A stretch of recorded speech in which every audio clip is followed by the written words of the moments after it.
Greetings, gentlemen and ladies. It is I, the old school game snob, and in today's video, we have many videos. What? Yes, we have 7 and some odd hours of Diablo Sorceress videos that I've compiled over all of my time of Diablo 2 play. This is builds, this is tips, this is guides, this is spells, this is anything related to Sorceress. Why am I making this video? A lot of you have told me that you really like the sound of my voice. It makes you want to fall right asleep. And so I was thinking, well, if that's the bar for entertainment, I'm sure I can manage to bore some people to sleep. Well, that's what this video is all about. Put it on, fall asleep, relax, enjoy. Oh, and a little disclaimer, bear in mind that this is all the videos I've been recording on Diablo Sorceress even before some of the patches have gone into place. So when we're talking about templates, some of them may need to be tweaked a little bit, but the fundamentals are all still there. But to take into account some of the new additions to the game, some of these were made before that happens. So that disclaimer aside, kick back, relax, enjoy, uninterrupted. 7 and some odd hours? Yep, just the right amount of time for a nice rest. See you guys in the first video. Greetings, gentlemen and ladies. I'm the old school game snob, and this is the Diehard Sorceress. Diehard Blizzard Sorceress, to be precise. Why is she a Diehard Sorceress? Let me show you. You know what we're going to do? We're going to take a stroll down the... where are we again? Worldstone Keep. A stroll down into the Worldstone Keep, and I will show you why she is the Diehard Sorceress. Well, our first enemy is a greater Hellspawn. Alright, so we're going to be going over this build as we progress down the levels. You may have noticed she's taking almost no damage. She's also poisoned, that she's taking almost no damage. That is because, if you guys could be quiet for a minute, that is because we're sitting at 95% poison resistance. We're also sitting at a huge 95 damage reduction. Alright, so we got some snaky boys here. Snaky boys, hellspawns, various other things. I'm just going to continue strolling here. What you may also be noticing is that Bone Spear is doing very little, almost no damage. That is because we are sitting at a very impressive 75 flat magic damage reduction. Alright, continuing to stroll. Now, the snaky boys are actually one of the things that can get damage through, and there's a lot of things that can't get damage through to this character at all. She is, of course, a Blizzard Sorceress with a nice, strong Blizzard, 3,000 to 3,300 Blizzard. That skill is on top of just massive amounts of damage reduction. So she can dish it out. She can dish it out, but she can also take it even better than she can give it. Alright, let's keep scrolling down. Well, let's keep strolling down. See if we can encounter some other types of monsters down here. And I'll show you some of the capabilities and give you the overview of what this character is all about. Now, you may have noticed that I'm walking instead of running. Alright, here we go. Some, what are these? Hell Temptresses. These are nice. You may have noticed that our health is, well, it was going up until we got poisoned. And that is because we're sitting on a huge amount of fire absorption. We've got Hellmouth Gauntlets here. We've also got 2 Dwarf Star Rings. Both of these provide fire absorption. They also provide magic damage reduction, which I was talking about before. Hellmouth Gauntlet is a flat 15 fire absorb. The Dwarf Star Rings are 15% fire absorb. We're also sitting at a fire resistance of 85%, in thanks part due to the Inferno Stride boots over here, which give a maximum plus 10 to fire resist, which means that a lot of things actually heal her. You may notice also that she's counter-attacking everything that's doing a ranged attack at her. We're just standing here and stuff is just dying, right? That is because let me show you the skill tree here really quick. Alright, so in her skill tree, we're basically pure cold, kind of a standard Blizzard setup. We have maximum into Blizzard, we have maximum into Glacial Spike, we have maximum into Ice Blast, maximum into Ice Bolt. We have just 2 points into Cold Mastery to get it up to 45%. That is because when combined with the Conviction Aura from Infinity from our Mercenary, who I will pull out in just a minute, who is an absolute beast, by the way, on his own, we get like 130% cold, minus cold enemy resistance, and I think that is as much as you need to basically nullify most creatures, if not all creatures, is that what it is? I think it's pretty close. It's pretty close to being able to nullify most health creatures. So we're saving our points instead of being able to maybe occasionally take down a slightly more buff cold mastery, cold immune creature, cold resistant creature, and instead just kind of focusing on the more general average damage. So buffing up our Blizzard first and getting enough cold mastery that most stuff is minused to its maximum. Most stuff. We're also maxed out in Chilling Armor, and that is because Chilling Armor gives us a huge defense boost, 267% at current level. That combined with some of our very impressive armor, which I'll talk about in just a minute, gives us a very big defense. Okay, here we go. Some Doom Knights and Oblivion Knights, and also some little Soul Killers. So one thing we also have, like I say, is a very high defense rating. And on top of a high defense rating, we have a very high block rating.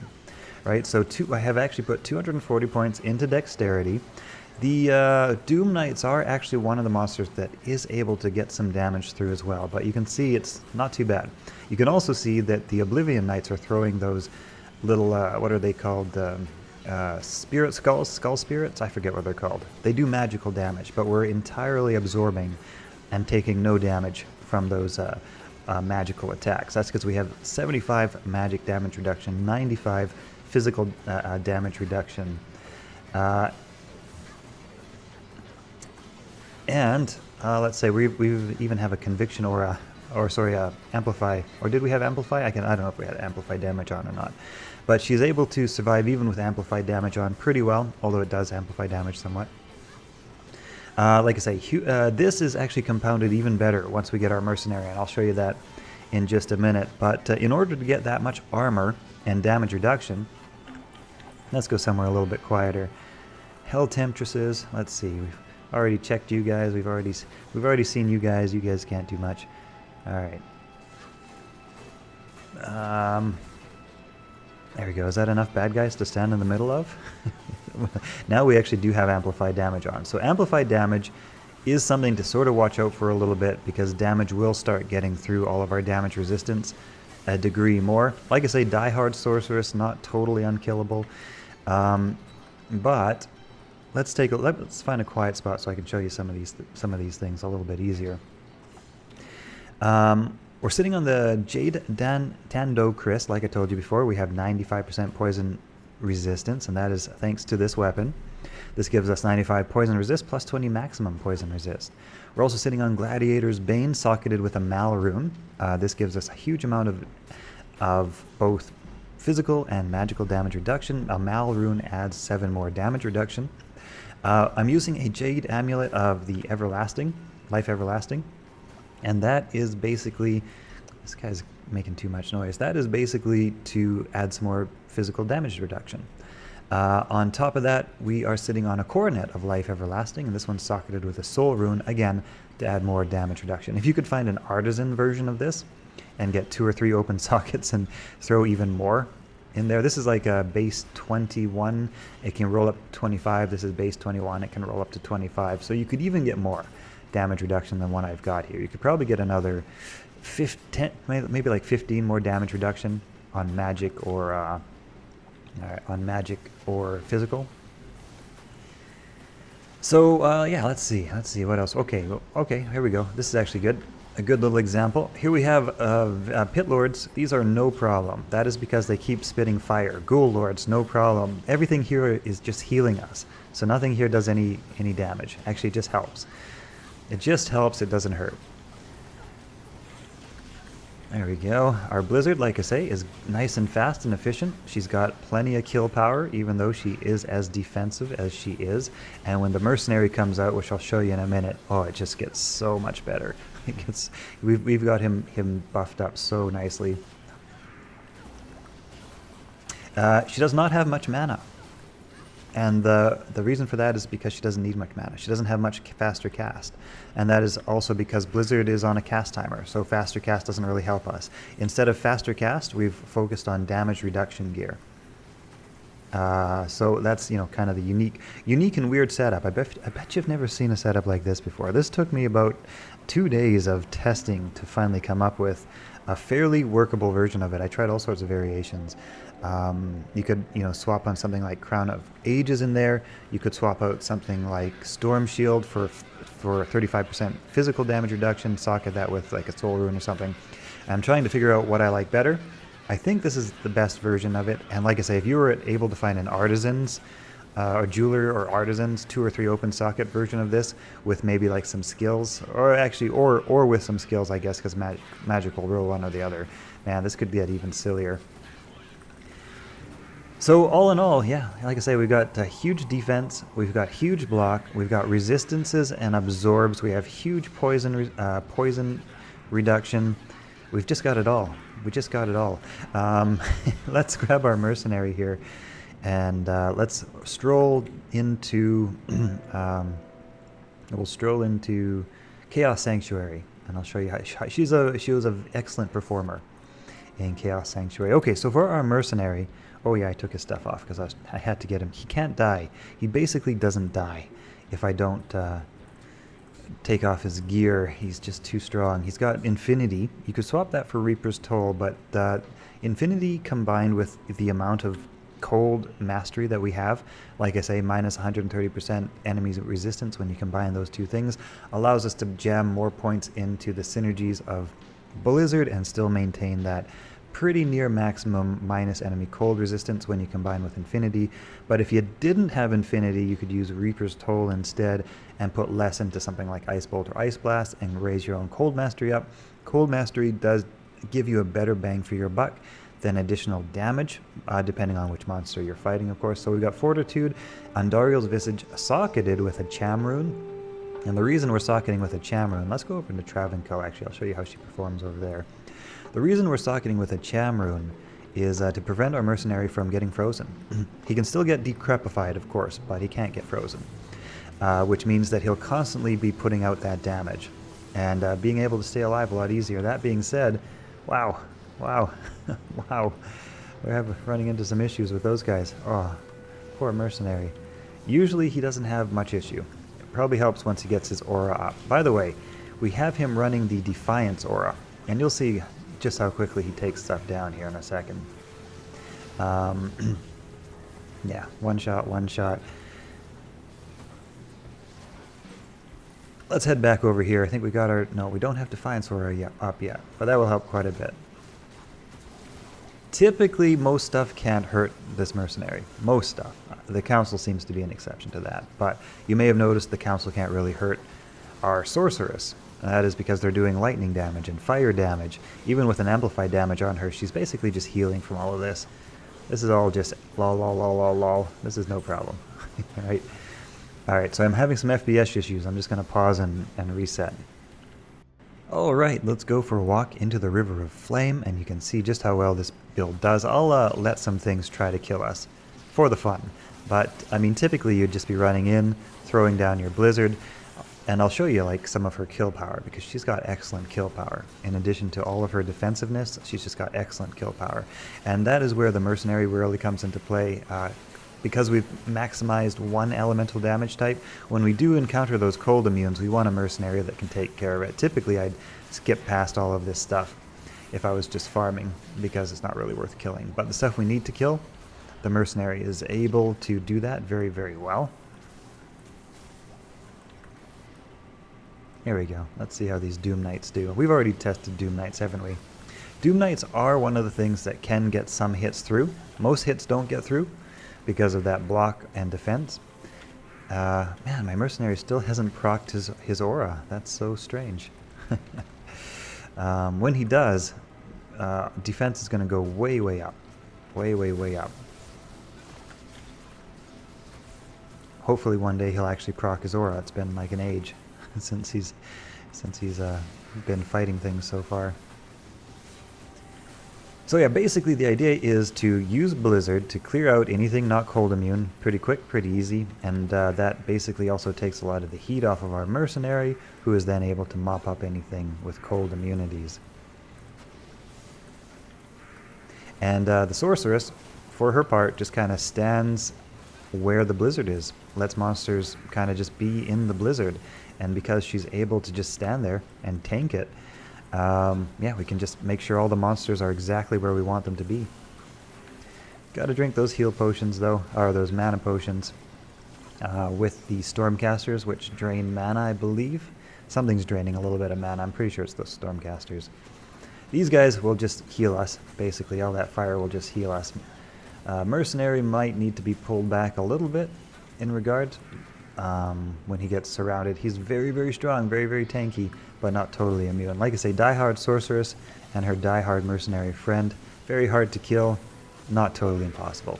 My initial idea was actually to try to just break the game and make a totally unkillable character. I think I've come pretty close, but not perfect. Not 100% perfect. This would be a very fun, very good hardcore character, though. I can tell you that much. Like I say, she just absorbs so much damage. She even counterattacks, which is kind of nice. Let's see. Venom Lords, they will do nothing. Grab Lord Decease here. Lord Decease and his minion pack could do damage. Yeah, there it is. That little cold explosion. Oh, there he goes. Yeah, we've got like an extra strong mod, I think, on those guys.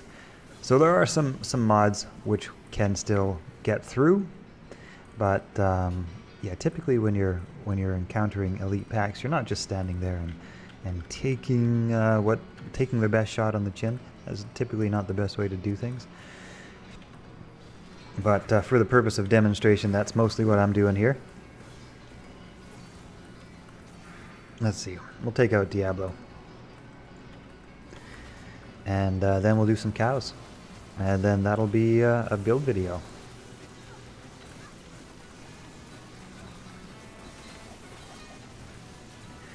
But yeah, this is a very fun, kind of trolly, but actually pretty weirdly effective. Like I say, her Blizzard kill speed doesn't really suffer much. You know, even with as much gear that we have that's specifically for damage reduction instead of for like boosting up skills and stuff, her kill power is still plenty good enough, in my humble opinion. There we go. That's good. Let's go finish Diablo. I believe I got 1 point into Warmth, just to help with some mana regen, and of course, you could grab Static Field if you like it. I don't really care about it that much. Blizzard kills fast enough, so it doesn't really matter. We'll see if Diablo can actually hurt us at all here. I don't think he can. I think we're basically immune to Diablo. Yeah, there's his, let's see. There's his cage. His lightning spell. Basically does no damage. And yeah, we're basically immune to Diablo. Our Mercenary's just going to kill him. There we go. Take a little bit of lightning damage. Not too bad. Yep, no, sorry buddy. You're not going to do the trick. Let's go deal with some cows. But yeah, I hope you guys have enjoyed this weird little build. This is a weird little build that's pretty fun. I mean, if you like being invincible, it's pretty fun. Yeah, and I do. I like being invincible. It's fun to just casually stroll your sorceress around and feel like nothing can even hurt you. It's like, get out of the way, everything. Just get out of the way. Alright, there's Wirt's leg. Grab that. Open up a cow level. Kill some cows. But yeah, I think I've gone over the whole build now. You guys know how to put it together. And the thing is that aside from Infinity, this is a reasonably priced build, right? Like Thunder Gods, Dwarf Star, Hellmouth. You have to gamble for these. I found several of these in gambling. I don't know, maybe like 10 million gold. So those are easy to find. That's nothing. That's nothing. All of this gear, with the exception of Infinity, which, like I say, you could swap out for Reaper's Toll. All of this gear is actually pretty budget. The only thing you're going to actually need to stock up on is potentially a bunch of like resistance charms. That is the one thing that'll actually require some doing, is getting enough resistance charms to max out your resistances. But otherwise, it's pretty cheap, pretty budget. Okay, all right. Let's see some cows. Teleport into the middle of the cows. Do we so weird. I don't know why my Merc isn't triggering his Defiance aura yet. Oh, that's because I gave him a Might aura. That's right. I swapped that out for a Might aura. That's why. That's why. I'm an idiot. Some of you in the channel are laughing because you've seen the Might aura the whole time. Yep, that's fine. I think that was the Cow King. Not too sure. Huh. There's some things. Let's see here. Yeah. Anyway, into the center of all these cows we go. Usually those halberds, or halberds, or halberds, I never remember which one, are usually, they usually hit pretty hard, but not too much of a problem to just be able to stand here. Occasionally they'll get through, occasionally. Oh, there's a champion in there. They hit harder. Yeah, ghostly champion. So we had a bit of a champion pack in there getting through, and even still, even with the champion pack, not too bad. I like to just stand in the middle. We'll gather them all up, we'll gather them all up, and then we'll unleash our mighty blizzard. Mo, Mo. It's Mo. But yeah, with the conviction aura and our amount of cold mastery, I would dare say we've probably nullified any cold resistance on these hell bovine entirely, I would say. I think, I can't remember what their exact stats are for resistances. But yeah, decently good kill speed on this Sorceress. Able to deal with any area, basically any area, with the help of her Mercenary. And so tanky. She's a diehard. Yeah, she's an absolute diehard. Moo. Moo, moo, moo, moo. Good fun. Anyway, that's it, guys. Hope you've enjoyed this video. I'll catch you in the next one. Greetings, gentlemen, ladies. I'm the Old School Game Snob. In today's video, I'm going to show you one of my favorite runs and one of my favorite builds. This is a pure loot farming configuration that actually destroys monsters so quickly. Alright, let's take a quick look and I'll show you why I like this. Alright, so here we're going to have a quick look. What we're looking at is basically a Nova Sorceress configuration. We have a maximum static field, max Nova, and maximum lightning mastery. We also have teleport. I have maxed out telekinesis, and I have put 1 point into energy shield. This is to reduce some of the damage that we're going to take. We need to have as much mana as we can, because Nova burns mana so quickly.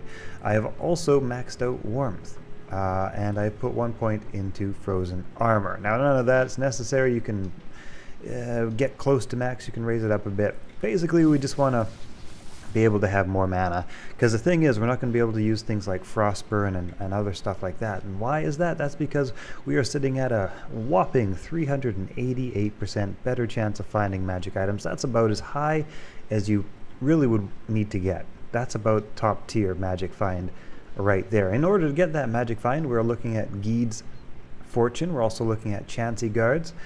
We got Nagel Rings, and we've got Gold Wrap. We've also got War Travelers.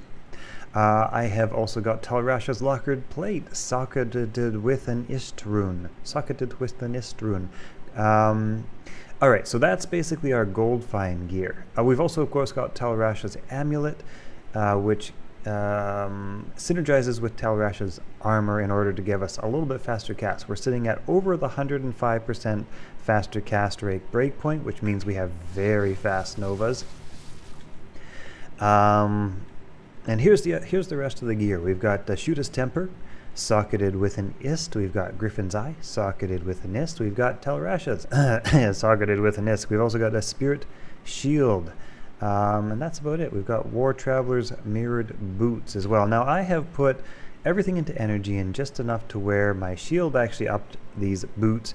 So I put a little bit more strength. That's why you see that being a little bit higher. But the whole point of this particular build is just to max out kill power, kill speed, and to max out magic find. Alright, so let me just take you out of the game really quick here, and we're going to jump back in as well. And we'll do a few runs in a few places. Like, this is an amazing build for farming cows, but probably the run where it excels at most, and probably the run you're going to have better luck, is this one here. It's the Frigid Highlands run, where we don't have lightning immunes to worry about. We don't even need our Mercenary for this. We can just take those out so quick, teleport right into the center of everything, take those out so quick. Oh, bone knife.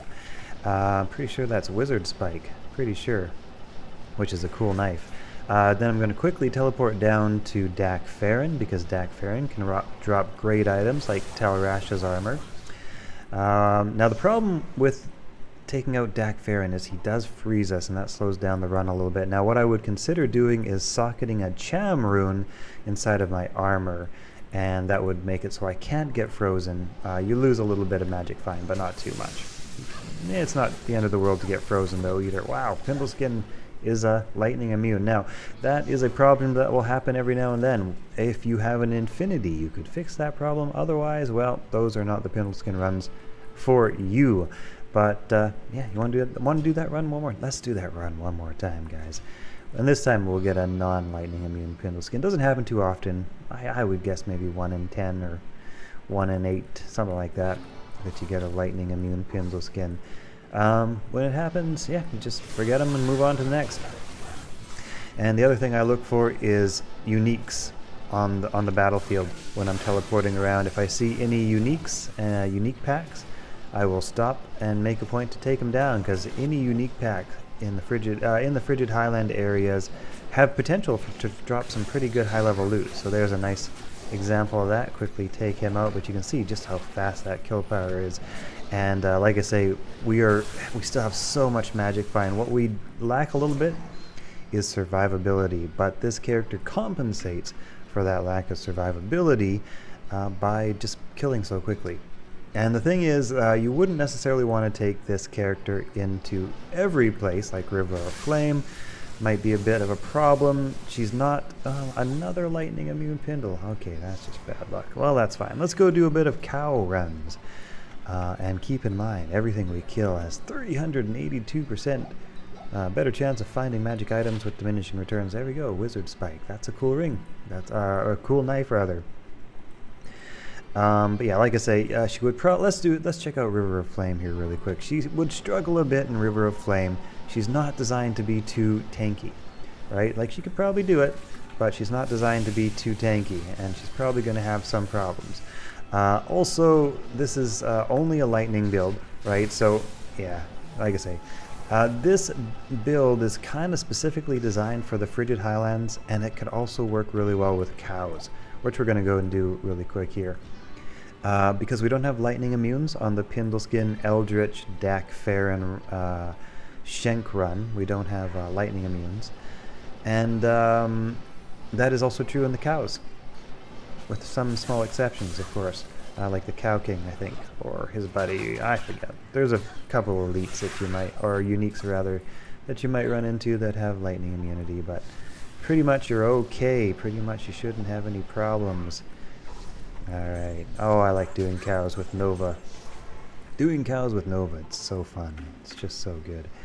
Alright, so we'll grab a town portal here from Ekara. And let's see. Did I get one? No, I didn't get one. A couple potions for the road. Bum, bum, bum. And oh, we don't need that in there. What was I gonna do with that? I can't remember. Must have had some plan for it. Oh, we need a Town portal, actually, not just a... Yeah, I got that wrong. Okay, I better grab a Town portal so I don't get stuck. Don't want to get stuck with the cows when I need to make an escape. Not that I'm gonna need to make one. I'm gonna need one. Got too much power. Too much power. Cows are not gonna be a problem. As long as I, get the jump on them and they don't get the jump on me. But even with her relatively low mana, she holds up pretty well. And as you can see, she can sit right in the middle of cows, and because she's so fast with the oh, there's the immune one. That's the Cow King. Yep, and that's why he was getting through. But otherwise, everything basically gets stun locked, and so you don't even need defenses. Your offense is your defense, and everything else is just. Dropping the loot at that high increased percentage chance of getting good loot. So here we're basically combining the use of a few specific areas. Like I say, this character will be very limited in other areas, bail runs and whatnot. But for her specific areas, she's just going to excel, both in kill speed and in magic find. So you're just basically taking, You were just basically maxing out your chances of finding sweet, sweet loot. That's basically it. Kill speed plus magic find, that's the equation. And this girl, yep, has it both. Just gotta not do that and should be okay. Right? But the cows can't even get to her. They just can't even get to her. It's just too much Nova power. Too much Nova power. Anyway, that's it, guys. A very specific niche. Well, not that niche. It's a fairly popular run, obviously. Cows and the Pindleskin loop. But yeah, I just wanted to think about how to really kind of max out that run, right? And this is the build I came up with to kind of max out that run. Do not want to run out of mana in the middle of cows. Don't want that Nova to stop even for a second, or else it could be bad news. Anyways, hope you guys have enjoyed this video. I'll see you later. Greetings, gentlemen and ladies. I'm the Old School Games Nub, and in today's video we are going to be taking a look at the Charged Bolt Sorceress. I thought I would start a bit of a new series here where we cover builds, we cover skills, we just take a look at all the different builds that are available in this fantastic game, the best Diablo game ever made, Diablo 2, no competition. So let's jump into it. I'm going to show you what I've got put together here. So this is the Charged Bolt Sorceress, and she is a fun one to play. Now, this is a pretty good build. It could perhaps be perfected. This is going to be more of a look at the skill and its viability, and what we're going to be doing over the next number of videos. And you guys can maybe even let me know in the comments what skill or build you'd like to see next. But what I'm going to be doing is taking a skill, focusing on it, trying to make it the best possible version of that skill as it can be, and just seeing how well and how good and how viable that skill actually is. We're going to be starting with Sorceress. We're going to be moving through all the different classes. We're just going to have fun putting together some different builds and testing out different skills. So for our build, of course, we have Charged Bolt, because this is the Charged Bolt Sorceress build, so that makes sense. Next up we have, hang on a sec, my head's way too big. Wait a minute there. Okay, let's try that.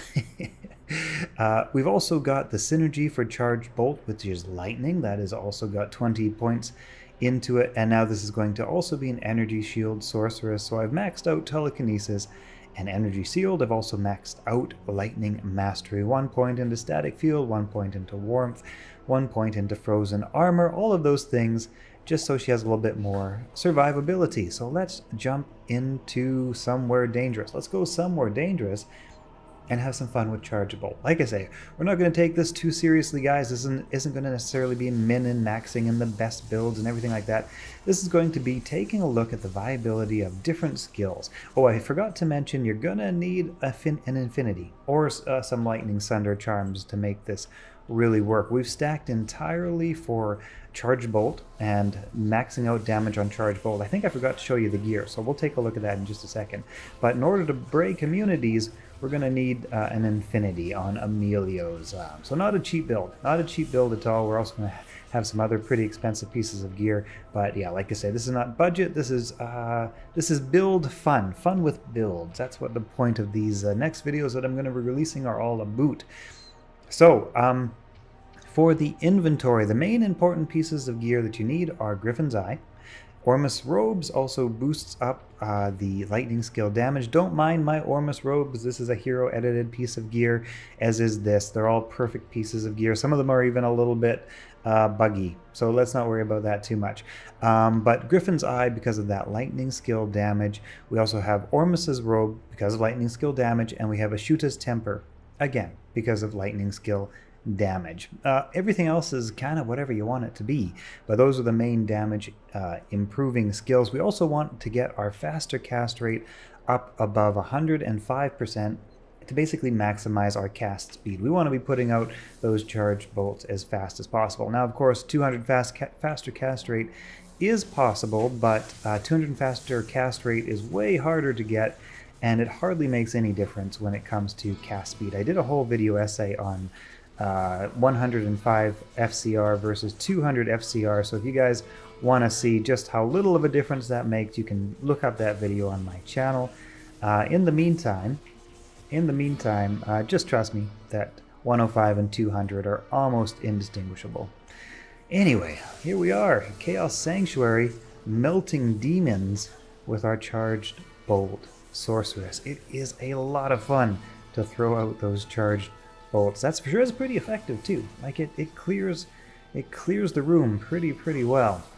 And of course, lightning being that one immunity that you can pretty much break all monsters for. Pretty much, not every single one, but Infinity breaks almost all lightning immunes, unlike fire, unlike cold, which have higher amounts of resistance when your monsters become immune to those things. They're more immune, I guess you could say, than lightning in more cases than lightning.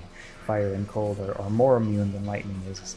I don't know if I said that right, but lightning is certainly the most breakable of immunities. And like I said, this build doesn't take into account Sunder Charms or anything like that, because hey, we're kicking it old school here today. Also, I don't have any Sunder Charms on this hero edited character, so well, we're doing old school for whatever reason. We're doing old school. No school like it. Anyway, pretty good. Not too bad. Let's go into a big mess of things here, and we'll see just how fast we can clear out a big group of demons, a bunch of elite packs in there. Once you're up close and personal with this Sorceress, she really melts. Like, the closer you are with Charge Bolt, of course, the more damage it does. Where should we go next? Let's go check something else out. We'll test out her viability in... I know where we'll go. We'll head down to the Halls of Pain. Let's see if I can remember how to get there. It's been a little while, guys. I know that you're supposed to fall. I did a whole video essay on this. I can't remember how to get there now, so we're just going to have to teleport around randomly until we find our way, because I kind of forget. I kind of forget the pattern. But when you know the pattern, yeah, you can get right down to the bottom super fast. Super easy. All right. As for me, I don't know. I don't know where we're going. But yeah, that energy shield makes her fairly tanky. As for stats, you can kind of do what you want. I've put everything into energy just to give her that stronger energy shield. Super viable. Not too much of a problem in staying alive. Yeah, okay, this is actually probably not the best place to go since I don't know where we're going. Let's head over to, we'll do a little bit more here in the, not the Ancient's Way, in the World Stone Keep. Let's do that. Let's do that. World Stone Keep. She would be quite good. You know what we'll do? We'll take a look at the cow level just after this, because she should have a pretty easy time clearing out the Moo Moo farm. Good farming at the Moo Moo farm. Pun never intended, but hey, we'll take them for free when they become available. Yeah, I see most content creators are overplaying Diablo 4 today. We just had the early access drop on Diablo 4, and I will admit, guys, that even though I played the closed beta, decided I definitely didn't like it. As a content creator with a Diablo-focused content stream, content channel, I thought, is there any possible way that I was wrong? Have they, made any improvements since the closed beta? Will I possibly like this game? And I tried it again. I will admit that I tried it again. I bought the early access and I tried it again. I played it for about a half an hour, half an hour or more, and then I was just very clearly reminded that I don't like this game. I don't like it. So basically, what I will give Blizzard credit for, and for any of you who may have bought early access and you may be experiencing some buyer's remorse, like I certainly did, Blizzard has a very easy refund policy. You can just head on over to account support, and there's a button there, right, for refund. You just choose what you want to have refunded, and they are very easy about the refunds. I don't know how long you can keep a game before you ask for a refund. For me, it was about, half an hour before I was like, yeah, no, this is everything I knew it was, and possibly even a little bit worse. I didn't mind Diablo 3. I didn't love it, but I didn't mind it. I liked Diablo 3 more than I liked Diablo 4. So, take that for what you will. But yeah, what I will give Blizzard credit for is their very super easy refund policy. So there you go. Yeah, I wanted to like it. Believe me, I wanted to like it. Have so much more content, more fresh new content to create about. But if you don't like a game, you can't create content about it. It's just a chore, right? So here we are back in Diablo 2. I decided to start up a new series, like I say, exploring different skills. Today we're going to do Charged Bolt, and if you guys, I think we'll start with Sorceress, so let me know what skill you guys would like to see focused on for the next video, for the next Sorceress build.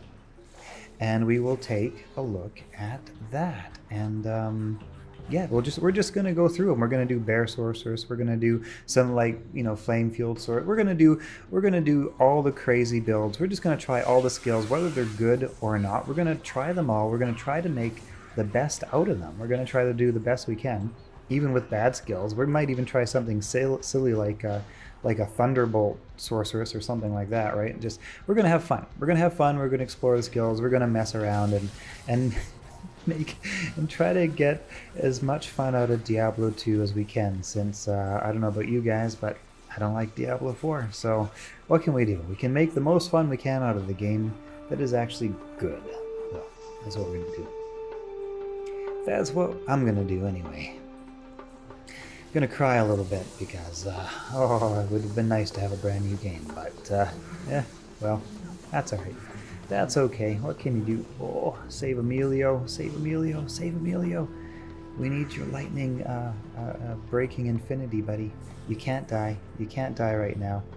No, no, nobody dies today, Emilio. Nobody dies. Corona. Oh, that's a lot of them. There we go. Let's see. Nobody dies today, Emilio. Nobody dies. Oh, pretty good though, right? Pretty good. We're clearing house with our level, with our first skill tier charged bolt. We're clearing house pretty well. Oh, then we got the big strongos. There we go. Take that, big guys. Take all these lightning bolts. Oh, Lister the Tormentor. He's too immune. He's too immune to lightning, but he's not immune to Emilio's pokey poke. Alright. Good job, Emilio. Couldn't have done it without you, buddy. As usual, you are the man. Grab that. Are we going to do the cows? Let's kill a bale, and then we'll do a cow run really quick. And then we're going to call... Whoa, there goes all my mana. No more mana for me. You know, a Ravenfrost might have actually not been a bad idea on this build, so I wouldn't get so freezing. Actually, is this ice or is this... I don't know. Anyway, you guys can check out how fast, up close and personal, Bale's health is going down with this Charge Bolt source. Good for boss killing. Certainly not bad at all. Check that out. That's not static fueled or anything. That's just straight up charged bolt. So, yeah, not too bad. Pretty good. Let's go and get the Moo Farm leg, and then we're going to call this one Well Explored, the Charge Bolt Sorceress. We're going to call this one Tested and Trialed and Approved of. I don't know. I know that maybe what we'll do is we'll have a fun little rating system in terms of damage and output and everything like that. And at the moment, I'm sort of feeling like, you know what? The Charge Bolt Sorceress is absolutely decent. Super duper viable. Actually kills stuff pretty fast. Has lots of crowd control. The lightning energy shield keeps her alive quite well. I'm feeling like the Charge Bolt Sorceress is quite good. I mean, maybe not top tier, but I would certainly put her in the B tier, maybe B plus tier. Like, she's pretty good. A tier? I don't know. Certainly B plus tier easily. Maybe even A tier, but certainly B plus tier. I think B plus tier is probably pretty good. Okay, I'll open up that, put that in. Oh, and then do one of those. All right, off to the Moo Farm we go. Off to the Moo Farm. You know what I really would have liked is some more storyline for Diablo 2. You know what I would have liked is Diablo 3, just like a Diablo 3 that was basically just the Diablo 2 resurrected engine, keep the engine the same, exactly the same, but give us some more story, maybe some more items, but certainly some more story. More areas, maybe some more spells, some more spells, some more items, some more areas, exact same engine. You don't need to do anything else. I would have been such a happy camper with that. Yeah, I really would have been. I actually did a poll, and it seems like about 65% of you guys agree that you would have preferred some more Diablo 2 Resurrected Axe. Boy, that guy's too strong. That guy's too strong for us. He's immune to Melio, basically, and he's immune to me. But yeah, you guys mentioned in the comment, or in the poll, that about 65% would have liked just some more Diablo 2 Axe, instead of a Diablo 4. At least instead of the Diablo 4 that we got. Yeah. Oh well. For those of you who like Diablo 4, that's great. No problems with you personally. If you can find a game to be fun, that's great. That's I couldn't fault anyone for finding something fun. Great. I just wish I found it fun too. I'm having new Diablo envy in that I don't find it fun, but I wish I did. Because how great is it to get a new game that you really, really like? Like, there's few things that are better than that. A new game that you really, really like. So I'm having a little bit of envy for those Diablo players who like Diablo 4. Oh well, what can you do? Oh, I am enjoying this Charge Bolt Sorceress, though. She's cool. She's fun. It's fun to throw out all those Charge Bolts. Just so nice. So good. Yeah. Melting the cows. Melting the cows at the Moo Moo Farm. Alright, guys. That'll do it. I hope you have enjoyed today's video, and let me know in the comment. Let's do Sorceress first, because I'm most familiar with Sorceress builds. Let me know in the comments what Sorceress build or skill you would like to see next, and then upvote anybody upvote the build, or click like rather on the comment that you want to see next done, and the suggestion with the most up likes will be the next one I do. Okay, see you guys later. Greetings, gentlemen and ladies. I am the old school game snob, and we must go faster. In today's video, we are playing around with a Blaze Sorceress. Yes, only Blaze. That is our only offensive skill here today, and we're also stacking up some speed is what we're doing here today. We have got the fastest Sorceress alive at about 120% faster run walk. Now, you can get up to about 180% faster run walk and still have some small appreciable difference, but speed rather, I should say, dramatically diminishes once you hit that 120. We're a little bit over 120, and that is because Blaze gives us 68% faster run walk on top of our existing faster run walk, which is already 60%. It's enough. It's enough. Now this character is kind of interesting in that, let's take a look at her skills here really quick. Back in town where it's safe. This character's kind of fun. It's kind of fun. It's good for fun silliness, that's for sure. Welcome to the channel today. Welcome to the video. We are doing a new series. I'm doing a new series where I'm just going to feature different skills and see how viable we can make these skills. That's the plan here today. How viable can we make these skills? And we're just going to have some fun with them and see how much we can build them up. And that's what we're going to do. These are not necessarily great builds, but they're going to be interesting builds. And in today's video, we are featuring Blaze. The Blaze Sorceress, not something you often see. We have maxed out Fire Mastery. We have maxed out Blaze, obviously. And we've also maxed out Warmth. Now, this is kind of an interesting configuration when you pair it up with Energy Shield, and that is because Energy Shield and Telekinesis helps to keep us alive with that Energy Shield, but also we get a really nice fast regeneration rate because of that maxed out Warmth. So our Energy Shield should be really quite effective, which is good because we're going to be running around monsters a lot. And the other part of this Sorceress is that we have got Ashutas Temper for the Sorceress skills, obviously. and also for the plus to fire skill damage. We have also got Ormus Robes for the plus to fire skill damage, and we have also got Mage Fist again for the fire skills. Other than that, it's kind of whatever you want. I put on the Cat's Eye Amulet for the lulz. For that faster run walk, I've got some Silkweave boots on for that increased mana, also for the faster run walk. Some Stones of Jordan. This is not exactly what you need in order to make this crazy build a reality. This is just the fun that we're having today. So, like I say, nice tanky energy shield and blaze, and then we get there faster than any sorceress could ever even hope to teleport. Maybe not. Maybe not. Maybe that's a slight exaggeration. But their energy shield is going to be really nice, really strong. I might want to get her poison resistance up to that perfect 75, but I haven't really bothered with that for the sake of this kind of fun little demo. That's okay. But her fire skill damage is 9,000 to 10,000 basically on the blaze. And as you can see, that actually is enough to melt monsters pretty quickly.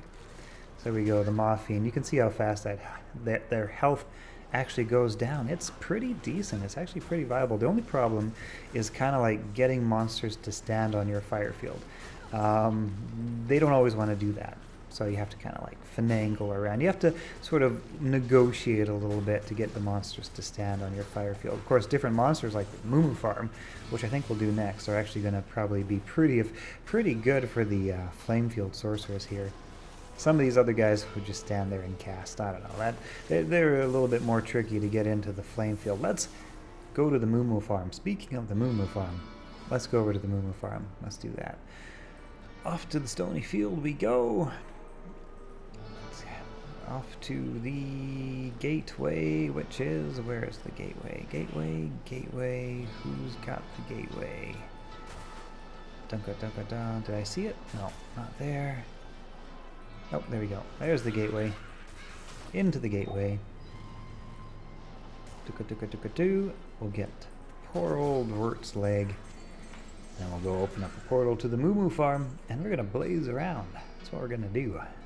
This is the Blaze Sorceress, and she is fast. Oh yes, she is absolutely very, very fast.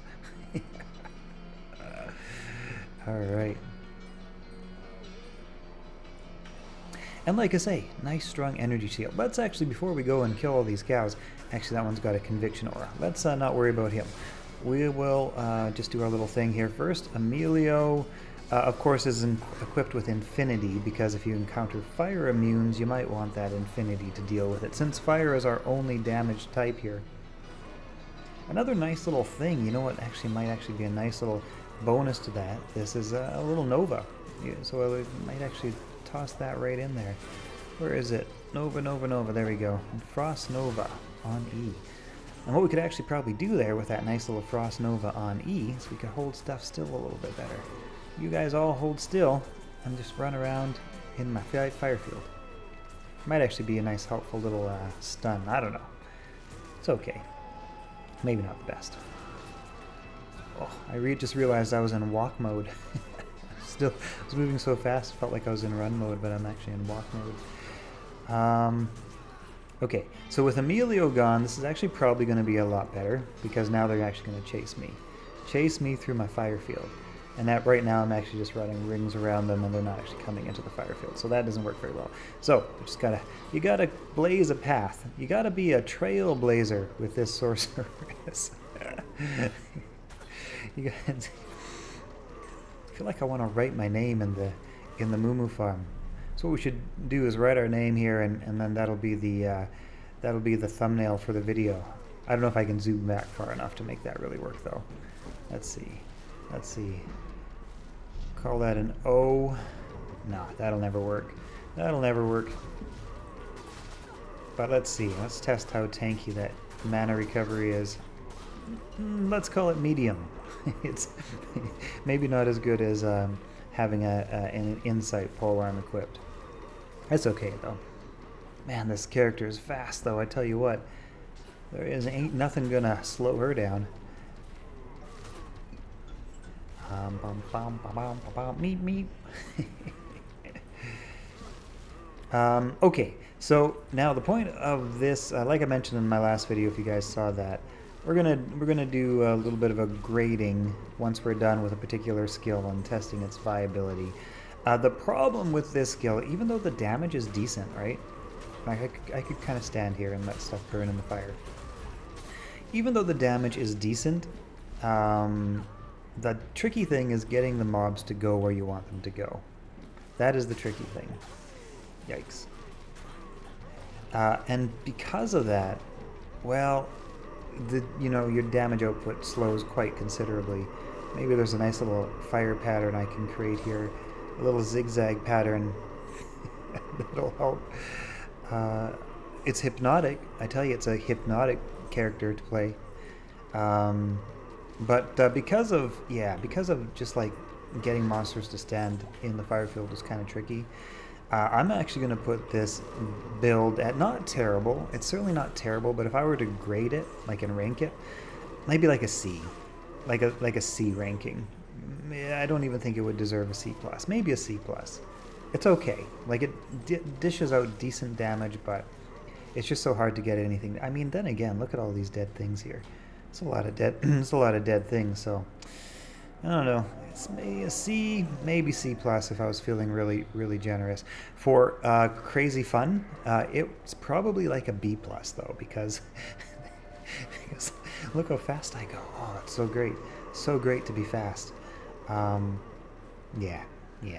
I can see this as, being probably most viable on the Moo Farm, even though it's certainly surpassed by pretty much most other builds. But if you were to figure out your Zoro pattern effectively, that's what we need. We need a Zoro pattern. We need an effective Zoro pattern in order to take these cows out. There we go. Zip, zip, zip.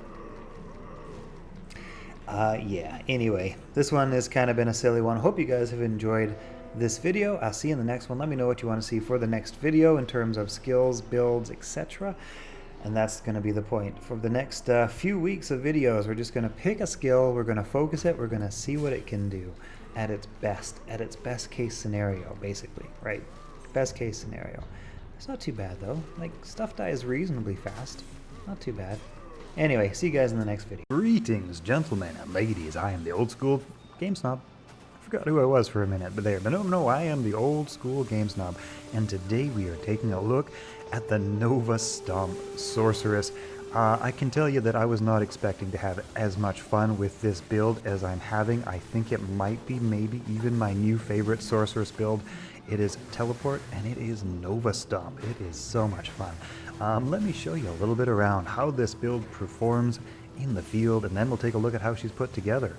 One of the very fun things about this build is just how fast-paced it is. This character is maxed out at 200% faster cast rate. Basically, it never looks like we stopped casting Nova. We're Teleport, we're Nova, we're Teleport, we're Nova, we're so fast.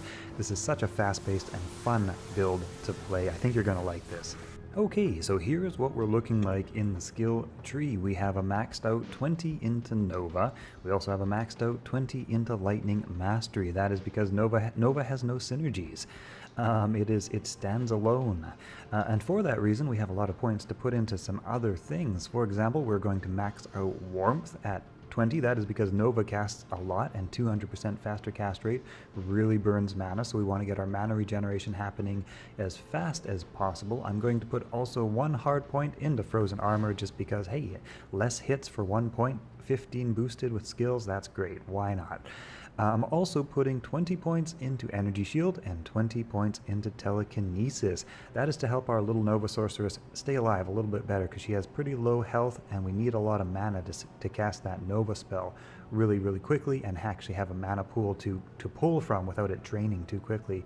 And for that reason, Energy Shield Sorceress works really well for this configuration. Now, for her gear, we have Ashuta's Temper. That is because of the faster cast rate and also the -2 lightning resistance and the +2 lightning skill damage. That's a no-brainer. I also have socketed this with a lightning facet. We have Griffin's Eye, again, for the faster cast rate and also for the minus to enemy lightning and the +2 lightning skill damage. Again, no-brainer. We have the Spirit That is for the faster cast rate and also for the mana.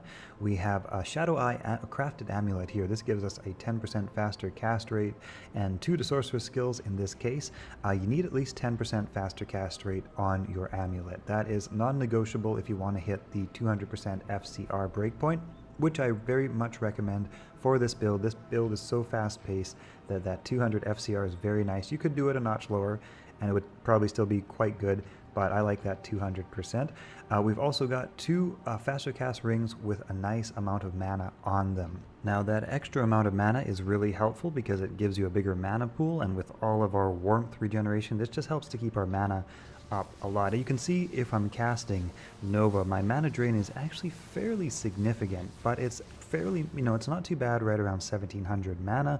You could actually improve this even more if you were lucky enough to get a 20% faster cast rate crafted amulet, and then you could pop on a Stone of Jordan and you might even be able to break even in terms of your mana expenditure recharge balance. Speaking of which, we can use Call to Arms for exactly that purpose, get our mana up a bunch more, and then when we swap over to our Nova, we're basically, well, we're not quite break even, but you can see the mana drain is very, very slow, so keeping a nice Call to Arms active really helps you to keep that mana up. Next up, we have Mage Fist for the faster cast rate, +1 to fire skills, helps our warmth as well. We have Arachnid Mesh, again, for the faster cast rate. The boots are optional. You can wear whatever boots you want. I have socketed Griffin's Eye with a lightning facet. I've also socketed Serpent Skin of the Viper Magi with an rune. This is basically just to get my resistance up. You can change that around if you prefer. Serpent Skin is again for the faster cast rate that it gives us. All in all, with this configuration, I've got 75 to all resistances and I've got FCR 200. Into the charm inventory, I've basically stacked some resistance and a bunch of mana charms. Her stats look like this: enough strength to wear the Monarch shield, and the rest goes into energy. Her Mercenary looks like this. We have the Infinity rune word, that is to break lightning immunes and also to massively reduce lightning resistance. This just increases the damage of Nova so much and also makes this character viable in most places. Otherwise she would be very limited into where she could Nova Stomp around, and she loves Nova Stomping. It's one of her favorite things.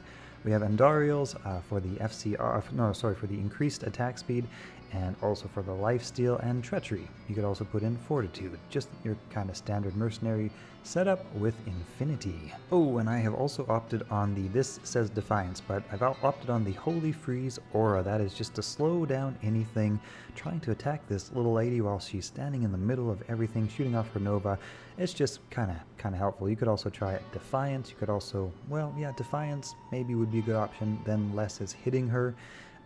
She is not a character I'd play in hardcore because, she's right in the middle of things all the time and she's not exactly tanky, but that lightning keeps things stunned so well that if all goes well, then she doesn't need to be tanky because nothing hits her. And speaking of not tanky, she does indeed have an energy shield, right? An energy shield at this level, 89% damage reduction. That is good. That really helps a lot. That being said, she's always throwing out Novas, which is her life pool, right? So that you drink a lot of mana potions with this build, but it is still so much fun to play. Let's take a look at let's take a look at her in action. That is the build. So we are going to show off in 2 areas. One is the Moo Farm, taking down some cows, doing our Nova stomping around, and then we're going to do the Chaos Sanctuary. I'll show you how both of these go, but yeah, she is very, very fast at clearing. I don't know. I almost think she might be faster at clearing the cow level than even the Lightning Fury Javazon, though both of them are very fast. The Nova Sorceress can teleport, right? So she doesn't have the run time. So she's teleporting around all the time. Teleport Nova. And yeah, like I say, that Holy Freeze aura is nice. It can be maybe a little bit detrimental as well because monsters trying to get to you don't get to you as quickly, and you want them to get to you so that they can be in range of your Nova. That being said, it can be nice to have them slowed down as well. That just kind of keeps them from being able to get in their melee attacks. And like I say, this character is not super duper tanky. She's pretty good with that strong energy shield, but she's not super duper tanky. That's mainly because, like I say, she's constantly using her mana to attack, and her mana is her health pool. And so when you kind of are constantly using your health pool to attack, it's not always maxed out all the time, and so she drinks a lot of mana potions. I actually forgot to use Call to Arms for most of these videos, so this is going to be somewhat better if you have your Call to Arms active and you have your mana buffed up. But yeah, this character is really just so much fun to play. It's so fast paced. You're like teleport Nova, teleport Nova, teleport Nova, right? It's so fun. It's so fast paced and so fun. And yeah, like I say, that Conviction Aura on your Mercenary's Infinity Rune Word really makes this build come home, right? Like without that Infinity Aura, your clear speed would be quite a lot slower, and there would be a lot of things you couldn't take down, and the viability of this build would kind of wane a lot. So this is really a build that very much, I would say, depends on Infinity to achieve its really optimum state. The 200 FCR, you know, is really great. You could go one notch lower and kind of gear up a little bit differently if you didn't care about hitting the absolute top FCR breakpoint. Even one notch lower would still be quite fast, and you'd probably have a fine time. Maybe you could stack a little bit more magic find gear or something like that instead. But hey, this is kind of the best she can be. Well, probably pretty close to it. If you guys have any suggestions for how to improve this Nova Stomp Sorceress, also let me know in the comments. Did I come up with the name Nova Stomp? Because if I did, I feel kind of cool about that. But if I didn't, hey, let me know. I think that's a good name though, Nova Stomp Sorceress. Anyway, here's the Cow King. All right, on to the Chaos Sanctuary. All right, here we are in the Chaos Sanctuary. The lightning immune stranglers are broken, of course, by the Conviction Aura, and otherwise, yeah, these guys just go down so quickly to her Nova, that Conviction Aura, that super duper fast cast rate, and yeah, Energy Shield helps her to stay alive, to weather the incoming damage that gets through, but the hit stun reaction works really well, and the fact that Nova is actually pretty high damage guaranteed, not like a lightning where it is like 1 to 20,000 or something. Nova's always, I can't remember exactly, something thousand to something thousand. So you're pretty much guaranteed to always kind of keep your enemy in a sort of a hit recovery mode. As you can see, those Doom Knights. Yeah, hit recovery mode on everything. And I kind of fumbled my keys here. That's why I teleported out of the way. Teleport and Nova. Once you get really good with your keys, man, it's going to be so fun. I'm a little bit clumsy because I haven't played this character a whole lot, but yeah, and actually I just kind of thought I'd play around with actually a Charge Bolt Sorceress today and do a Charge Bolt video, but I ended up liking Nova so much I switched gears right at the beginning and thought, you know what, this Nova is just so cool and so fun. Nova stomping around, you like teleport into things, your Mercenary comes with you, so he's right where you need him to be to drop that Conviction Aura, and of course he's got that Holy Freeze dropped every time right where you need him to be, so you teleport Nova, and yeah, oh, so fun.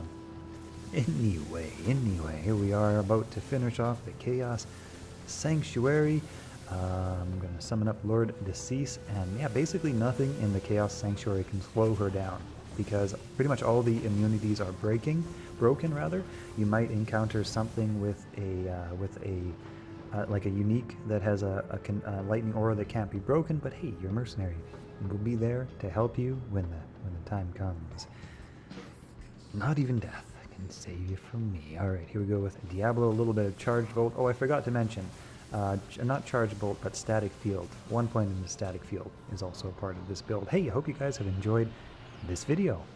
Hey, also thank you very much to my subscribers and to my viewers. I appreciate you guys. You guys are rock stars. I appreciate all the support. Check out my channel for more Diablo videos. Also, please check out my new channel, Game Snob Unchained, where I am covering Gods Unchained. Link in the description below. This is kind of a card game like Hearthstone or Magic the Gathering. Really fun. Greetings, gentlemen and ladies, welcome. I am the Old School Game Snob, and in today's video I'm going to be showing you how to create a budget Chaos Sanctuary running Sorceress that has a fairly decent clear speed. Now, the Chaos Sanctuary is a great place to farm for end game loot. It's a level 85 area, which means that anything in the game can drop there. The only problem in the bar of entry typically is that it's quite difficult to clear with any amount of speed. That is because there are tough monsters with tanky amounts of hit points and a lot of differing immunities, so it can be very challenging for characters to actually clear this with any amount of speed until the higher level endgame gear kicks in. But this is a fairly budget build that can actually clear Chaos Sanctuary in a fairly decent amount of time. So let's jump right into today's video. So I have timed it out, and I've cleared out every single monster in Chaos Sanctuary, like that's every single one, not skipping any of the parts, in about 8 minutes. The most difficult part is actually keeping this little guy alive, your Mercenary. He does alright, but he could definitely do better with some superior armor like Fortitude or something like that. Okay, so here's the build. Right now I have him in Smoke. That helps with resistances and that sort of thing. I have him with Undead Crown. That gives him 5% Life Leech, and he just has a Grim Sigh with a level 12, a feeble little level 12 meditation aura. Alright, so that's the Mercenary. That is just barely enough to keep him alive. Alright, as for gear, I have a Crystal Spirit Sword. Nice 35% faster cast, lucky me. 34% on a Spirit Shield. Also, not bad, lucky me.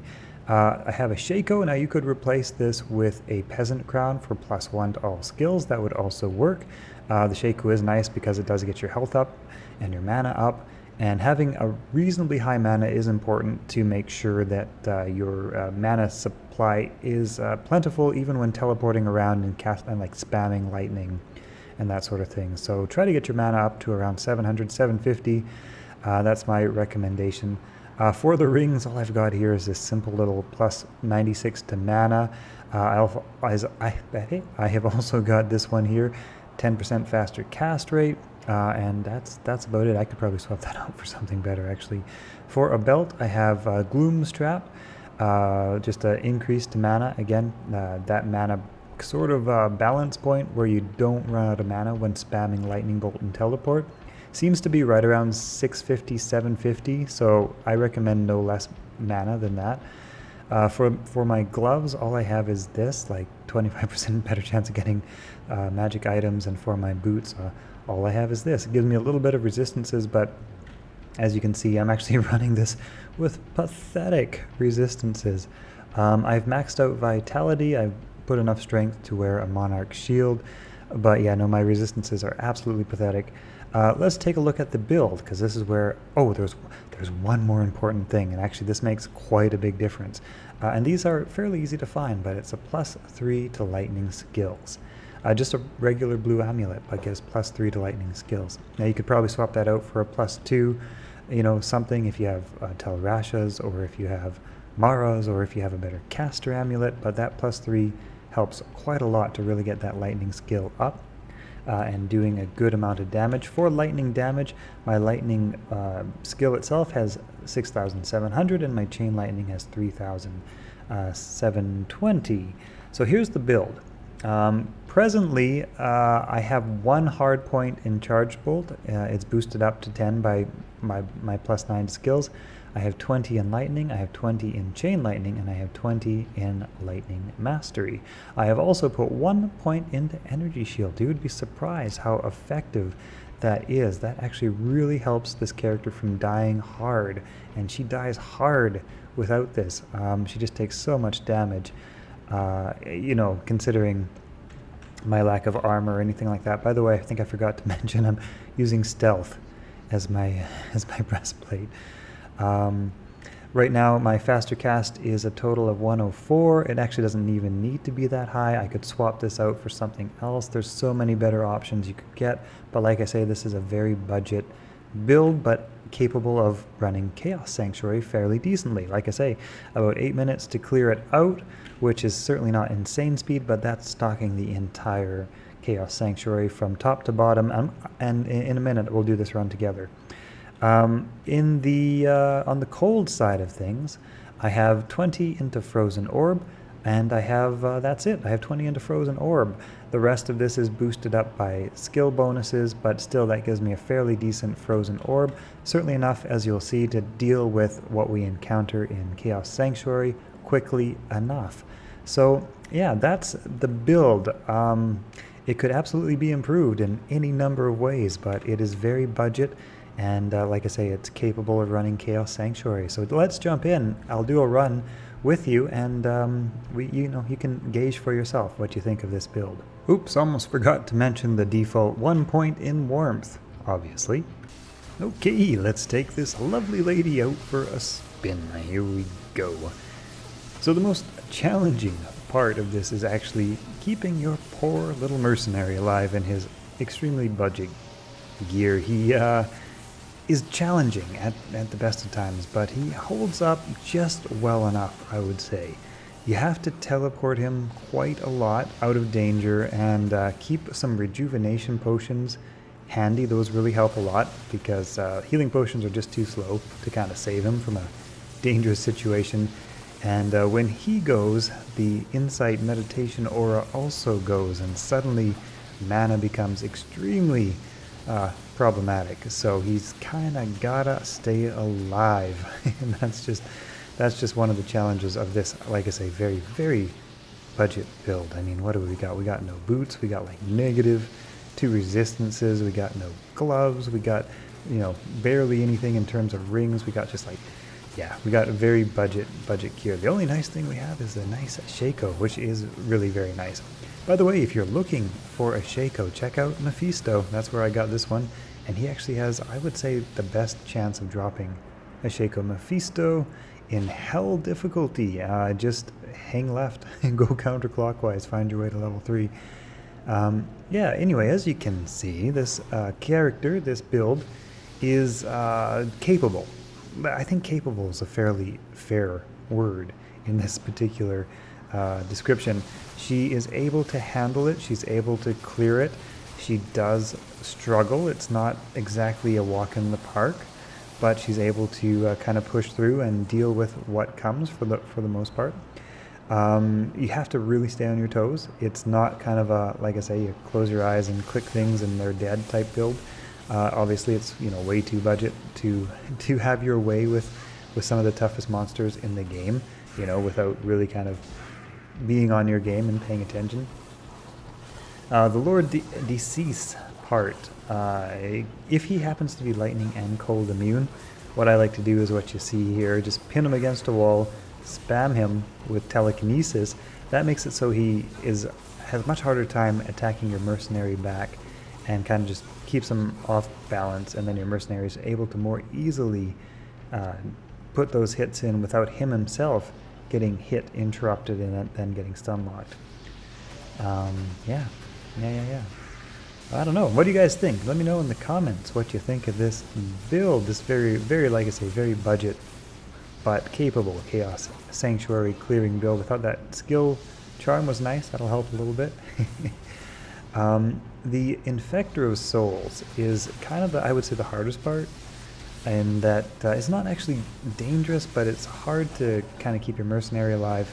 What I have found typically ends up being the best bet is you just end up just kind of running him around, using speed and throwing those orbs, just because his minions move so quickly, and your mercenary is not really able to stand up long enough for you to really get off enough damage. Pretty much, usually. So I find that despite my best efforts, I end up running him around in a circle, ring around the rosy, frozen orb style, just kind of gathering up the group of all his minions and throwing frozen orb into the center of the lot. That's the way. Ring around the rosy with the Infector of Souls. That's the way we do it in hell and the Chaos Sanctuary with this very budget build. But she's doing well, right? She's doing pretty good. Yeah. That, like I say, that +3 amulet really helps a lot. Those +3 to all lightning skills. I don't know. It's almost a game changer, I would say, in this build, in that it just gets your damage up to that level where it's able to, deal. And then for the big man himself. Always like to start out with that static fuel, but in this case I actually wanted to get a screenshot before I turned them blue. As you can see, that almost did not go well. Yeah. Get the hell out of the way. Reflexes saved me, luckily. But yeah, Diablo actually goes down pretty easily with this build, even with only 1 point in Frozen Orb. And, 20 points in Frozen Orb and 1 in Cold Mastery, and then nothing in any of the other cold skills. By the way, I think I forgot to mention 1 point in Frozen in Cold Mastery. Some of these things are just so automatic, I kind of forget to mention them. But yeah, 1 point in Frozen Mastery. That way you can get the advantage of it being boosted up by all the additional skill bonuses. Yeah, switching to Blade of Alibaba here, and that's about it. That's about it for the big guy. Yeah, I just wanted to complete this video here and not get any more potions. But as you can see, I ran out of the potions a long time ago. I probably would have recharged if I wasn't filming, but... Well, thanks for watching. Check out my channel for more Diablo videos. Also, please subscribe. I'd love to see you again in the future. Have a great day. Greetings, gentlemen and ladies. I am the old school game snob, and in today's video I'm going to be taking you through my top tier runs for a Orb Lightning Sorceress. I have a build on this character on my channel, and you can check that out if you like this character. She ranges somewhere between about 200 and 300% magic fine, depending on what area she's doing. Some areas are harder than others, and I like to stack a little bit more resistance. And other areas she can get away with 300 and some odd percent magic fine, no problem. So let's check this out. Let's start things out super duper simple. This is one of the runs where she can stack all the magic fine she wants, gold wrap chance guards, Blade of Alibaba, no problems. This is just not a problem for her. It's super fast, super easy. You probably already all know it. But for those of you who may not, it is the Eldritch the Rectifier, who we just killed. He's a unique boss, super unique boss, which has a very good chance of dropping quite a lot of very nice loot. Not everything in the game, but quite a lot of really good stuff can drop from Eldritch.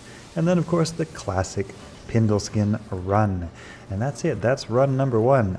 Repeat as necessary. Over and over and over again. I have a video on this, actually. I did 1,000 runs and shared the loot results. Check that out if you want to see a little bit more about what you might find from this run. Oh, and if you're really new, and I kind of want to gear this video towards anybody who's really new, this is Act 5, the Frigid Highlands. You just go to the first waypoint. Eldritch the Rectifier is right up here. You come back down, you go back to Hargarath. I don't even know how to say that. But you go back down to the city, the town, the little village, and then onto Nilhog's temple. You know what, I think I did that all a little bit fast. Let's do that one more time. Frigid Highlands, right? Teleport up just twice. Chain Lightning, just shoot anywhere, it takes them all out. Sometimes Eldritch is lightning enchanted, which means he's a little bit extra tough to lightning, has like extra lightning resist. That's okay, we take him out. Once he's out, don't worry about the rest of the stuff, just back down to Harrogath, and then on to Pindleskin. I like to hit the telekinesis from here, and then you can just get into the waypoint a little faster. Run up to about here, and then line up right around here with your teleport. Teleport in, your Mercenary goes running, get your first spell off, and everything should be positioned just right. Chain Lightning takes out everything. Sometimes Pindleskin can be lightning immune. If you see sparks, he may be lightning immune. Oh, come on, Tal Rashas. How many times am I going to be teased by that? Anyway, that's the run. Okay, so yeah, I'm going to try to break this down a little bit more for anybody who's more new to the game and doesn't know these runs off like the back of their hand, or how the saying goes. Right, next up we have the River of Flame on our way to the Chaos Sanctuary. Best way to get there, just teleport straight ahead, full speed ahead. Make sure you have nice fast cast rate, or you could get hit midway and taken out. From here we make our way to the seals, take out, or rather open up the seals. We want to take out the Grand Vizier of Chaos on the left. He will spawn with his little pack. Take him out. This is, of course, a level 85 area, so anything could potentially drop around here. Next seal, we take that out. Lord Decease will spawn somewhere around here. I think he should be right around here with his little pack. And you know what? I think I'm playing in Nightmare difficulty. This feels a little bit easier. Yeah, I am. This is going to be a little bit harder, but you know what? For the sake of a nice fast tutorial, I'm going to keep this in Nightmare difficulty. We take out this, and then we kill the Infector of Souls. He is here. Bum, bum, bum, ba-doop, ba-doop, ba-doo, doo, doo. I was like, did I get way more powerful? No, nightmare difficulty. Anyway, we're going to jump back to hell difficulty for Diablo. Diablo will spawn. I actually like to stand right here. Wait for him to appear. Just get that static field going. By the time he gets a chance to attack, the static field will already have him down by, half health or whatever. When it comes to Diablo himself and taking him on, watch out for that. That thing will hit really, really hard, but luckily it's really, really easy to avoid when you know it's coming anyway. You just kind of run in one direction and keep going, run in the other direction, keep going. As you can see, it's pretty easy to avoid. Don't stop, because like I say, that thing will hit hard. And yeah, anyway, that's Diablo for you. Okay, next up we have another level 85 area. This is not on very many people's favorites list, but this is the Worldstone Keep. Of course, we get Baal at the end of it, but the Worldstone Keep itself is a level 85 area where you can find literally anything in the game, and this character actually does a really good job in this area. For this area, I switch her gear from Magic Find to Resistances to get her Resistances basically all topped up, tippy-top, maxed out as much as possible. This is a dangerous area, and you can encounter a variety of things from actually pretty easy things to, Dark Souls and things that'll kill you hard, kill you fast. Getting that lightning resistance up is really important. Having high poison resistance also is really helpful. But yeah, I actually like to just kind of go through this area, not even teleport to the end, because a lot of the best stuff will drop literally from the monsters in the Worldstone Keep. So yeah, and like I say, Chain Lightning works really, really well in here, especially since there's so many corners. Oftentimes you can just kind of hang back, let Chain Lightning absolutely clear the screen, clear off stuff you can't even see above the screen and everywhere else. And yeah, anyway, eventually you'll make your way, of course, to the Throne of Destruction, where you will face Baal. I'll fast forward to that point. Prepare to fast forward! Preparing to fast forward! Fast forward! When making your way down through the Worldstone Keep, you may be tempted to teleport to the end. This can be hazardous. There's so many things in the Worldstone Keep that can come at you so quickly and take you down so fast. It's a very high probability location that you can die from quickly teleporting around. I think I probably died the most in this location from just trying to skip past stuff. So just a word of advice there. It's kind of good to just make your way through on foot, take out the stuff along the way. Of course, you do you, but that's what I would do. Throne of Destruction area. Now, there's a couple of options when you get down here. Players like to just straight up teleport right to the throne chamber, which can be fine depending on what's in here, right? So if you encounter a bunch of problems, like this is actually pretty packed with monsters right now, you might want to make your way up a little bit slower and have a little bit of room to maneuver. Sometimes you'll encounter really easy things up there, and sometimes, well, you'll encounter really problematic things like these Death Lords. These guys are killers. Their name is no joke. And of course, once you do clear the throne room, Baal will start throwing his minions at you. First wave, super easy. Just get that Chain Lightning going. They'll be down before you even know what was there, what you killed. Sometimes they run around really fast though, but yeah, no. That first wave is no problem. The second wave, I like to take quite a ways back, run back quite a ways, and just get that Chain Lightning going. Don't specifically cast on one of the monsters, because as soon as they die, your Chain Lightning will stop. It's better to just cast in the middle of the room, and that way your Chain Lightning just goes without any pause whatsoever.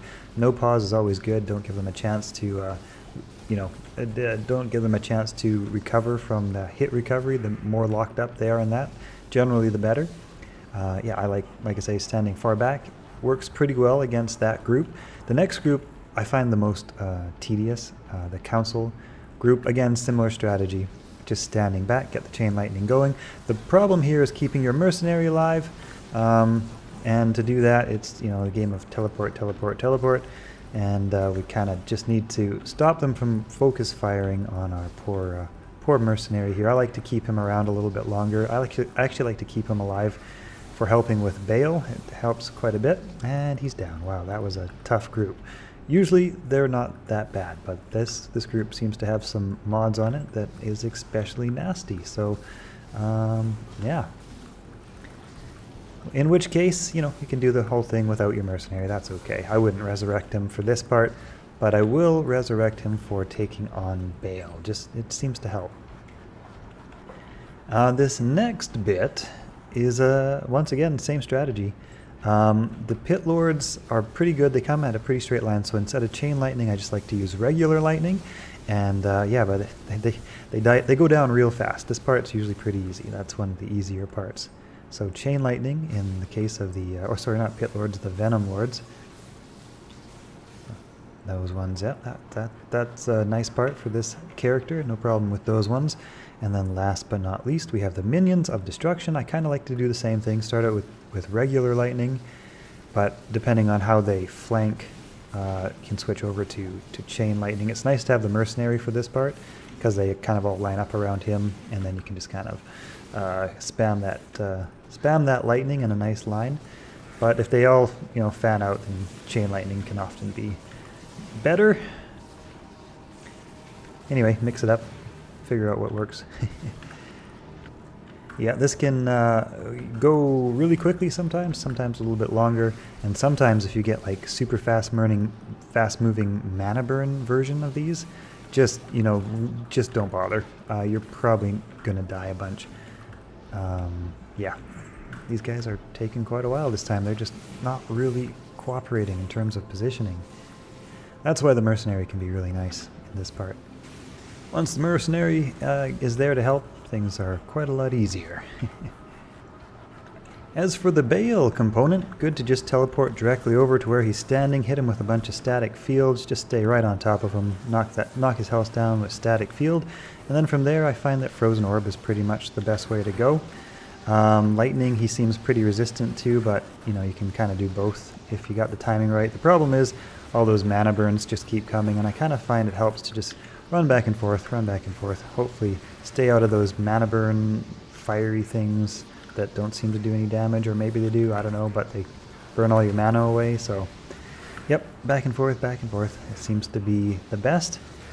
He'll probably summon up a clone of himself, which is kind of annoying, but if he does, chain lightning can be pretty good for taking down him and his clone because it bounces back and forth between them and does extra damage. So yep. This part usually requires quite a few mana potions, really depending on how good you do your back and forth part. Yeah, so now we got his clone there, and if they're in a good position, I can just kind of spam chain lightning back and forth between them. And watch out for my poor mercenary, try to keep him alive, because I'm cheap and I don't like to have to resurrect him. Keeping an eye on Baal's health here, because I've got my Blade of Alibaba in my offhand, so when he's about to die, I just switch to my Blade of Alibaba, and that way I can get more magic find on the killing blow. And that's it. That's Baal. Alright. Oh, I'd like to interrupt this video just for a second to thank you lovely, fantastic Rockstar subscribers who have subscribed to the channel. I really appreciate the support, and thank you very much. Okay, next up we have a run that I really like. This is found from the Outer Cloister of Act 1. This is another level 85 area. You just teleport down and follow the road. One of the forks of the road, it'll fork in two directions. One of the forks will lead you to the pit. The other direction will lead you off to another area. So if you go the wrong way, just follow the road back and find the pit. This is the pit.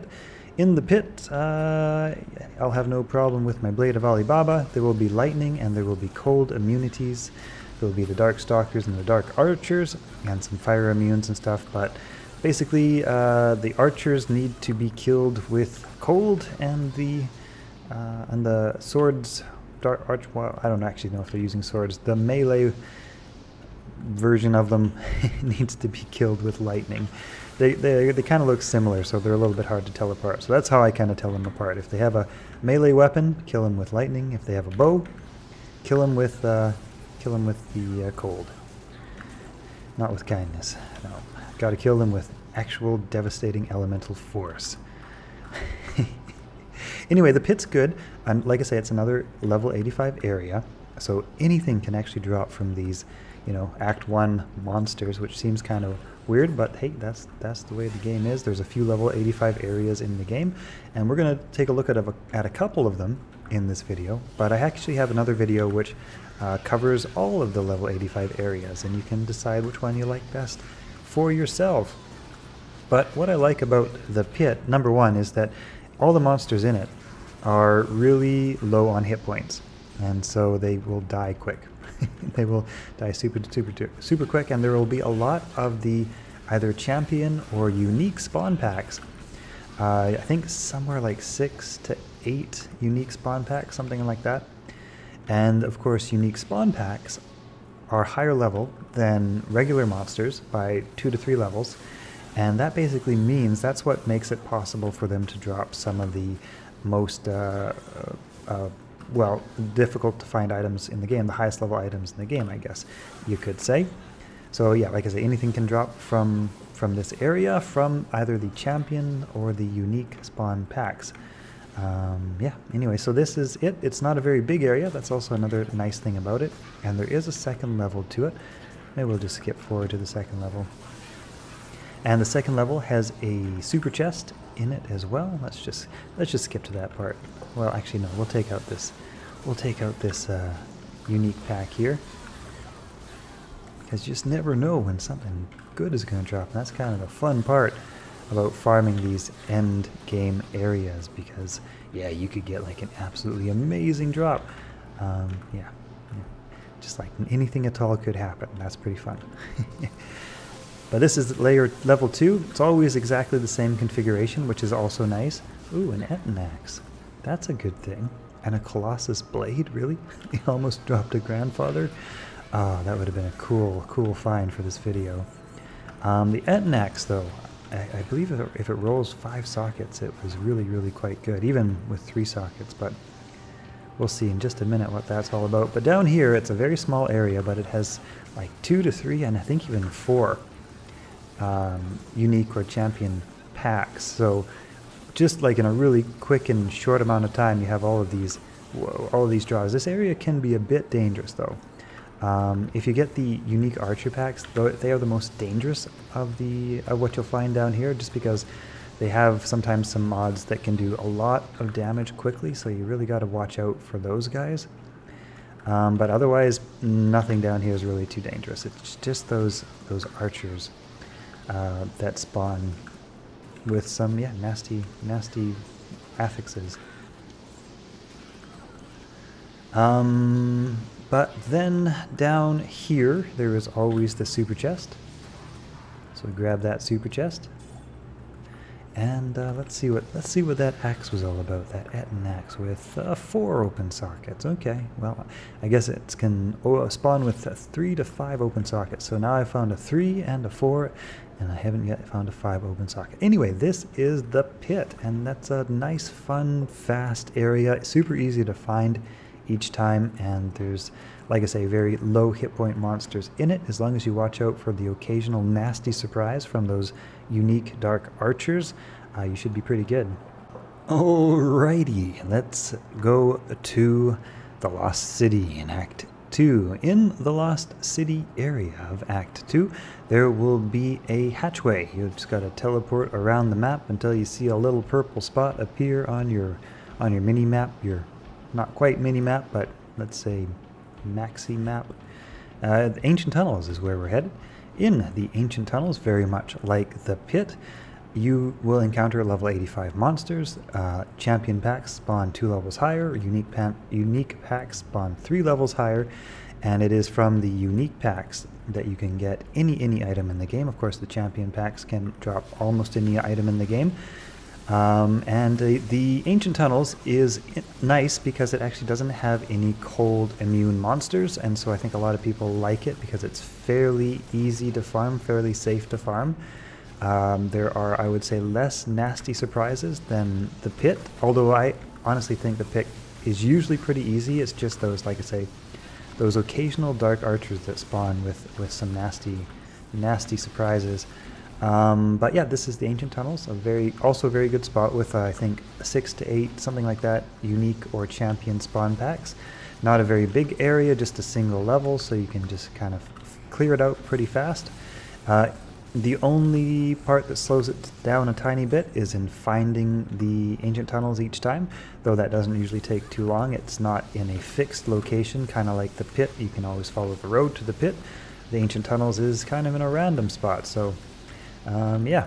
The monsters in here can be a little bit hard on your mercenary.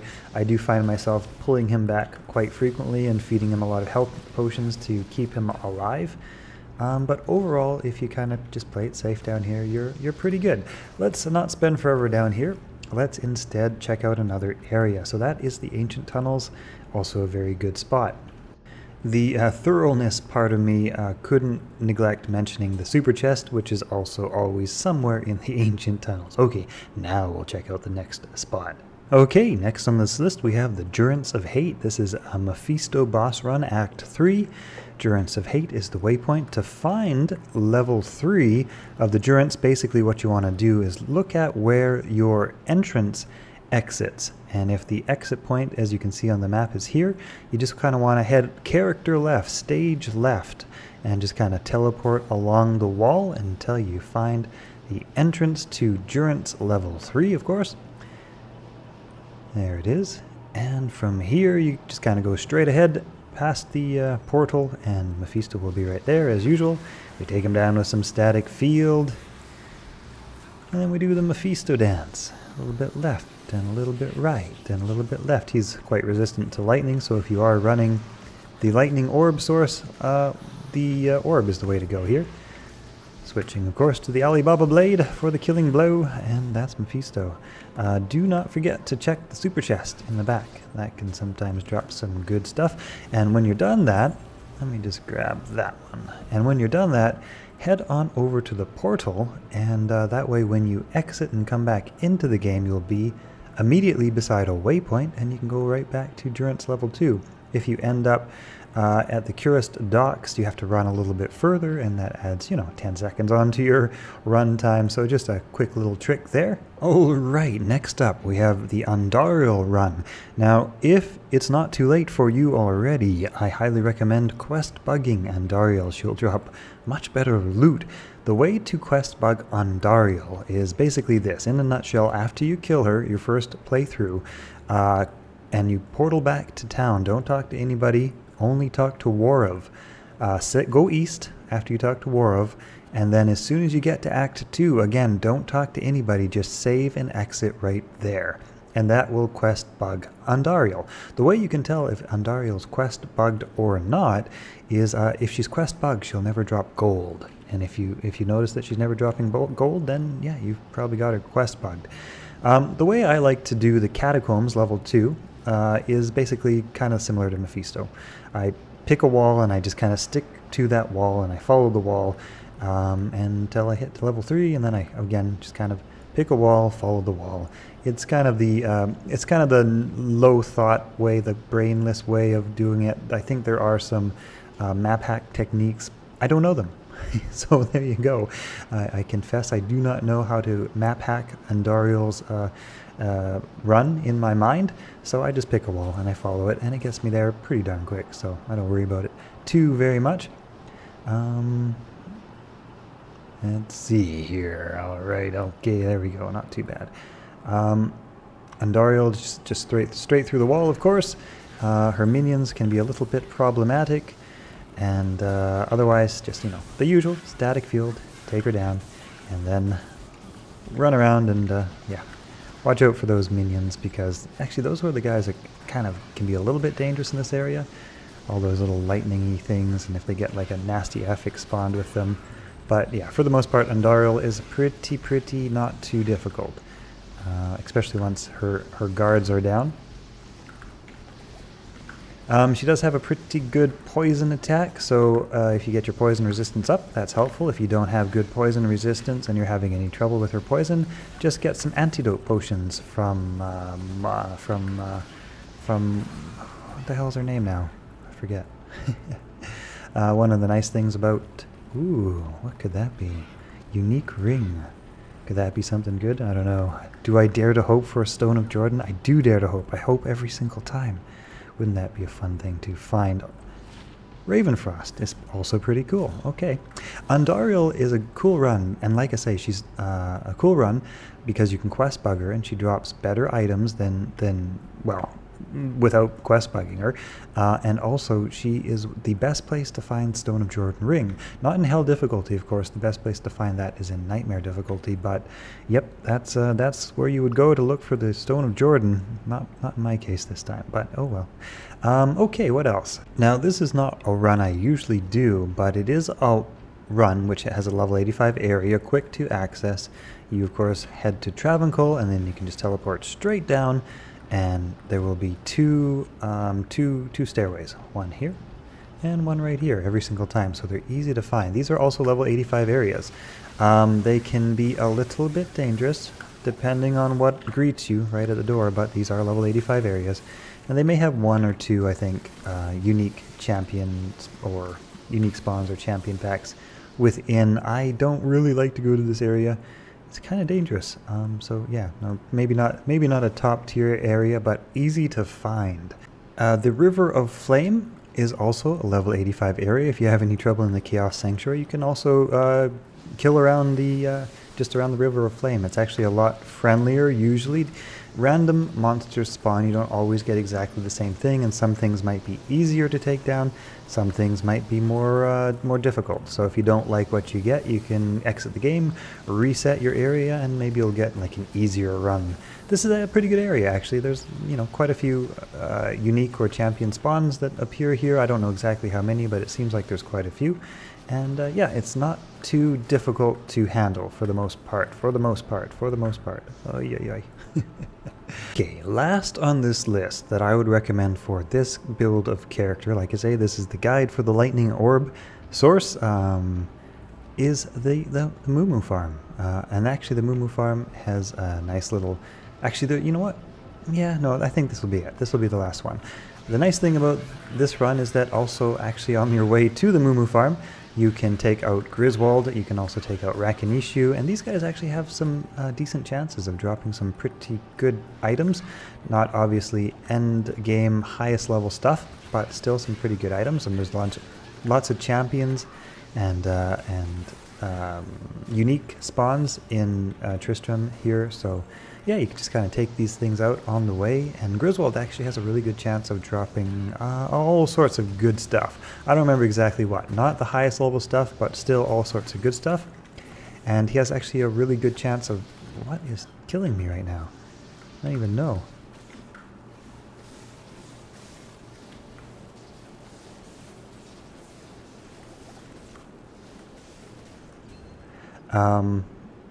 Yeah, anyway, so to open the cow, was it the archers? It was the archers. You know what's funny about this game is that you don't see the arrows very easily. Do you remember in Diablo Classic? I don't know if you played Diablo Classic if you're watching this video, but you could see the arrows a lot more easily. I can't see them that well. I felt them, but I couldn't see them. Let's see here. I've also noticed that with the, I forget what they're called now, the Horodrum Ancients with their little black magic attack. You can't see it anymore. You just suddenly start getting hit and you don't know what's hitting you. Anyway, there's Rit's Leg. If you've never opened the cow level before, and like I say, this guide is kind of geared towards maybe some new players who don't know everything off by heart yet. So you need Rit's Leg. You also need a Tomb of Town portal. You need to have completed the difficulty that you're opening the cow portal in. You need to have killed Baal. And then you drop your leg and your book into the cube, and that opens up the cow level. And then the cow level is a good farming spot as well. So this character does pretty well against cows. A pure Blizzard Sorceress would do better, but she does pretty good. I would put her at about a medium for this area. And the cows are cool because they can drop bases, for example. Since there's so many just like normal monsters, normal monsters tend to drop base, non-magical, non-rare items. And something like a four-socketed Monarch Shield, or maybe like a nice polearm for your Mercenary or something like that would be good. Yeah, like I say, this character is medium at this area. The Blizzard Sorceress would definitely be the way to go if you really want to farm this area fast, but she can do it. She's all right.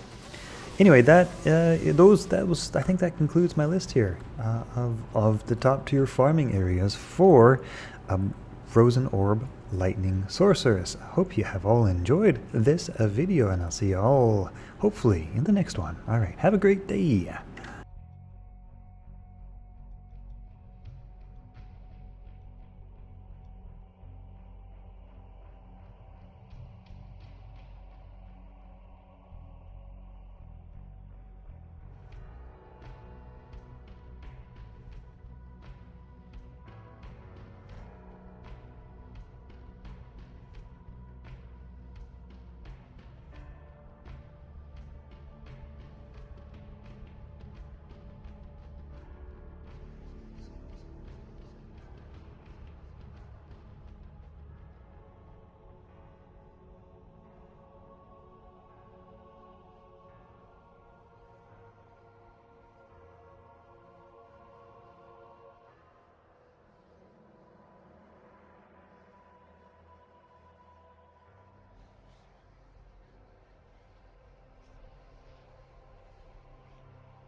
Greetings, gentlemen and ladies. I am the old school game snob, and in today's video I'm going to be showing you a nice, fairly budget magic finding lightning orb sorceress. This character can clear out the pit very easily, the ancient tunnels. She can clear out Pindleskin and Eldritch. She can even clear the Chaos Sanctuary without too much trouble. This build has around 200% better chance of getting magic items, and it doesn't take away from her survivability hardly at all or her damage output. You can of course increase this a little bit. This is a fairly budget version of this build, and you can even add to it and improve on it with something like Geed's Charm, which this build does not actually include, but is a fairly easy addition. So the first item on this list, and I dare say perhaps the most important, is the Blade of Alibaba. This increases your magic find by 1% per character level.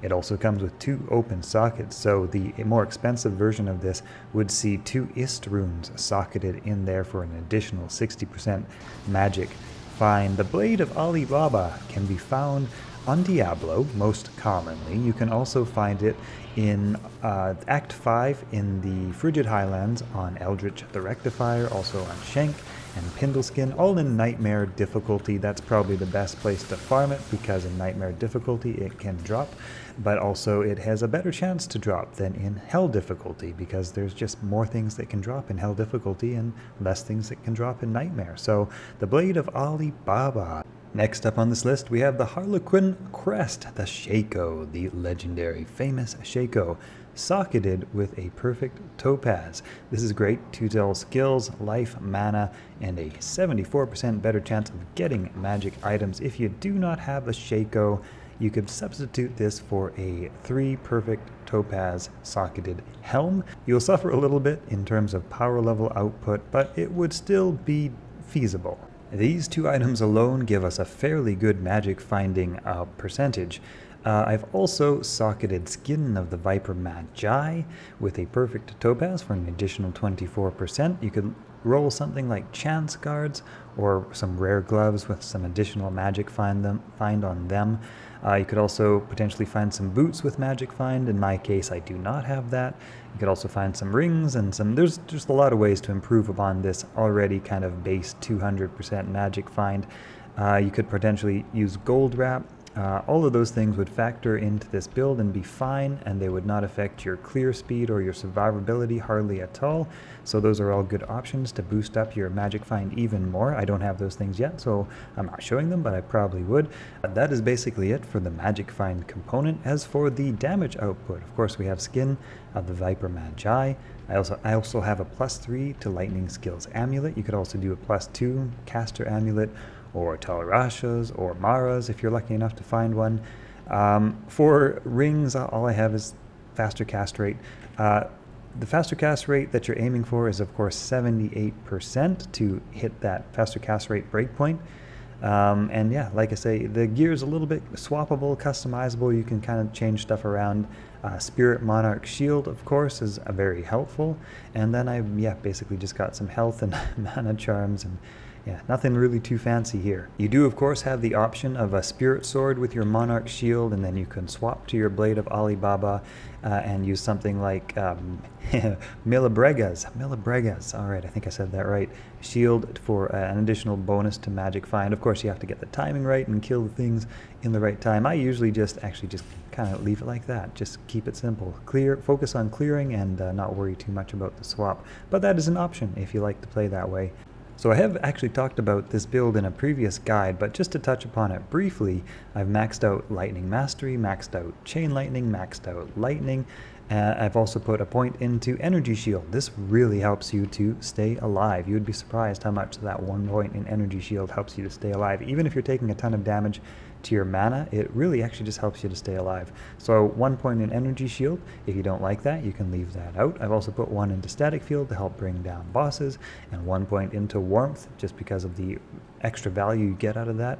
1 point into Cold Mastery, and then 20 points into Frozen Orb, and actually just 1 point into Frozen Armor to help get that evasion rating up a bit, that defense rating up.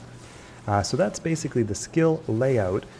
Alright, so let's jump into which runs are great for this character to magic find.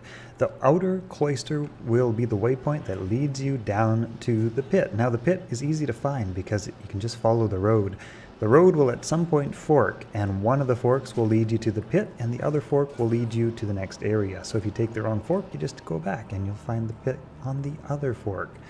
In the pit, there are lightning and cold immunes. That's okay, because we have lightning and we have cold damage. So between those two things, we're able to effectively deal with what comes at us. And what's really nice about this area is that most of the creatures here actually do not have a lot of hit points. They're not very tanky at all. So this character with Chain Lightning, as you can see, or regular lightning if you prefer, is able to quite quickly and effectively clear out the boss packs and the minion packs and the champion packs and all that sort of good stuff. There's of course also the classic route of Eldritch the Rectifier. This character takes out those cold immunes super easy with Lightning Bolt, basically off from off the screen, or lightning, or Chain Lightning rather. Eldritch has a good chance of dropping things, and then the waypoint is right there. We just head right on over to Pindleskin, and this character can take out Pindleskin also with very little trouble. There is the now and then rare occasion that Pindleskin will spawn with some ridiculous mods, and you got to watch out for those, but for the most part, yep, Pindleskin is no problem at all. As I mentioned, this character can farm Chaos Sanctuary to some degree, but she can also farm River of Flame reasonably well. The River of Flame is also a level 85 area, so the champion packs and the elite packs can drop any item in the game. Depending on the configuration of the River of Flame, this could be a fairly fast clear. Also, it could be a little bit slower. Some of the creatures are a little bit more tanky and tough than others. And then of course the Chaos Sanctuary is also possible to farm with reasonable efficiency. The biggest trouble here is in keeping the poor Mercenary alive. This character also does quite well with Mephisto. She teleports around quickly enough and is able to survive well enough to actually get to her destination, usually, mostly, for the most part. Those undead Stygian dolls, of course, being problematic. You don't want to stop for any number of milliseconds in Mephisto's Durance of Hate. Anyway, Mephisto is fairly easy to take out. Most of the time I can even keep the Mercenary alive. A little bit of static field to get that HP down, a little bit of healing potion to help that Mercenary stay up. Nope, not this time. No such luck. We go back to the Mephisto dance, the back and the fore, and the to and the fro, and the step and the right, to the left or right. Don't forget to check Mephisto's super chest in the back. Next on this list we have the Ancient Tunnels in the Lost City. This is a good spot, also a level 85 area where you can farm literally anything in the game. This character does reasonably well here. You will encounter nothing which is immune to cold. For the most part, there might be the rare elite that spawns with the cold immunity, but otherwise you have fire and you have poison immune, and otherwise, yeah, this character does quite well here. Anyway, that concludes this video. Hope you have liked it. Please subscribe for more Diablo content. Check out the rest of my channel for additional guides, and check out the links in the description below to join our Discord. And also there's some helpful Diablo 2 links, some cheat sheets and all that sort of good stuff down there. Check you later. All right. Greetings, gentlemen and ladies. I am the old school game snob, and today we are taking a look at the Lightning Orb Sorceress. This is actually my personal favorite. She has absolutely no trouble farming Pindleskin, and this gear is actually really quite budget. This is another budget build guide, of course. Here she is in the World Stone Keep. This is actually another good level 85 farming area that she does quite well at. A lot of medium weak kind of creatures in here, and they're kind of all spread all over the place for the most part, and her lightning, her chain lightning, just reaches everything everywhere. You don't even know what it's killing sometimes, and that's one of the nice things about this build. Of course, you run into any problems with immunities. Oh, not gloams, everything except gloams. Well, I guess those are technically black souls, but just like any other class, she struggles with the black souls. The lightning resistance I have on this character right now is kind of low, so I don't like to mess with the black souls, especially champions. Are you kidding me? Come on. Even though Frozen Orb does do a pretty good job with them, they just kill too fast. Oh my god. Anyway, yeah. Okay, let's take a look at this build, and then I will show you how she does in some of the other farming areas that don't have black souls. Here is the skill tree layout. For cold, we have 1 point into frozen armor. It's a good bang for your buck. 1 point gives you a nice boost to defense, and of course that freezing aura.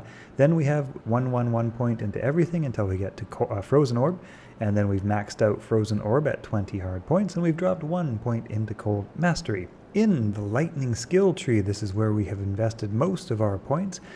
We have 20 into Lightning, 20 into Chain Lightning, and 20 into Lightning Mastery.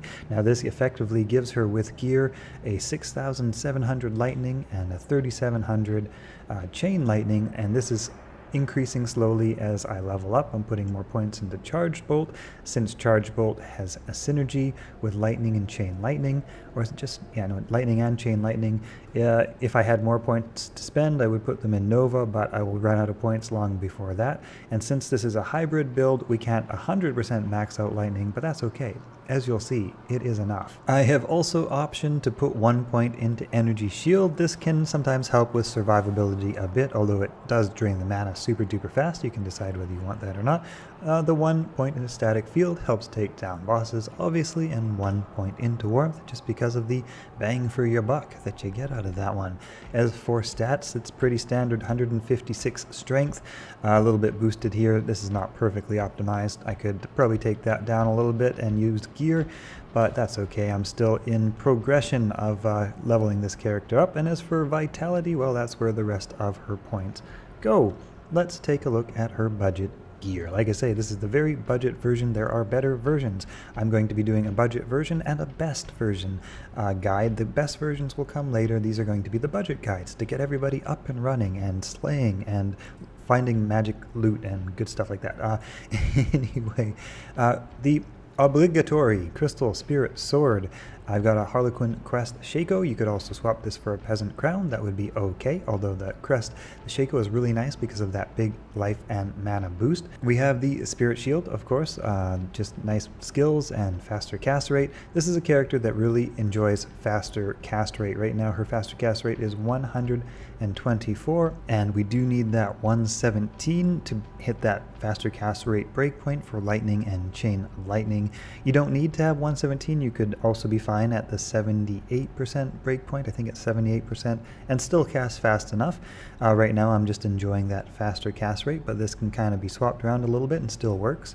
Serpent Skin of the Vampire Magi, very good for this character class because of that faster cast rate and how affected by faster cast rate lightning and chain lightning are.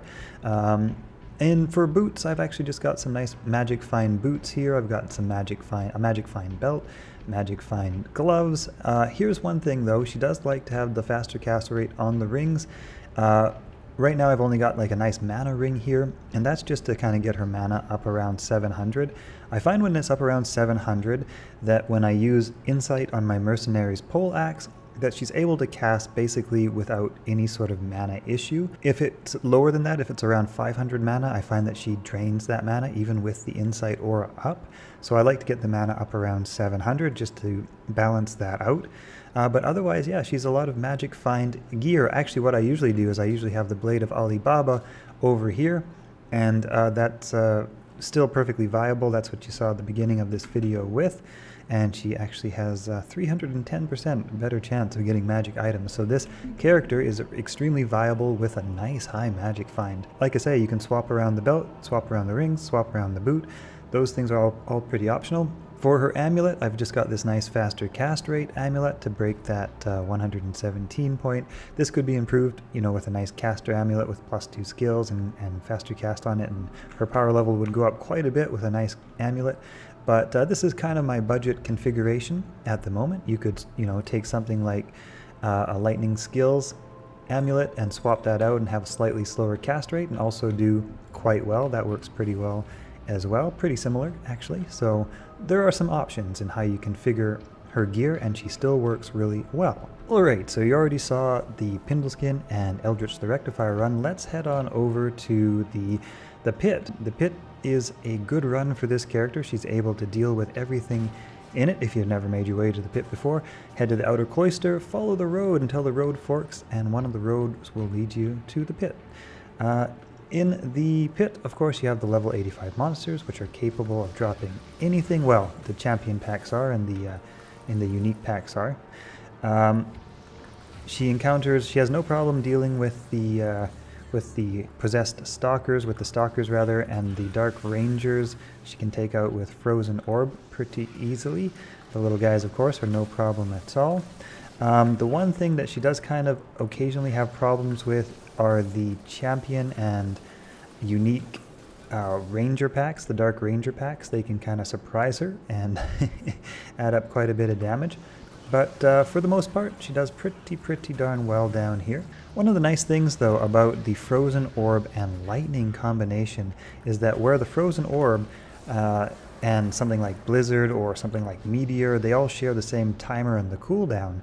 Frozen Orb and Lightning don't share a cooldown. So basically, you can almost cast both spells at the exact same time, and that's kind of what I'm just in the habit of doing by default. It doesn't matter what I see, if it's cold immune or lightning immune. It's basically Frozen Orb and then Lightning, and you can just kind of get your timing down right, and you know, Frozen and Lightning are kind of simultaneously cast, and that you know, can almost kind of double your damage, right?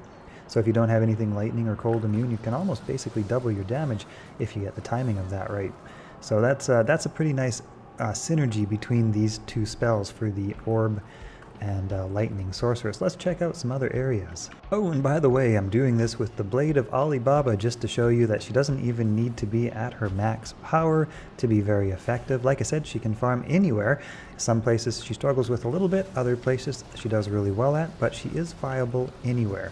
The main issue that you will encounter is this character's Mercenary, and getting him enough good gear that he can stand there and take it. Basically, something like the Chaos Sanctuary he can struggle in until you get him a lot of nice life leech and some decent armor and a decent weapon, that sort of stuff.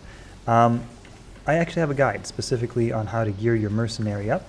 Right now, actually, I've got this Mercenary with the Insight, Great Pole Axe, and I also just gave him Tal Rasha's Helm, which gives him 10% life leech, and he's doing pretty well. I also actually just added a different item, the Bone Flesh, which also has a 5% life steal. So he's actually up to 15% life steal, and actually just gave him that a couple hours ago, and he's doing actually a lot better now here in the Chaos Sanctuary than he was doing before. I guess I better pick that up, and I better pick that up. Yeah, anyway. She, like I say, here we got the Blade of Alibaba. If you wanted to switch back and forth between the two, there's your magic find configuration, there's your damage output configuration. You can take down some of the monsters a little bit quicker, and then switch over to your magic find option when it's time to take out Diablo. But yeah, pretty good, not too very bad. Another good level 85 area for this character is the World Stone Keep. There's usually a lot of fairly squishy things in here, a lot of corners to hide behind, and because you got that chain lightning, well, unless you have the lightning immunes like I do in this case, but for the most part you can kind of hide behind corners and let your chain lightning do most of the heavy lifting. So here's a good example of some of the things you'll encounter in World Stone Keep that this character does really well at. Ghosts and what are they called? The little what are they? What, soul killers? That's right. So yeah, Chain Lightning just jumps around, takes out everything, and because they have such weak hit points, yeah, it works really, really well at taking out certain types of creatures. Again, World Stone Keep, you kind of get what you get.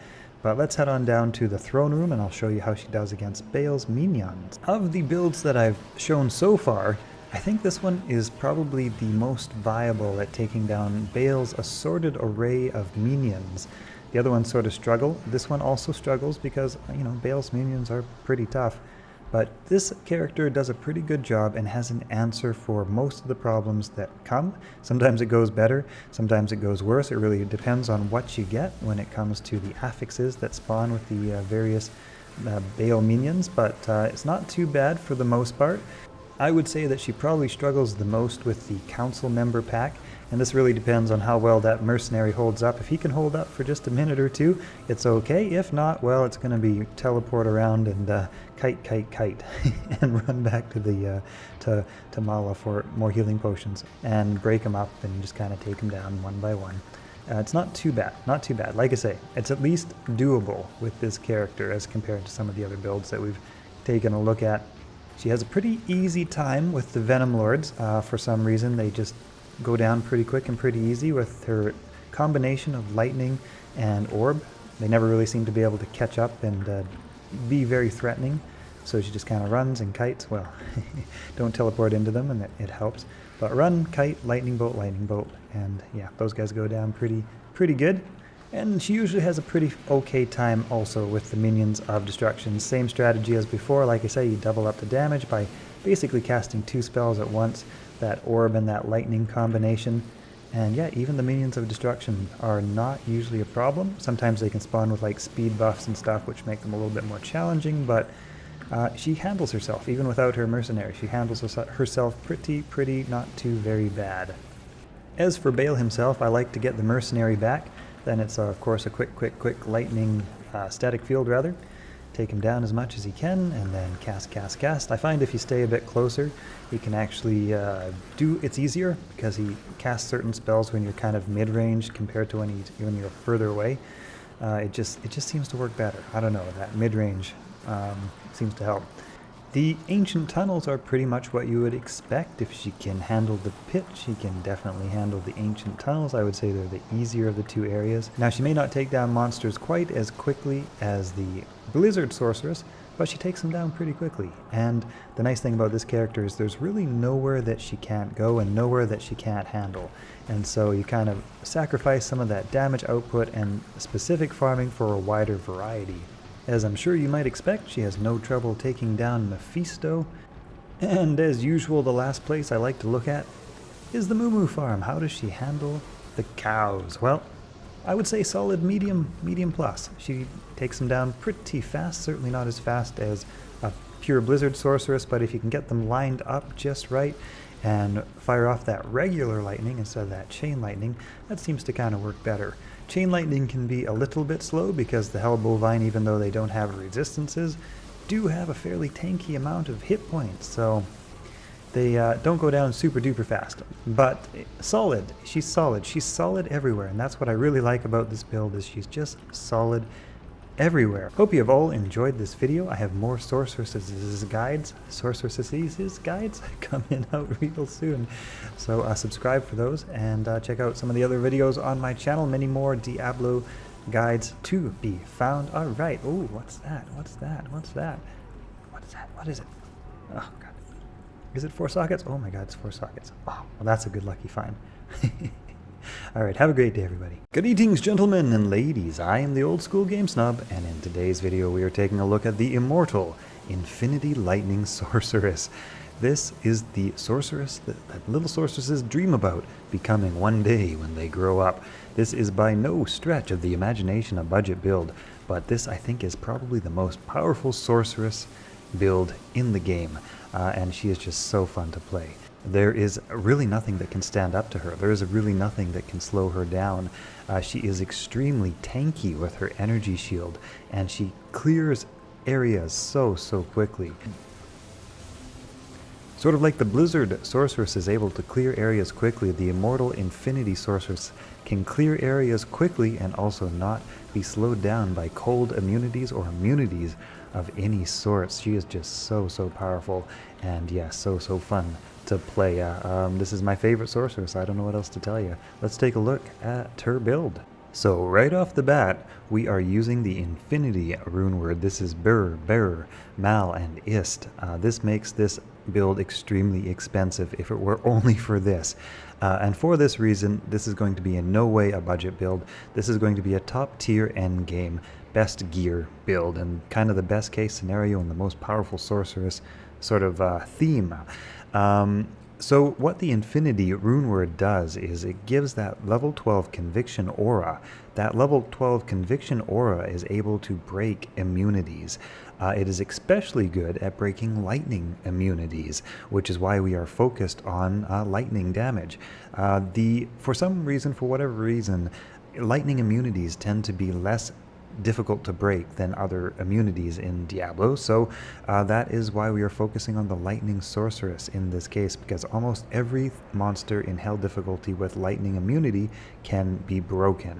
For lack of a better way of saying, immunities such as cold immune monsters or fire immune monsters are actually just more immune than lightning immune monsters. They have a higher immunity, and it requires a more strong conviction aura to break those immunities, and that level 12 conviction aura, I believe, can reduce immunities by 70 or 80%, I forget, which is, like I say, enough to break pretty much everything in lightning, but not everything in cold and fire.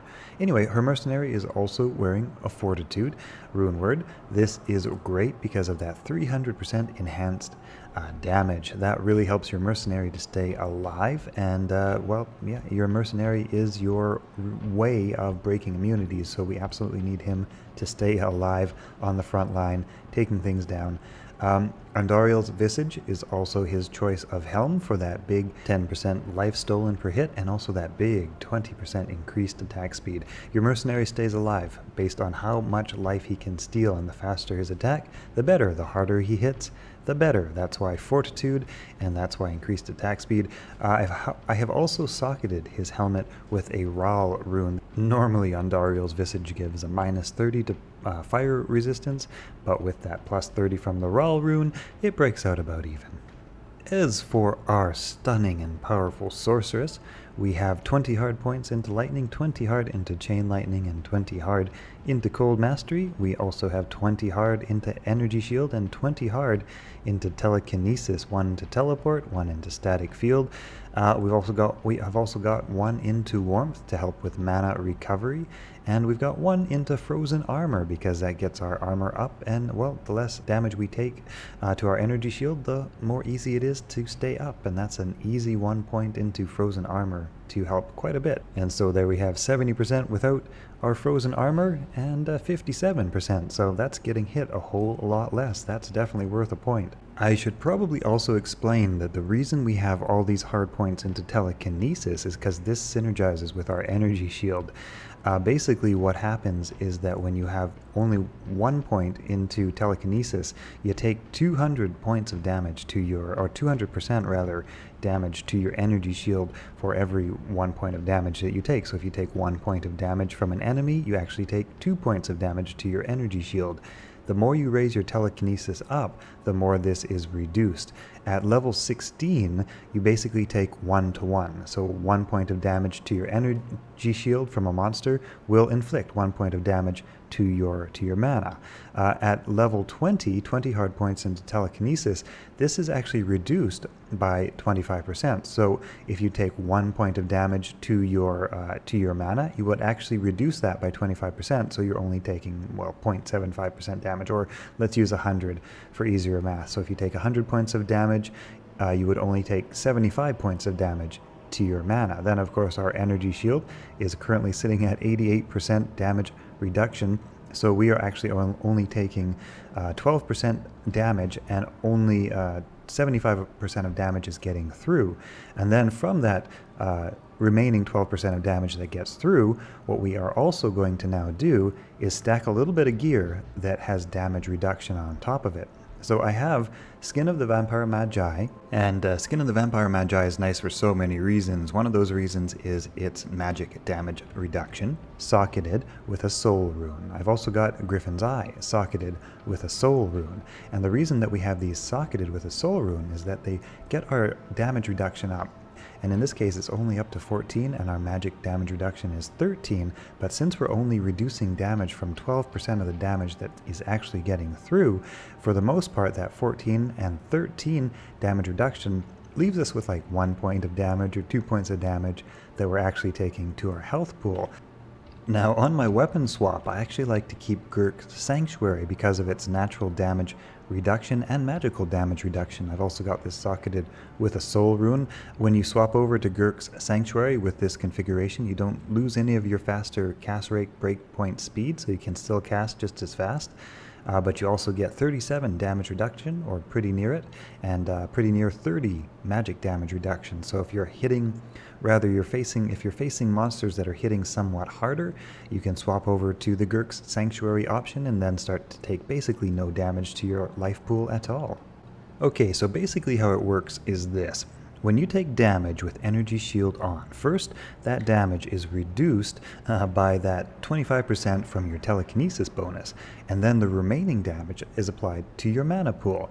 Your mana pool reduces damage to your health by whatever percentage your energy shield is at, in this case 86% damage reduction, leaving 14% of damage to actually get through. Actually, let me just swap over because we were talking about 12%, so 12% of damage gets through to your health.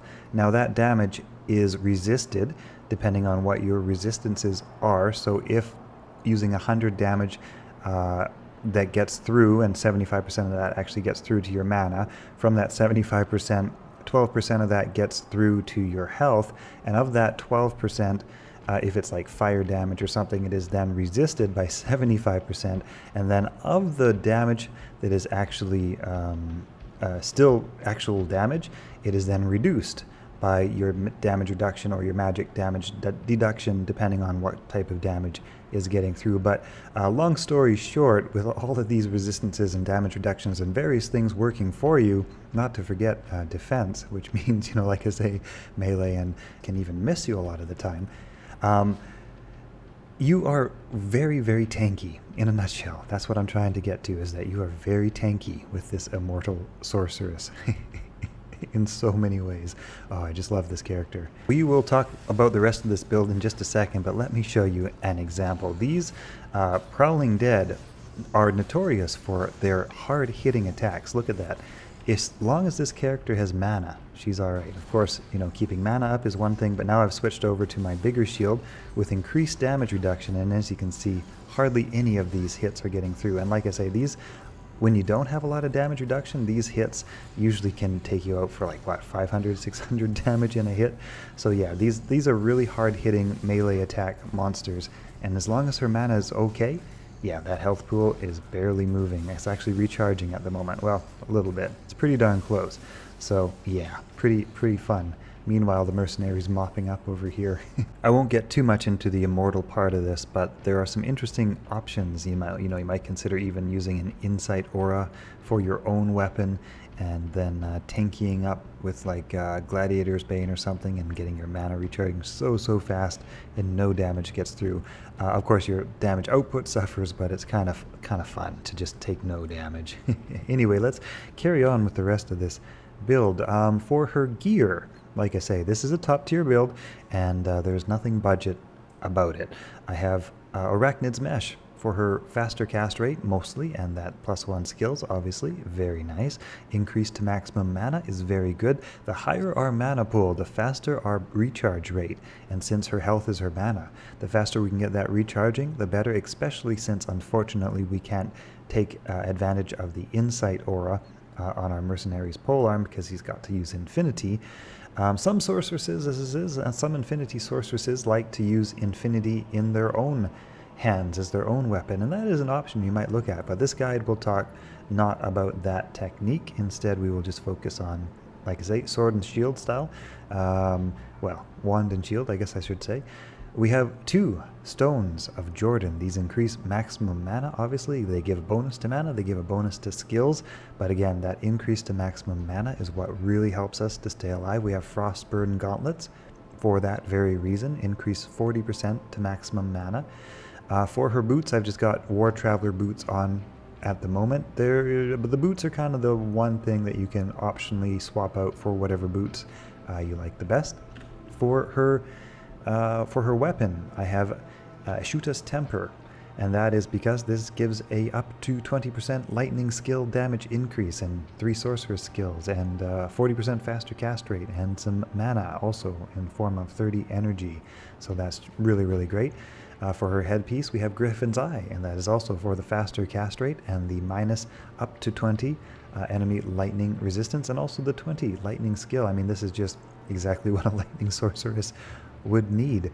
For her necklace, I've got a +2 10% faster cast rate crafted amulet. You could potentially get up to a 20% faster cast rate, and this character can actually break that 200% faster cast rate if you swap out the Stones of Jordan for faster cast rate rings, and if you swap out the Frostburn for Mage Fist, she gets over 200%, and that's nice. But what happens if you do that is that her hit or mana pool goes down quite a bit, and her tankiness drops a whole lot too. And the damage increase I don't really think is that substantial from that extra breakpoint for the value that you would get from having such a nice high mana pool in terms of survivability. So that's why I favor this configuration. Anyway, that's basically the configuration. Out of the box, her life pool will be very low. We have everything into energy and enough to wear our gear, actually plus a little bit by accident, but enough to wear her gear. In terms of getting her health up and her resistances up, you will want to be stacking charms. So you just kind of need to stack whatever charms you can find for your health and for your resistances, because otherwise those things might suffer a bit, especially her poison resistance can be a bit of a downside. You need to get that one up quite high. The other ones are not as important because her energy shield will absorb all damage that comes in, and not a lot of it will get through. Even if you had negative resistances, she's still going to be very resistant to damage, but poison goes right through. So poison, if you can't get any resistance up other than 1, I would choose poison as the main one to get up. Actually, it occurs to me to clarify on that a little bit. Your mana will take the damage of a spell straight flat to its to your mana shield. So if you take damage from a spell that does 100 points of damage, your mana will take 100 points of damage. Of course, it is reduced by 25% with telekinesis, so it will take 75 points of damage. Your resistance over here does not reduce how much damage comes into your mana. That is why having lower resistances over here, or even negative resistances, isn't the end of the world for an energy shield sorceress, since she's taking pretty much all her damage to her mana. This helps, of course, in reducing any damage that gets through her mana to her health pool, but for the most part that is also again reduced a whole bunch by damage reduction by a flat amount, magic damage reduction, and the fact that only like 12% is getting through. Yeah, anyway. And then, yeah, like I say, stack that health up with charms as much as you can, and resist up with charms, and that's basically the gear. Alright, let's take this girl out for a spin, and I can show you how she handles the areas. But first, a very, very kind thank you to all of my absolute rockstar Diablo 2 fan subscribers, 15,500 of you crazy folk. Thank you very much, I appreciate the support. So we saw this lady take down some of the Chaos Sanctuary. Let's show how she performs here on the Eldritch Pindleskin run, just because it's, well, oh, it's done. how about Shank the Overseer? Shall we check him out? Do you want to just go stand right in the middle of things and see if Shank's any problem at all? No problem here? Alright, well, let's take them all down. Shank the Overseer, oh, he's down. That's done. Oh my god, this is so fun. Okay, back to Pindleskin. Let's take out Pindleskin. I'm sure you can already guess how this is going to go rather well. Oh yeah, these guys are still awake, right? We woke them up a bit. Oops, wrong button. That's okay. That's alright. And he's down. Where are we going to head next? Let's head over. You know what's kind of funny? I've noticed on the trade boards that there's sure a lot of people trading the essences of hatred and the essences of which one is the one that, oh, gloams. Yes, gloams are a problem, right? But for this character, well, they're still a problem, but not as much so as you might have with most other characters, right? You can see I can just kind of stand there and it'll be all right. I wouldn't want to do it forever, because gloams are still gloams, or sorry, not gloams, but Dark Souls. I call them all gloams, but yeah, I wouldn't want to stand there forever, but at the same time, I'm not nearly as afraid of those things as I am with any other character. Any other character than a good Immortal Sorceress build, I guess I should say. So the strategy is sort of to teleport your Mercenary into position. He gets that conviction aura on things, and yeah, gloams are still gloams. Gloams will always be gloams. Come on, gloams. Oh, my shield came down. Oh, that'll make a big difference. See, that's the thing you got to watch out for too. When the shield comes down, you got to make sure you get it put back up, and that will happen in case of mana burn, or in case your shield is entirely drained of mana.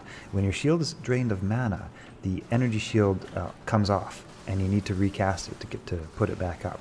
So you kind of have to watch out for that. It doesn't happen often, because for the most part, you know, you're not dealing with things that can take your shield down that quickly and easily. Gloams are the exception to that. I'm kind of happy we're fighting gloams here, because I think they're like the hardest monster in the game. So I think if this lady can handle gloams, you know, she can handle anything, right? Anyway, let's take down the gloams.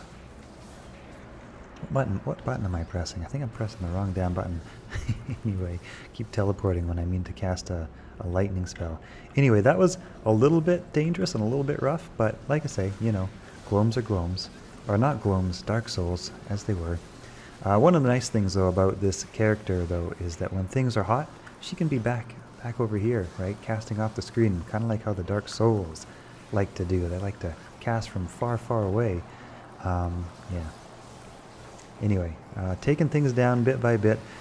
Let's get past these gloams. Man, I hate gloams. Or sorry, Dark Souls. I hate Dark Souls. So that is probably about as rough as it'll ever get. Let's check out some of these Death Lords. These guys are dangerous, right? Let's just go and taunt some Death Lords or some Hell Temptresses. We'll taunt some Hell Temptresses. See if they are any problem at all. No, not really. Okay. I keep hitting the wrong damn button. I'm used to a slightly different key setup here. So, oh, there we go. There we've got the Death Lords. All right, Death Lords.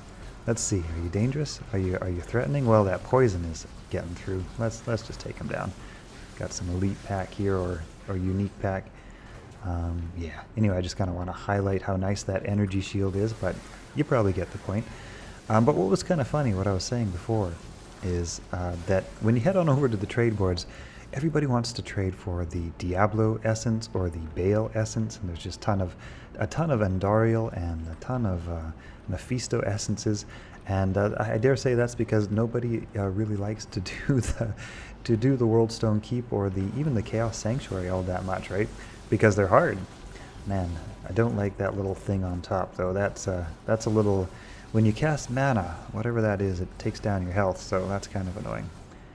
Boy, our Mercenary's doing a good job, though. But this is, a great character to potentially make some nice trades, right? Because you can go in there, you can take out Baal, no problem. It's pretty easy. You can take out Diablo, pretty easy. And then you've got like a really good trade item that everybody is needing to do their character resets and that sort of thing. So, yeah, kind of a nice little advantage there.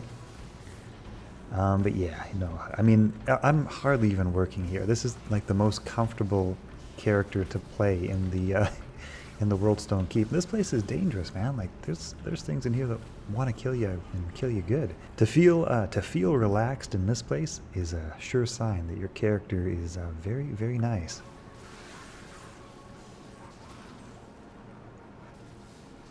We will blast through these boss packs together, show you how well they go down. Oh, that conviction aura, that minus to enemy resistance, and all these bonuses, man, they just work so well. These guys are always the most difficult, but for this character, not even so much. I mean, look at that. They just melted. Like, oh, poor guy. He always has such a hard time with those Hydras. Okay, I think we have the Venom Lords next. I like to just get some lightning going here. These guys go down so fast. Oh, it's too funny. Alright, last but certainly not least, the Minions of Destruction. Let's see how these guys last. Not so good. That's fun. That's just fun. Anyway, you have a great character. We won't bother with Baal. You guys have all seen Baal a million times. But you have a great character for the Chaos Sanctuary runs, for the Throne of Destruction runs. Anyway, I'm sure it goes without saying that if she can handle Chaos Sanctuary, Throne of Destruction, then I don't even need to show you how well she does in the Pit or the Ancient Tunnels. Those are much easier. The only thing I have left to show you is the cow level. I like to end my guides in the cow level and show you just how well the characters do. Hey, cow level's a fun place to farm. And yeah, some builds work better in the cow level than others. The ooh, pull rune. Okay, we'll grab that. Yeah. Anyway, no problems in the cow level. These guys are nice because they line up straight. Sometimes you just put regular lightning straight through them. Sometimes chain lightning.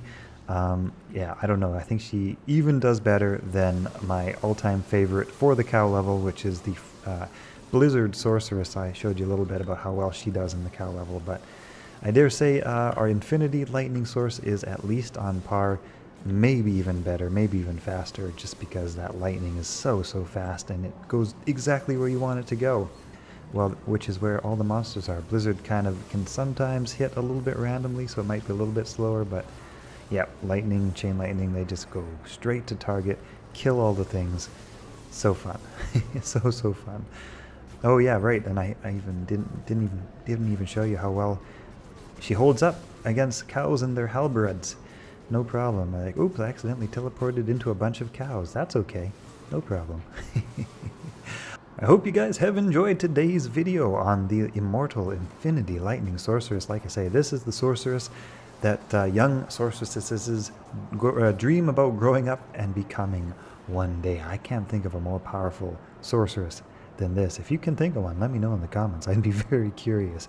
But nah, I think this is it. This is the top tier, top of the line. Have a great day, everybody. Hope to see you all in the next video. Good evening, gentlemen and ladies. I'm the Old School Game Snob, and in today's video I thought it would be fun to stack up all of the different sorceresses spells against each other. What would happen if we max out all the synergy of every spell and just compare these spells side by side, see how they do at their best potential, and that is exactly what we're going to do. We're going to start at the bottom and work our way up and just take a look at everything in its best form. We are going to be using gear, which is giving no spell a particular advantage, +2 to all skills on our Shaco, +1 skills, Crystal Sword, Crystal Shield, and faster cast rate rings with some mana, Frostburn gauntlets. Basically nothing that would give any type of school, element, or spell an advantage over another spell. So just a nice simple plus to skills. Alright, let's kick things off with Firebolt. This one can reach a fairly impressive 4,000 to 5,000 damage. Let's take it into the cow level, and we will be farming the cow level just because the cow level has no immune monsters. Now the cows do have a natural 50% resistance to fire, a natural 50% resistance to cold, and a natural 33% resistance to lightning. So there is a little bit of resistance variance, but I think this is probably going to be our best case scenario for fair testing. Alright, here we go with Firebolt. Firebolt is of course a single target damage spell. Even though its damage is reasonable, it's able to take down these cows pretty quick. The fact that you can only hit one at a time is a little bit limiting in terms of dealing with anything more than just one target. So, Firebolt. We won't linger here on Firebolt too much. Let's take a look at the next thing. Okay, next up on this list, I think we have nobody's favorite, Inferno. This receives a benefit from warmth, and we've also got Fire Mastery maxed out. Let's see how Inferno does. Oh, not so good so far. Oh, that's so slow. Oh my god. That's so slow. I don't even know if I'm going to have a chance to hit these cows. Oh, that's just incredibly terrible. Yeah, it's really no wonder that people do not like Inferno. It's cool looking, but no, it's absolutely useless. Okay, next up we will take a look at Blaze. This is getting benefits from Warmth and Firewall, all of which are maxed out, as well as Fire Mastery. We have 4,000 to 4,200 damage. Oh, cows.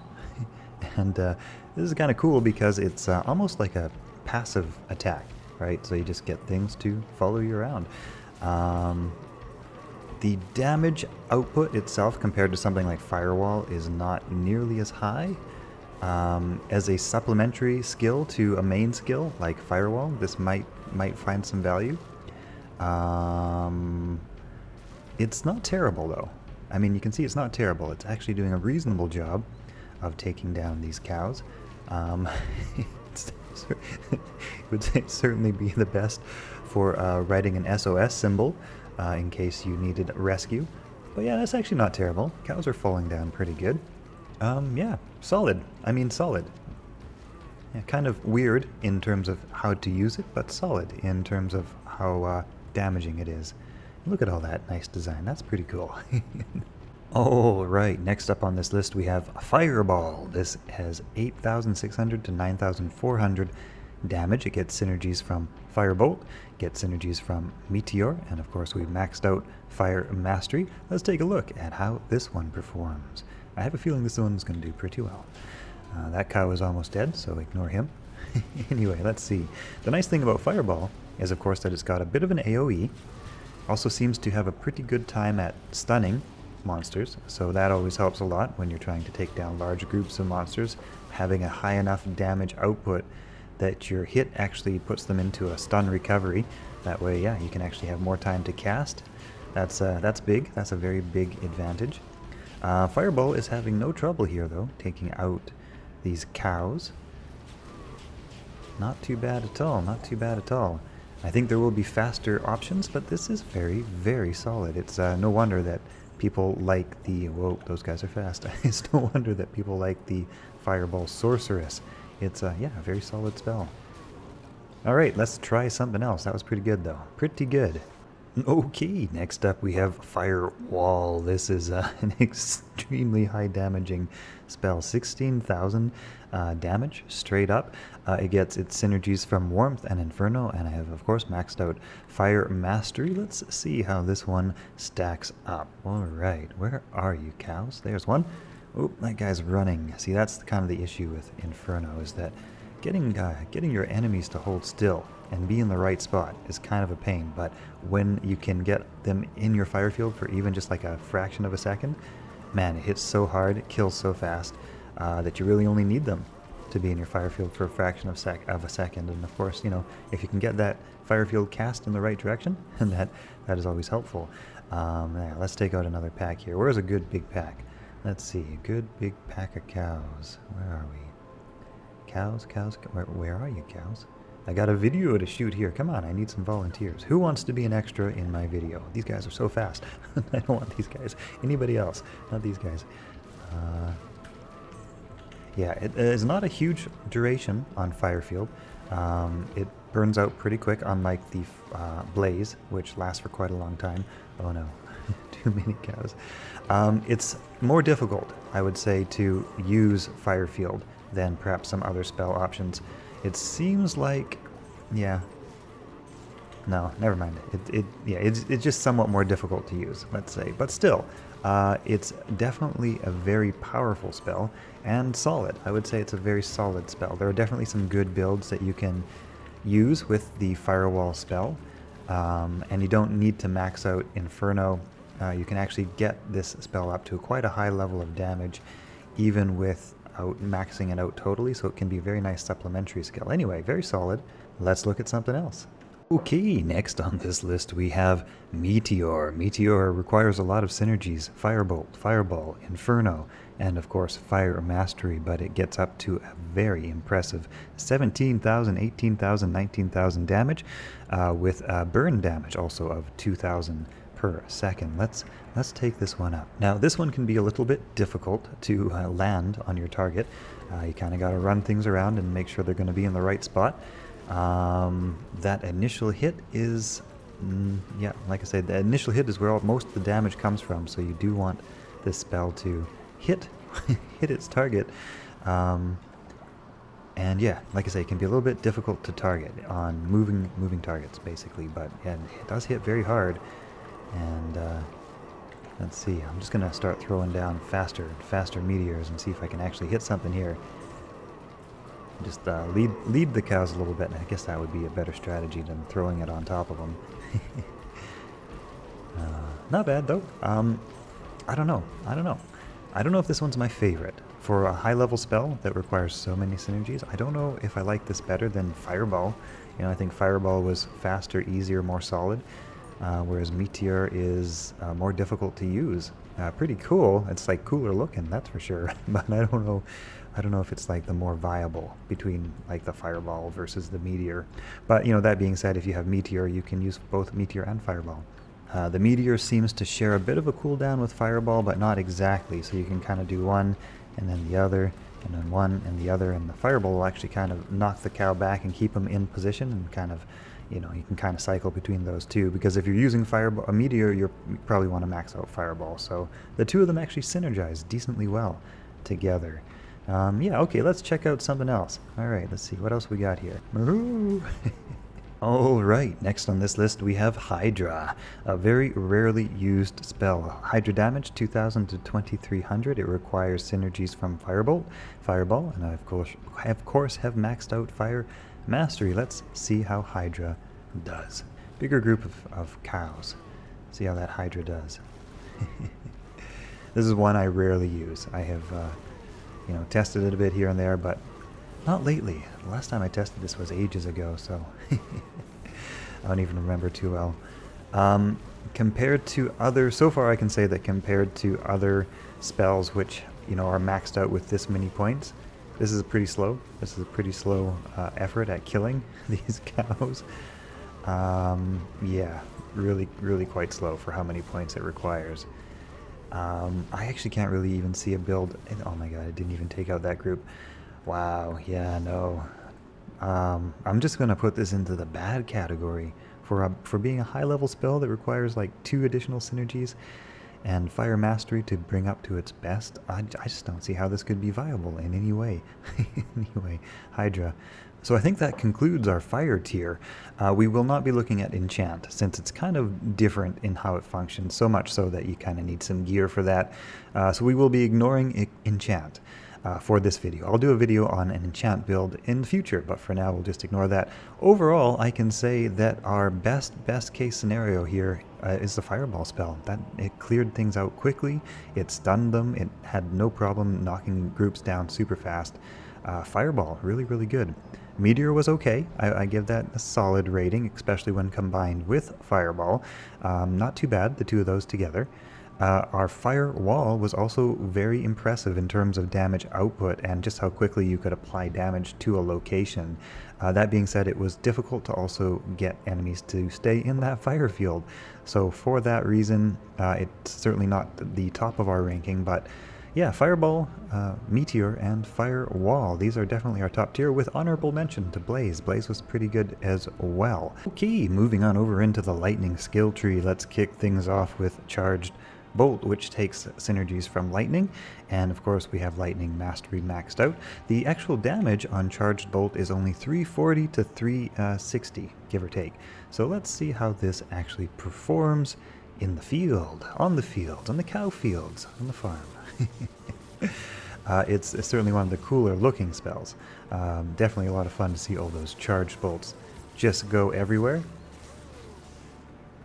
Let's see if we can find a few more cows than that, a few more cows to deal with.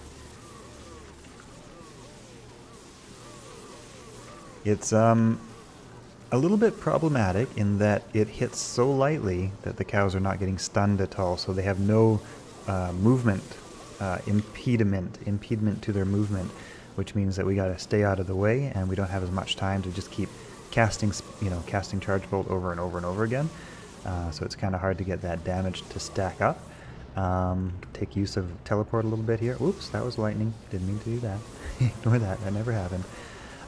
It's a little bit slow. I can say it feels a little bit slow in taking down these cows, but not terrible. Right, for a level 1 spell. Of course, that's been buffed up a whole bunch and only has like actually an additional 20 points of synergy to it, like the lightning spell, and lightning spell being itself also a very solid spell. It's decent. It's fairly decent. I give it a solid decent. Okay, next on this list we have Lightning. Now Lightning does a very impressive 5 to 17,000 points of damage, so a bit of variance there, you could say. Gets synergies from Charge Bolt, Nova, Lightning, Chain Lightning, and of course Lightning Mastery. Let's see how she holds up. I think I can already tell you, as I know this one well. This is a very good spell. Here we go. Let's take down those Hell Bovines. The issue with Lightning is that you have to get things all lined up, which can be sometimes very good, very easy. It can be a very nice way to stack up that damage because it just goes through everything, and sometimes it can slow things down if you don't have a nice good line of things to take down. Damage wise, kind of all over the map. Oh, there's a Lumrune. Grab that. Yeah, kind of all over the map. Like I say, 5 to 17,000 damage, so your lightning hits can really be anywhere anywhere between that range, so it's not exactly predictable every time, but it casts so fast, and even if you don't hit for top damage every time, you're going to be hitting for some very high damage most of the time. And yeah, it really is having no trouble taking down these cows, so everybody knows, I think, that Lightning is a very solid spell, definitely in the S tier in the whole Sorceress spell repertoire from any tree. Yeah, Lightning. Alright, let's take a look at Chain Lightning. Actually, while we're at it, since Chain Lightning's basically the same, it synergizes with the same things, except for Nova. It doesn't require Nova. It has less damage, 5 to 7,700, but it has an interesting effect of bouncing between monsters. Right, so it'll bounce back and forth between monsters up to, I think, 8 times. Or 11 times, actually. 11 hits at the current level. So if you have 2 monsters or 4 monsters or whatever, and you cast it once, it bounces around between them. And so you can just kind of start stacking up those chain lightning bounces between monsters, and before you know it, things are dying from everywhere off the screen. You don't even see what's dying, and it's all dying. So it's very utility in that you find one monster and you let the lightning arc do the finding of other monsters anywhere else kind of on the screen. Not anywhere else. Anywhere else with like a line of sight, I think, is how it works. Yeah, Chain Lightning, definitely one of my personal favorites and super duper solid. Yeah, very, very powerful as well. Even though it's got half the damage of lightning, the fact that it bounces around is very, very powerful. And it hits hard enough to stun things very often. So you can just kind of sit there and spam it and things get stun locked. And yeah, very, very utility in that regard. All right, so that's chain lightning and that's lightning. All right, let's move on. Okay, next up on this list we have Thunderstorm. And even though this is a fairly useless, terrible spell, yeah, how cool does the new graphics look for Diablo Resurrected? I just wanted to show that off. I got to go get another cow portal here because we've killed most of the cows now in our scientific experimentation. Yeah, these cows were sacrificed for science. That's just how it was. But I just, threw on a little Thunderstorm and thought, how cool does that look, man? That just looks so cool. Top points for how cool it looks. For how functional it is, I don't think this is going to go very well. Okay, let's take a look at the stats really quick. Thunderstorm only requires points in Thunderstorm. It doesn't actually get synergies from anywhere else, which is maybe a little bit to its credit, or maybe if it got synergies from somewhere else, it might actually be useful in some way. Lightning Mastery, of course, is maxed out, and with those things on, we have 1,600 to 2,100, which is not the very best. Alright, back to the Moo Farm. I don't think this is going to go very well. I'm pretty sure the developers intended this as like a supplementary skill for like a pure lightning sorceress or something like that. In that, you could just have it active and it would take down monsters while you're off doing your thing, but it's really so slow and it hits so lightly that 20 points in this skill is just so far from worth it.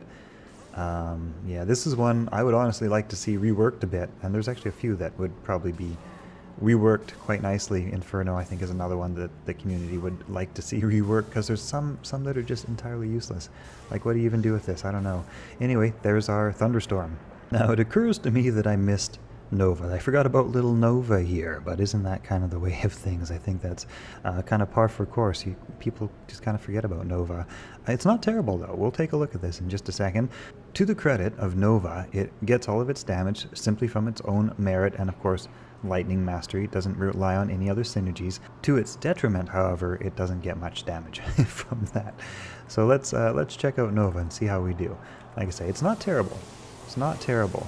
It would be better if it were a little bit harder hitting, then it might actually stun some things. But you can see those cows' health are going down reasonably well.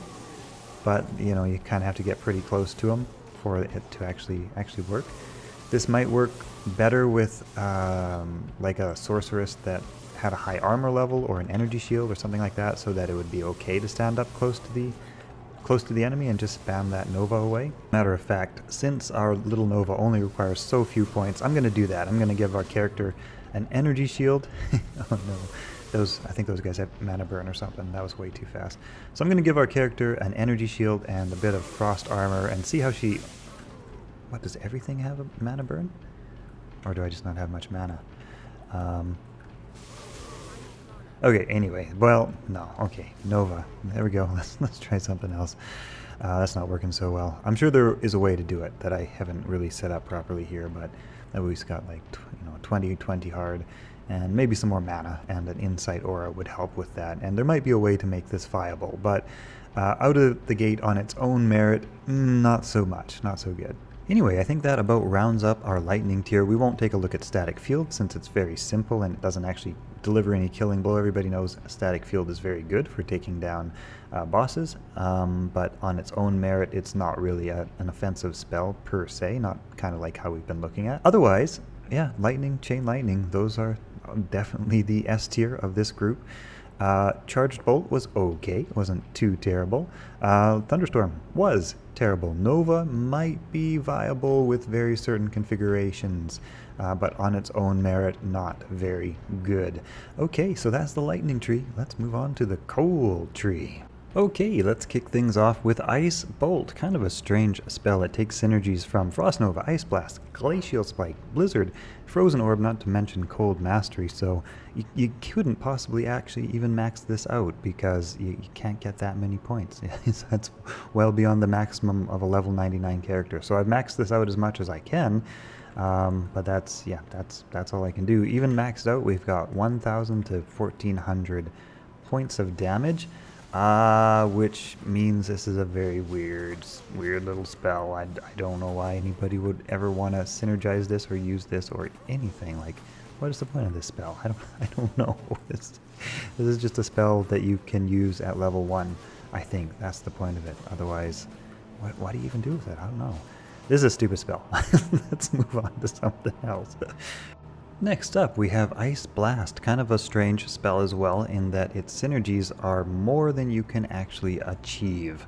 If you max out all of its synergies, it requires synergies from Blizzard, Frozen Orb, Glacial Spike, and also from Ice Bolt. It also, of course, would require Cold Mastery, and so as high as I could get things, I have got things. At our best potential, we have 3,300 to 3,400 points of damage. Let's see. Whoa, let's see how this does. Please disregard that energy shield on top of her head. That is left over from our last respec. All right, here we go with Ice Blast. 3,000-ish damage per shot. What it does have going for it is that it does freeze enemies. It gives you a chance to get some more spells off, which is very nice. As for its actual kill power, it's fairly decent in terms of actual kill power. The bolt itself is a little bit slow in getting to its target, so I can see how this would be difficult in targeting certain types of fast-moving monsters, but for the cows, you know, they're not too hard to hit. That being said, it is kind of hard to pin them down. Not terrible. I've definitely seen worse, but I've also seen better, so this is a fairly medium. I'm giving this a fairly solid medium. Good damage output. But for crowd control, certainly not S tier. You know, it is reasonable, but not amazing, let's say. All right, next on this list we have Glacial Spike, which receives synergies from Ice Bolt, Ice Blast, Blizzard, and Frozen Orb. Maxed out, we have this at 1,500 to 1,600 damage, which is actually quite a bit less than our Ice Bolt, Ice Blast. Whoa, shoot. But what this does have going for it is, no. Okay, let's take it from the top. That didn't go too well. What this Glacial Spike does have going for it, though, is even though its damage is a little bit lower, it is able to freeze groups, and that can be very good for crowd control. The damage is actually fairly decent damage output. The Glacial Spike spell itself actually travels fairly quickly to its target, so it's easier to hit your target, especially if your target's moving around quickly. And yeah, overall the damage output is very respectable.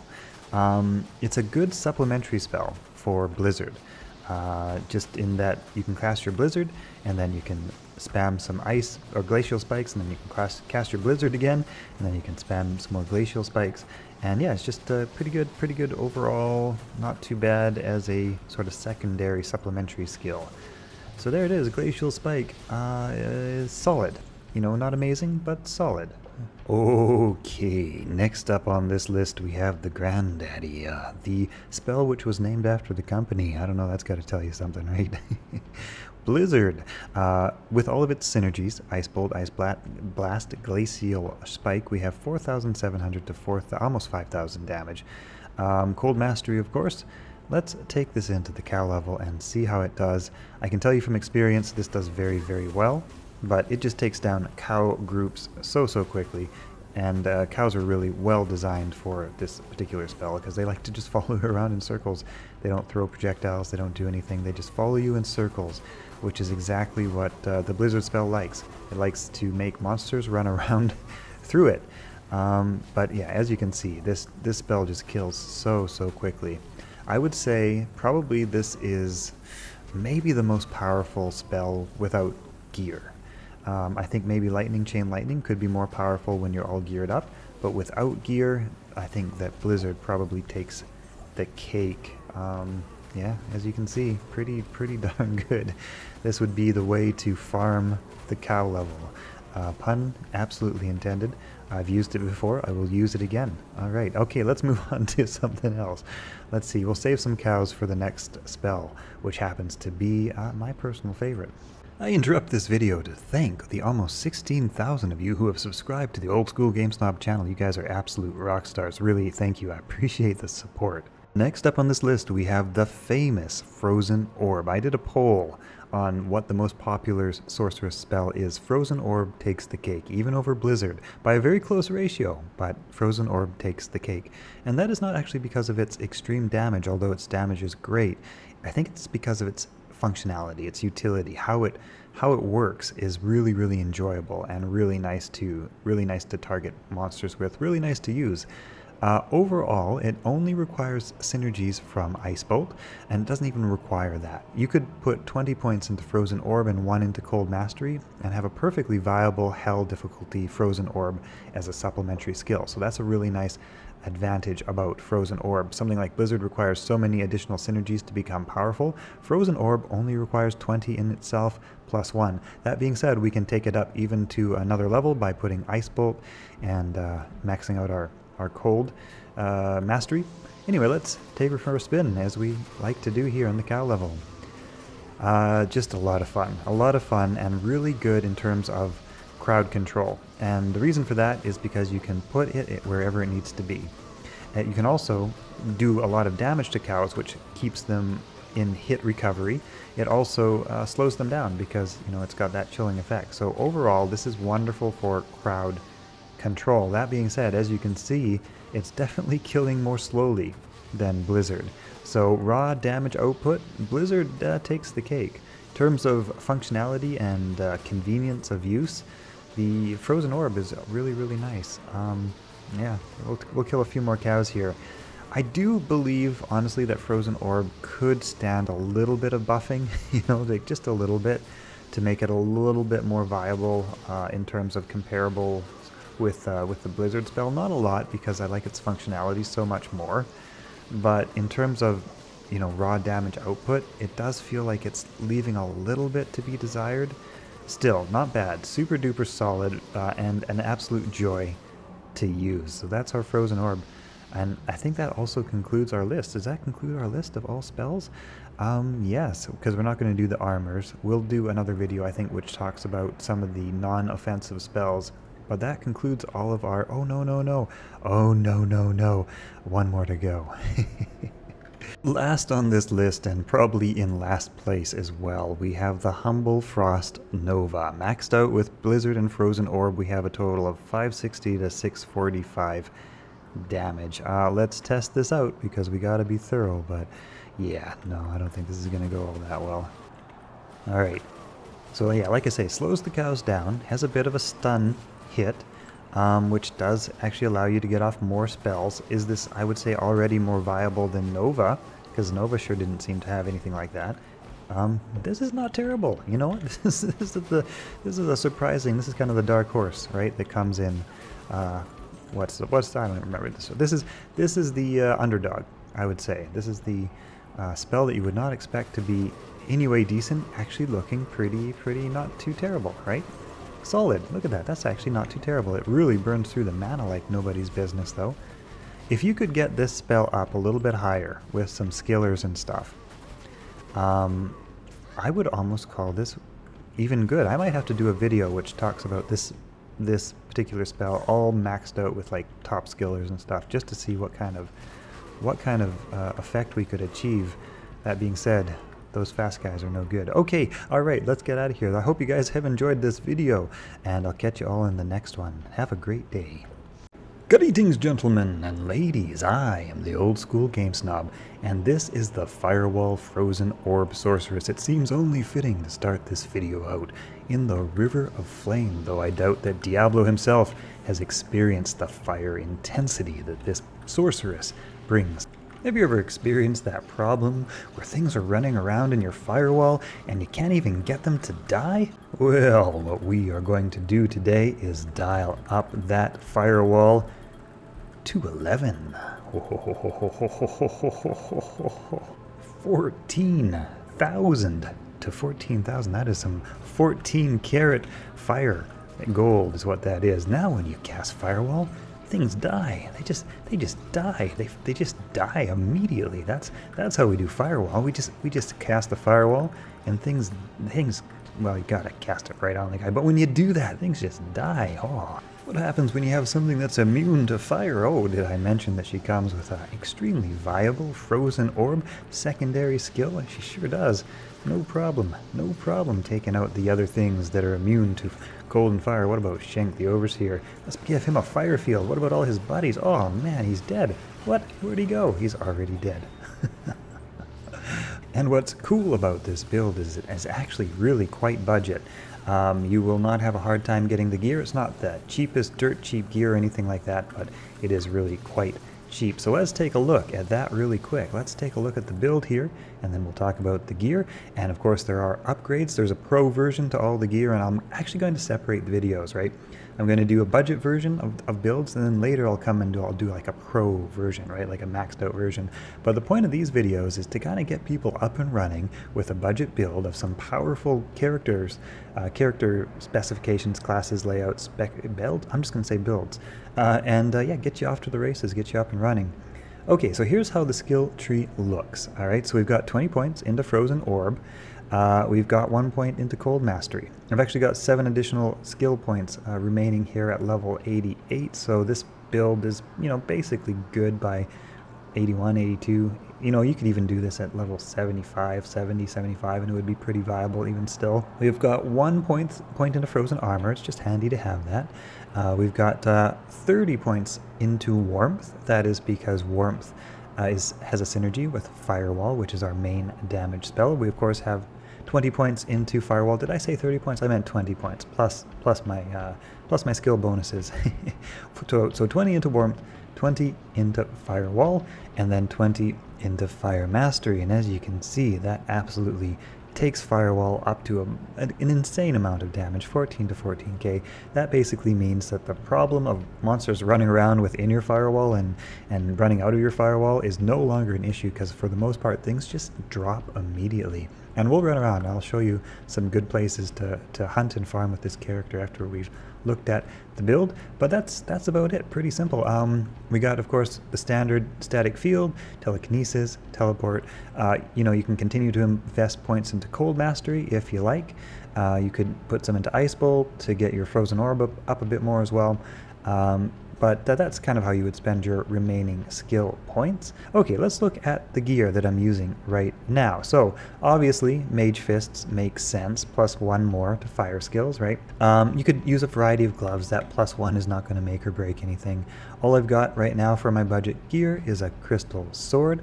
I've got a Monarch shield, which is, you know, it's not super duper budget, but it's pretty budget, right? It's not too hard to get a Monarch shield. I've got the Harlequin Crest Shaco. You could also substitute this for something like Lore or Peasant Crown, just to get like another plus 1 to skills, though that big life and mana is really nice, obviously, and Magic Find. For my amulet, I've got Tal Rasha's. This is obviously plus 2 to skills, but you could substitute that for a plus 3 to fire skills, or a plus 1 even would be okay. We're just getting the fire damage up a little bit more, but it's not actually even necessary to get it this high. For the rings, I've got just a couple of rings. They're actually not even necessary. These are just kind of optional pieces that you can decide what you want to do with. These aren't really even a part of the build. And that is because this build doesn't really need faster cast. That's because the Firewall and Frozen Orb are on a timer, so even if you have faster cast, it doesn't help that much. It does help with something like Teleport, so that's kind of nice, but otherwise you don't really need faster cast that much. Serpent Skin of the Viper Magi, a pretty standard go-to, you know, budget Sorceress, but also a really good Sorceress item as well. You know, resistance, all skills, all that sort of stuff. So we've got our all skills up about 10 points, give or take, which is kind of nice. This can be improved a lot as you get better and better gear, but like I say, this is your budget, off to the races and get you slaying demons build. So yeah, swap that out for some Magic Find, swap that out for some health, swap that out for whatever you want in the belt, you know, and even the boots, you could kind of swap that out however you want. Nice faster run walk is always good. For the stats, I've got enough to wear the Monarch Shield and the rest into Vitality. With this build, you really don't need mana. Well, number 1, because your spells don't really cost a heck of a lot of mana, and number 2, because you got 20 hard points into Warmth. Mana is not an issue. This build really doesn't even need Insight on your Mercenary, so you could opt on something, you know, like or maybe Infinity later in the game, or maybe like a more powerful I don't know, what would be maybe Ogre Axe or something like that. What's it called? Bone Hew? Bone Hew? Is it Bone? Yeah, I think it's Bone Hew. Anyway, that's basically the build. It's pretty simple, and it requires very little gear, and you could even wear less gear than this, and it would still be quite good. So let's take this out for a spin, shall we? Since she does have those dual elements, she is able to quite effectively farm somewhere like Chaos Sanctuary. I guess those guys are fire immune. I better use the right element on the right guy. The Frozen Orb is pretty good. Like I say, it's not the most powerful, but Frozen Orb never really is the most powerful clear out, but it's a very nice and functional spell. You run around, you throw Frozen Orb. It's very utility. I really like how it works. Yeah, anyway, let's take out some stuff here. You can see that she really is having no problem here with fairly budget gear in Chaos Sanctuary. Man, she just, when something's not fire immune, man, it just absolutely melts. It is so fun to melt monsters with this fire field. Yeah, powerful stuff. I don't know, I would almost say she rivals the output damage power of the Blizzard Sorceress, which we just did a video about. She's actually even got a decent 1,000-point damage blaze, just about 1,000 point anyway, which is, you know, you can have that just cast as you run around. It's just a little extra damage for things to run around through. So she'd be quite good at farming something like Eldritch the Rectifier, since these guys are all cold immune but not fire immune, and you just teleport into this nice little spot. Everything burns, everything dies. As for Pindleskin, she handles him well. I like to throw a Frozen Orb to slow things down and a little fire field in front of my Mercenary, and everything dies. Everything just goes down. Well, not Pindleskin, because he's immune to fire this time. It's a good thing we have that backup element. As for farming, she's quite good in the pit. Things in here are immune to cold, but they are not immune to fire.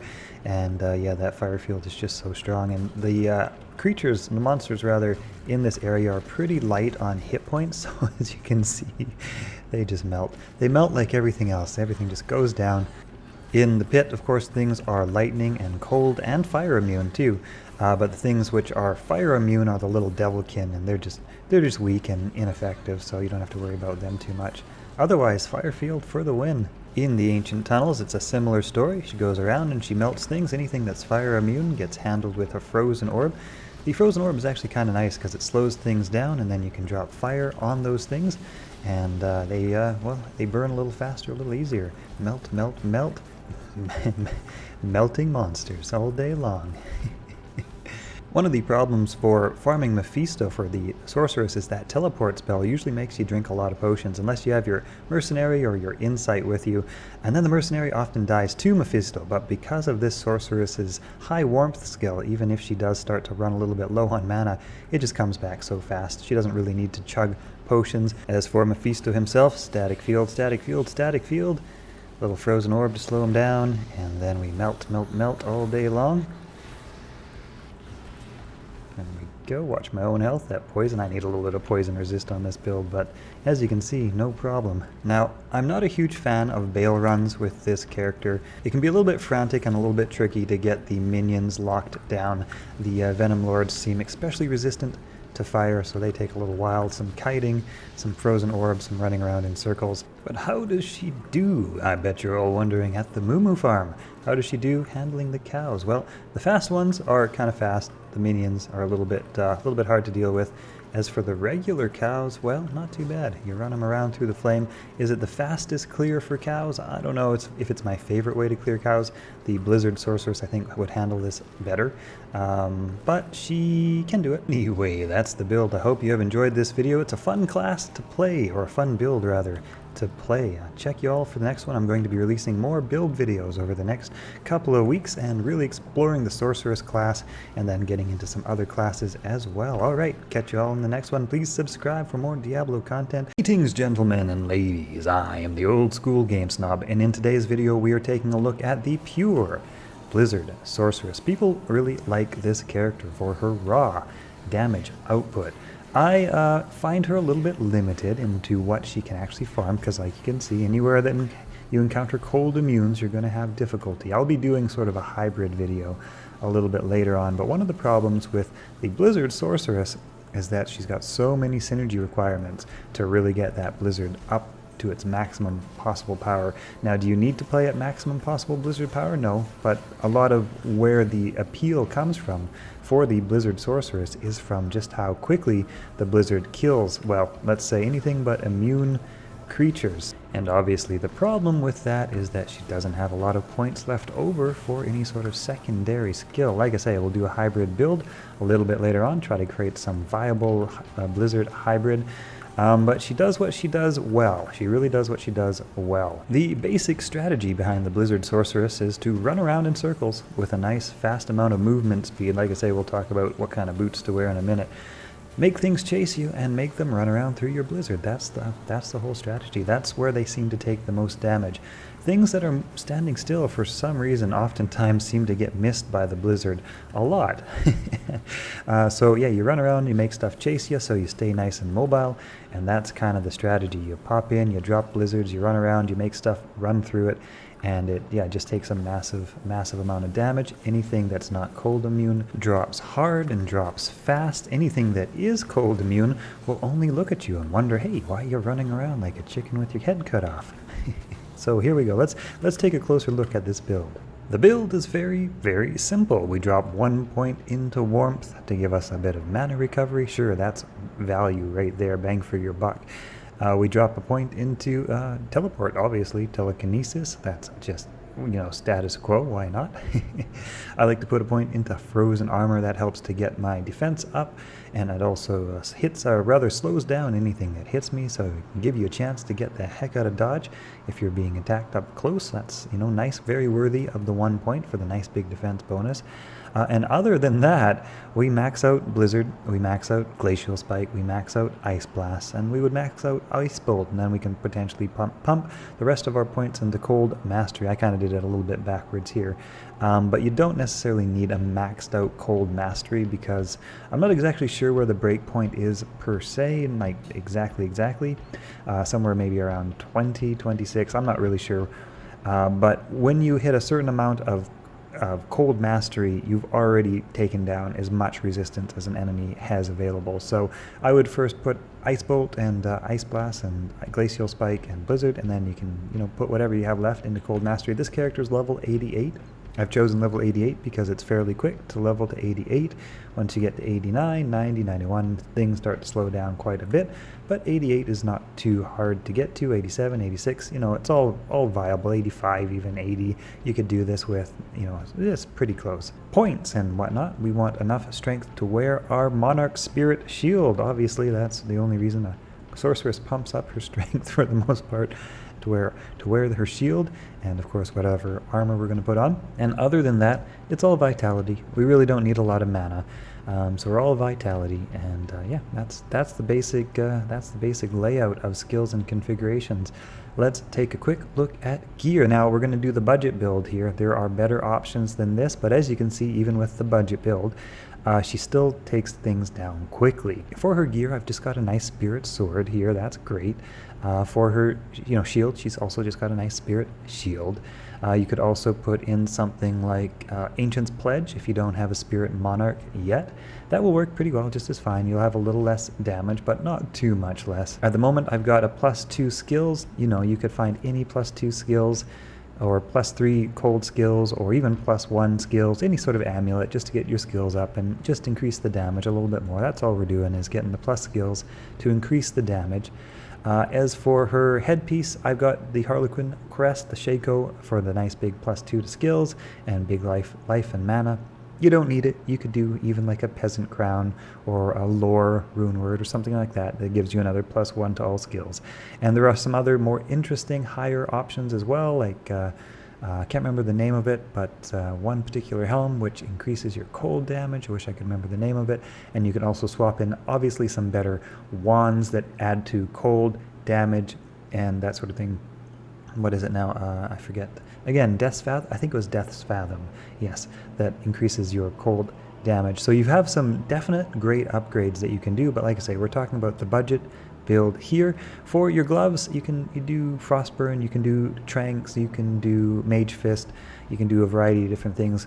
A lot of this gear is really interchangeable. Like I say, a lot of this character's power comes from her skill layout, and the gear layout is kind of what works for you, right? You want to get your skills up nice and high, but otherwise it's not super duper rigid. You can swap out a lot of this stuff for magic find gear if you wanted to. If you had Tal Rasha's lacquered plate, you could put that in there. If you had I don't know, chance guards, or if you had gold wrap, you could put those in, and you're not going to have much problem with that. You could put in the blade of Alibaba and get a whole bunch of magic find and not have much problem by losing a couple points of damage. What you do want, however, because like I say, a lot of this game is running around in circles, so you want to have a nice amount of speed, and those Alder's Advanced Battle Boots are good for that. I can't remember what the name of the... Oh yeah, it's Mavina's belt that has like also a plus 20 to run if you really wanted to run around like a bat out of hell. Anything that increases your movement speed, but as you could see from the video before, 40% seems plenty ample, so 40% is pretty good. Even 30% will probably be fine. But yeah, no, shit, that's about the build. There's not too much to it. There are of course some wealthy upgrade options, but yeah, let's not worry about the wealthy upgrade options. You will find those as you play, and when you do, you will know what they are. In the meantime, let's get you up and running with a powerful Blizzard Sorceress. Here's kind of an interesting thing as of Diablo Resurrected. Now, unfortunately, it's not really helpful because, as you can see, I've got maxed out Cold Mastery, I've got maxed out Blizzard and everything. I do a tiny little bit of damage, even to cold immune stuff, but it is not enough, and I don't know if that's a bug they plan to fix or not, but yeah, anyway. This character does not do well anything with cold immunes, but you know who she does really well with is Pindleskin. Oh yeah, she absolutely destroys Pindleskin. You can even just kind of slow him down with your glacial spike, and look at that. That's no more Pindleskin. He's gone, man. He's gone. The other place that you will probably be doing pretty much all of your farming in, of course, she does really well with Mephisto, but what you will probably be doing a lot is the Ancient Tunnels. So that's in Act 2, Lost City. Teleport around until you find the Ancient Tunnels. They look something like this. If you haven't farmed the Ancient Tunnels before, there are monsters in here which are level 85, 86, 87, and 88, depending if they're elite or just normal monsters or champion monsters or whatever. And they basically give you... Why am I kicking those? I'm trying to show you Blizzard. Just force of habit. But they basically give you a chance of finding like the absolute best loot in the game. Anyway, the Blizzard Sorceress comes in, she runs around, she does her chicken with the head cut off thing, and things die, things go down. And yeah, like I say, Ancient Tunnels, nothing with cold immunity, so you just kind of run around and you teleport around and you drop your blizzards and try to keep an eye out for anything good that might fall, like that low-level unique ring mail, which I'm sure is not very interesting. I can't remember exactly which one it is, but if it's ring mail, it's definitely not anything of uber capacity or quality. But yeah, you can see she just takes stuff down really well, and I'm kind of distracted as I narrate and play here, but if you're actually concentrating on what you're doing, this would probably look a lot better. But yeah, no, she has no problem running around, taking out the elites, finds the elite packs, she drops her blizzard, and she keeps going. She sees if there's any good loot, and she keeps going. You might not want to do this in hardcore, but in normal difficulty, that's okay. You just run around, you teleport, you take out the stuff, and you go. Anyway, that is the character. Good for Pindleskin, good for Mephisto, good for Ancient Tunnels, bad for something like Chaos Sanctuary, although it could potentially be done with a bit of mercenary help. I would say possibly bad for Bale because of the minions and the cold immunities that you have to break through, although good in a party on online multiplayer BattleNet. Could be definitely very helpful at clearing stuff out that isn't cold. Incidentally, I nearly forgot to mention, something like a Ravenfrost ring would also be really helpful because of how it is important for your character to stay mobile in order to run stuff around through your blizzard. So when you get frozen, that's not too helpful. Another thing that she is actually very good at is the Moo farm. Let's check out the cow level here before we wrap up this video.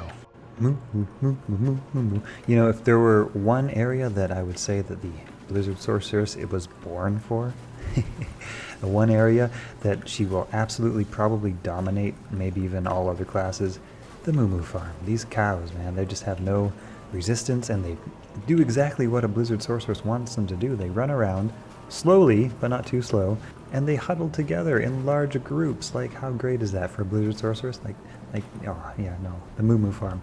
The Moo farm, you guys, the Moo farm is where you want to go.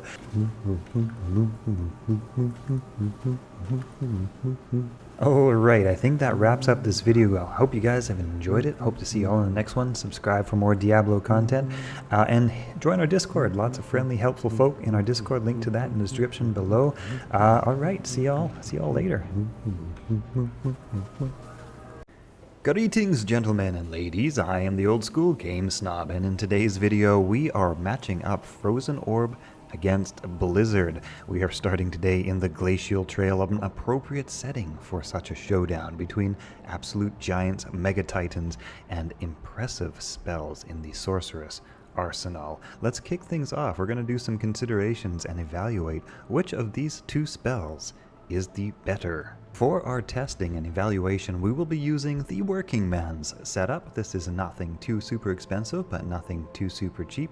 We've got Shaco, we've got a crystal sword, we've got a spirit shield, we've got vampire magi, we have got some mana rings. Basically nothing too fancy, nothing too crazy, just enough to give us a plus 12 to all skills. The first consideration is the amount of point expenditure required to max out both of these spells. On the one hand, our Frozen Orb receives synergies from Ice Bolt. To max out Frozen Orb takes 20 points, to max out Ice Bolt takes 20 points. So for 40 hard points, you have maxed out your Frozen Orb skill. Of course, I'm not including Cold Mastery on this, but because that is sort of a default addition to both of these spells. So we are going to take things into the cow level and just take a look at our clear speed and how effective these spells can take down cows. I think cows are a nice point of evaluation of just pure damage output. And the Blizzard spell, all maxed out, is very good. As you can see, it's having no problem taking down cows for its 40 hardpoint expenditure. Okay, here we have a wave of cows, a whole wall of cows. Let's see how fast this Frozen Orb takes them down, and later on we will compare just how fast Blizzard takes them down. And I will do some additional runs of clear speeds, how quickly I can clear out the entire cow level with both of the different spells, and then I'll kind of show you the results as best as I can figure. We'll probably try out these spells in a couple other spots as well and see how they do. But otherwise, the Frozen Orb is very nice in its placement, in how it functions, in terms of where you want it to go. Basically, the Blizzard spell we will take a look at in a little while, but Frozen Orb you can just put anywhere. It does hit hard enough to have a sort of a stunning effect on these cows, which slows them down and puts them into a hit recovery. And it, of course, has that nice freezing effect, so you have very good cloud control. You have very good crowd control with the Frozen Orb. And yeah, you just kind of run and place and run and place and run and place. Don't pay any attention to that body over there. I had an unfortunate incident with forgetting to bind my teleport key. That's okay. Anyway, this is the clear speed. Okay, let's take a look at our Blizzard spell, and then we'll do some evaluation, some additional comparisons after that. Alright, moving on to Blizzard. Okay, taking a look at Blizzard, we have a nice 47 to 4900 damage. Blizzard takes synergies from Ice Bolt, Ice Blast, and Glacial Spike. So in order to max out Blizzard, we are looking at 80 hard points of expenditure, plus that 20 into Cold Mastery, of course, compared to the 40 that are required to max out Frozen Orb. So there's an indicator already of some differences between these two spells. Let's take a look at how this Blizzard spell now performs on large groups of cows. Here we are back at the Moo farm, and you can see immediately the clear speed, the kill speed on cows is a lot quicker. Our Frozen Orb did have us running around quite a bit and throwing quite a few Frozen Orb spells. The Blizzard spell, on the other hand, basically seems to knock these cows down in a single bolt, a single shard, maybe 2 shards, give or take. But yeah, there is a dramatic difference in just how quickly these two spells, well, I better watch what I'm doing, take out these cows. I got a fast-moving cow right there. That's no good. We don't need you, buddy. We're doing an experiment here. Just leave things alone. Here, we'll show a little bit more Blizzard, and then we will move on to another experiment. So we go. Big groups of cows, they just go down extremely fast. You just have to get them to walk through the Blizzard. The only problem with Blizzard is it is perhaps a little bit more difficult to target, basically. Not too difficult, and I'm sure, you know, everything's just a matter of practice and timing, right? Get the cows to run into the Blizzard, don't directly cast it on them, But as you can see, it's actually a little bit slower in actually hitting what you want to hit if it's a smaller group. It's like, come on, cow. Come on. Go through my blizzard. Whereas Frozen Orb is just directly where you want it to go. It just goes exactly where you want to put it. So, but that being said, Blizzard hits so hard, you really don't have to be that accurate in your targeting to absolutely annihilate everything. So targeting goes to Frozen Orb, but raw damage, of course, goes to Blizzard. However, like I said, we are looking at 80 points of investment into Blizzard and only 40 into Frozen Orb. What would happen if we only invested 40 into Blizzard? Okay, we are now going to look at a pound for pound comparison between these two spells. Each of them gets 40 points of skill point investment. So Blizzard is now at 24 to 2600 damage, and we will see how this stacks up against its counterpart, Frozen Orb, with a similar investment of skill points. Okay, here we go. Let's see. How's Blizzard looking? Similar skill points. I can say that it is actually taking these cows down pretty good, actually. Pretty good. Well, when it actually hits them. But they are falling pretty darn fast. I'm not actually noticing a huge difference in how quickly they fall. Let's see if we can find a bigger group of cows somewhere to test on. There we go. That'll do. Yeah, it's still pretty fast. I can say that's still pretty darn fast. A tiny bit slower maybe, but still, it's almost like instant death. Okay, I have reset the cow level, and I have put a 40 point into each of the Blizzard and Frozen Orb. Frozen Orb gets +2 from Ice Bolt. Blizzard also gets its +5 from Ice Bolt, so I have 20 into Ice Bolt, 20 into Blizzard, 20 into Frozen Orb, 20 into Cold Mastery, and we're going to kind of swap back and forth between these spells. So continuing our previous experiment on Blizzard, we're going to test a few more cows and see how the 40 point Blizzard stacks up, and then we'll test a little bit more Frozen Orb, just kind of like side by side, back, kind of back to back, to kind of compare clear speeds a little bit. So yeah, Blizzard is doing very well. The only issue with Blizzard is, of course, getting that targeting to land in the right spot. Now we have a bit of a fast mover elite pack, so we're going to skip past that because that kind of muddies up the experiment. Let's try a little bit more Frozen Orb here. That's a champion. We don't want him. Let's see. We'll check out this group. Looks all like normal cows. Okay, normal cows will be fine. Alright. Frozen Orb is also doing a very good job of taking down these cows. As you can see, they get hit, they fall down. Yeah, it's doing really good. Between the two, I absolutely enjoy the Frozen Orb a lot more. It's just so soothing. There's just something so rhythmic and almost melodic about casting Frozen Orb. But it does seem to take a little bit longer to take the cows down. It does feel more controlled also, though, whereas Blizzard is like, oh, come on, cows. Please get hit by some of these things. I'm running around trying to herd you guys. Frozen Orb slows down the ones that I want to slow down exactly without any sort of the randomness that occurs from the Blizzard spell. But again, here we are back to Blizzard, taking a look at how quick these cows fall down, and it is quicker. Even a 40 point Blizzard does feel quicker to me. I don't want it to be. I like Frozen Orb better. It's more fun, and I don't want Blizzard to be better, but it does feel faster. A little bit more difficult to target. So maybe when you consider, just the slight targeting, slowing effect, it takes a little bit longer to hit all your targets. Do they balance out a little bit? Let's do a little bit more Frozen Orb here. So what I'm going to do next, actually, since it seems to me that between the two, Frozen Orb is absolutely the easier one, the nicer spell to use. So what would happen, I wonder, if we absolutely max out a character's potential and bring our Frozen Orb up into God tier, basically, and our Blizzard also up into God tier. So how does that look in the sort of end game evaluation when you have a really nice functional targeting orb spell at its max potential versus a Blizzard spell, which will always be a little bit harder to use? Right, so that's going to be, I think, the next question. Ooh, I interrupt this video to thank the nearly 17,000 of you who have subscribed to my channel. I really appreciate the support. You absolute rock stars. Thank you very much. Actually, while we're at it here, since we have both of these spells maxed out, how do they look as a synergy with each other? So we have Frozen Orb to slow things down, and then Blizzard to deal out that damage. Frozen Orb to control the crowd, Blizzard to deal out the damage. That's actually not a bad synergy. between the two. Okay, welcome to our God tier Blizzard Sorceress. Hello, Kitty. Kitty just walked in. Now we have 46 points into all of our skills. We are sitting on a whole bunch of skiller charms, the Hellfire Torch, the Annihilist Charm.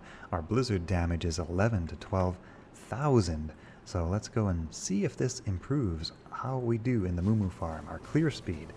Obviously the cows die instantly, pretty much instantly, but they were kind of dying instantly before too, right?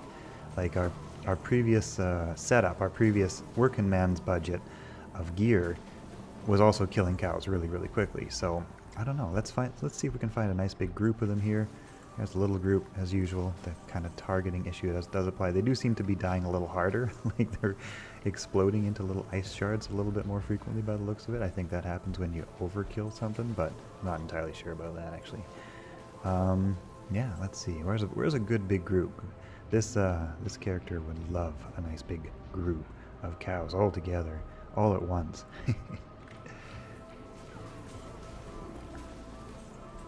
Yeah, okay. Well, I mean, here's Blizzard affected by the usual targeting concerns, right? The usual sort of targeting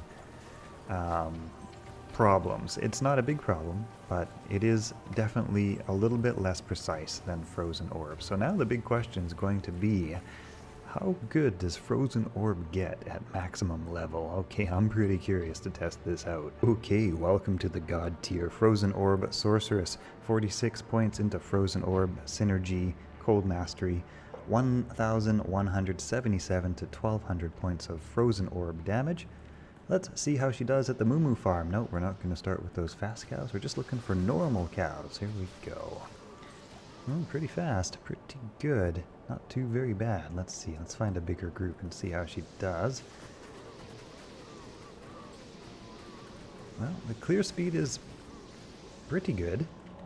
Pretty good. I mean, it's not instantly killing everything with one shot, very much like our Blizzard spell does, but it is clearing very, very well.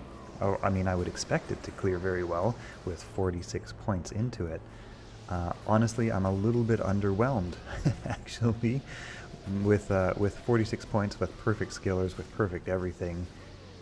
I'm still not one-shotting these cows. Yeah. I don't know. There we go. There's a bit of a minion pack. Let's see. I mean, it's fast. It's, I mean, definitely fast. But is it, you know, God tier fast? I don't know. It's very controlled, though. You know, everything I want to slow down, everything I want to hit, everything I want to keep from breathing down my neck and catching up with me and threatening me in any way is very easy to do that with Frozen Orb. I can, you know, put this Frozen Orb exactly where I want it to go. Blizzard, of course, is a little bit more difficult to target, and things can slip through that Blizzard. And, oh, I think I'm out of mana potions. It occurs to me to add a little note to this video, because I can kind of read the comments in my mind ahead of time. A lot of you are probably going to say, in terms of crowd control with Blizzard, well, you probably wouldn't use Blizzard all on its own. You would also have Glacial Spike to kind of supplement its crowd control and keeping monsters from breathing down your neck. And yes, technically that's true. But for the purpose of this video, we are comparing apples with apples, Blizzard with Orb, and that is it. That's our test here today. All right. We're going to gather up a whole bunch of cows here for a bit of a grand finale, at least on this test. I have one more test to take a look at, but here we go. Let's see how this character does with her maxed out Frozen Orb against a whole field of cows. Alright. I mean, like I say, it's very controlled. You weave in and out and you throw your blizzards and you slow down what you want to slow down and you put into hit recovery the things you want to keep from catching up with you. That being said, things are going into hit recovery instead of instantly dying, very much like our Blizzard spell was able to accomplish. I mean, fast. I would expect nothing less than fast, though, at 46 points. So the fact that things aren't instantly dying is a bit of a mark against Frozen Orb. All right, we have one more thing to look at. You know, here's the thing. Frozen Orb was actually the spell that made me fall in love with Diablo, and I have no more fun than using the Frozen Orb spell. That is it's just so fun, so cool. It especially shines through Nightmare difficulty. That being said, I really wanted Frozen Orb to do better. And that also being said, I do think there is one practical use for Frozen Orb, and that will be in our next little experiment here.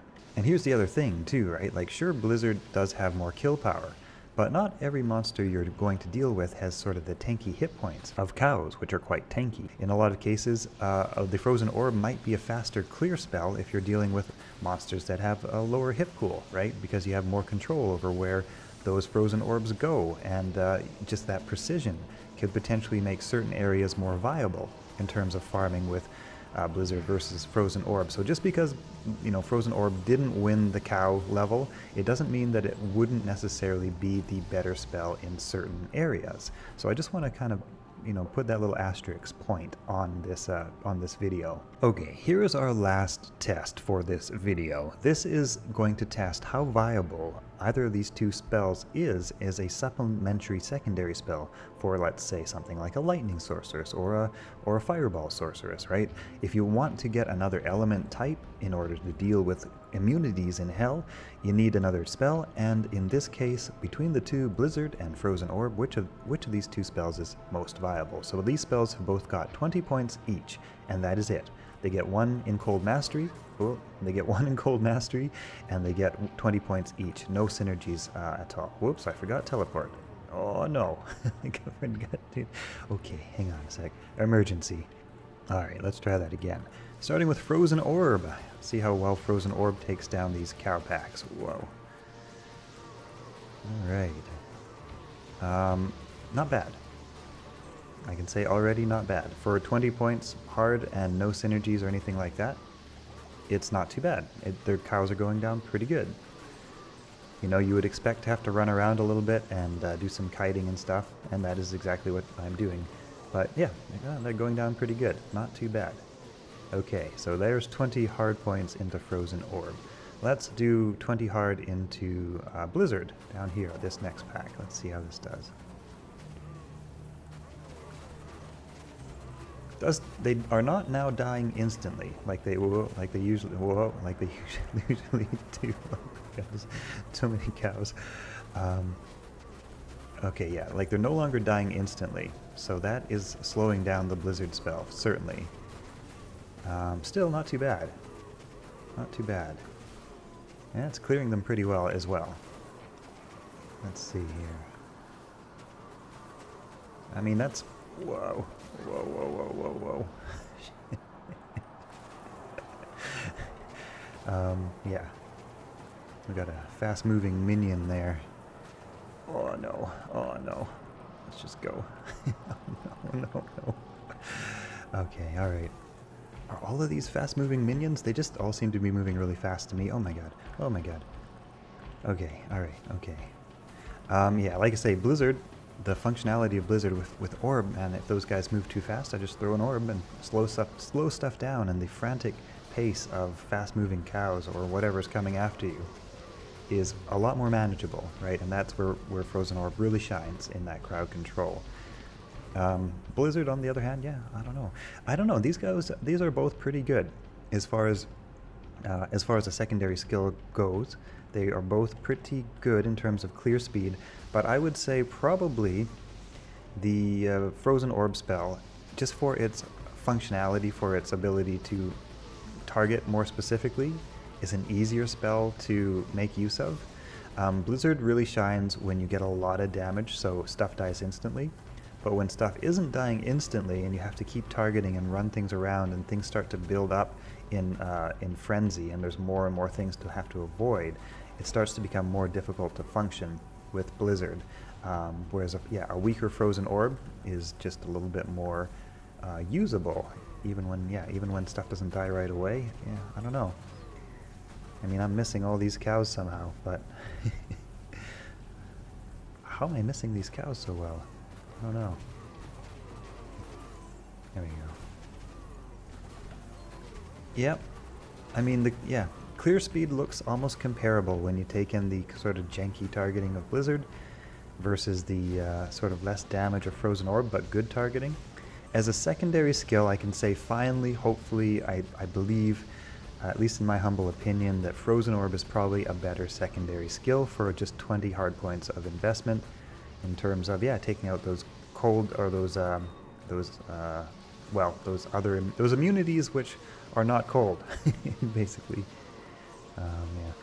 Anyway, yeah, I think that's probably it. I'm all out of mana here, so that's probably a good way to end this video. And yeah, like I say, if you're not dealing with really tanky cows, Frozen Orb is going to be probably more viable in certain areas, so please keep that in mind, like the pit or something like that, right? If you only had 20 points into Frozen Orb and you needed to deal with the non-cold immunities, Frozen Orb is just so specific in how you can target it. It might be the more easy to use and more practical spell. So anyway, I hope you have all enjoyed a look at this video, Frozen Orb versus Blizzard.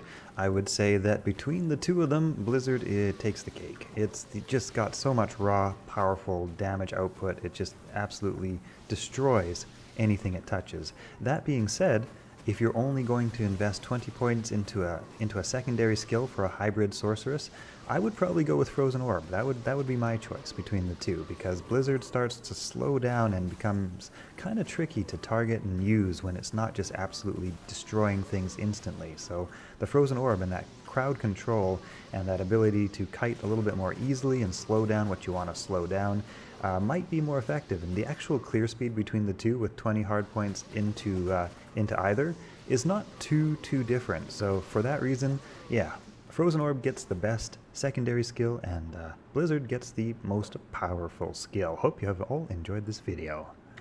Greetings, gentlemen and ladies, I am the Old School Game Snob, and in today's video I am just having the absolute most fun with an Immortal Cold Blizzard Sorceress. Oh, this girl is so powerful. Oh, she's so fun. Let me show you around. Let me give you the tour. Are you tired of pesky nuisances like taking damage, or enemies that don't die immediately to your overwhelming elemental power? Do you find running for your life tiring when standing still is so much more relaxing? Well, if you answered yes to any of these questions, then the Immortal Cold Blizzard Sorceress may just be for you. Let's take a closer look at this build. On the skill tree side of things, we have 1 point into warmth. This helps with our mana regeneration. Our mana is our life, thanks to Energy Shield. In the lightning tree, we have 16 hard points into telekinesis. This gives us a nice 1-to-1 ratio for absorbing damage that is taken to our mana instead of to our health pool. Now you could increase this up to 20 if you like and do a little bit less damage with your Blizzard, and then you would actually only take 75% of damage, and that might not be a bad way to go.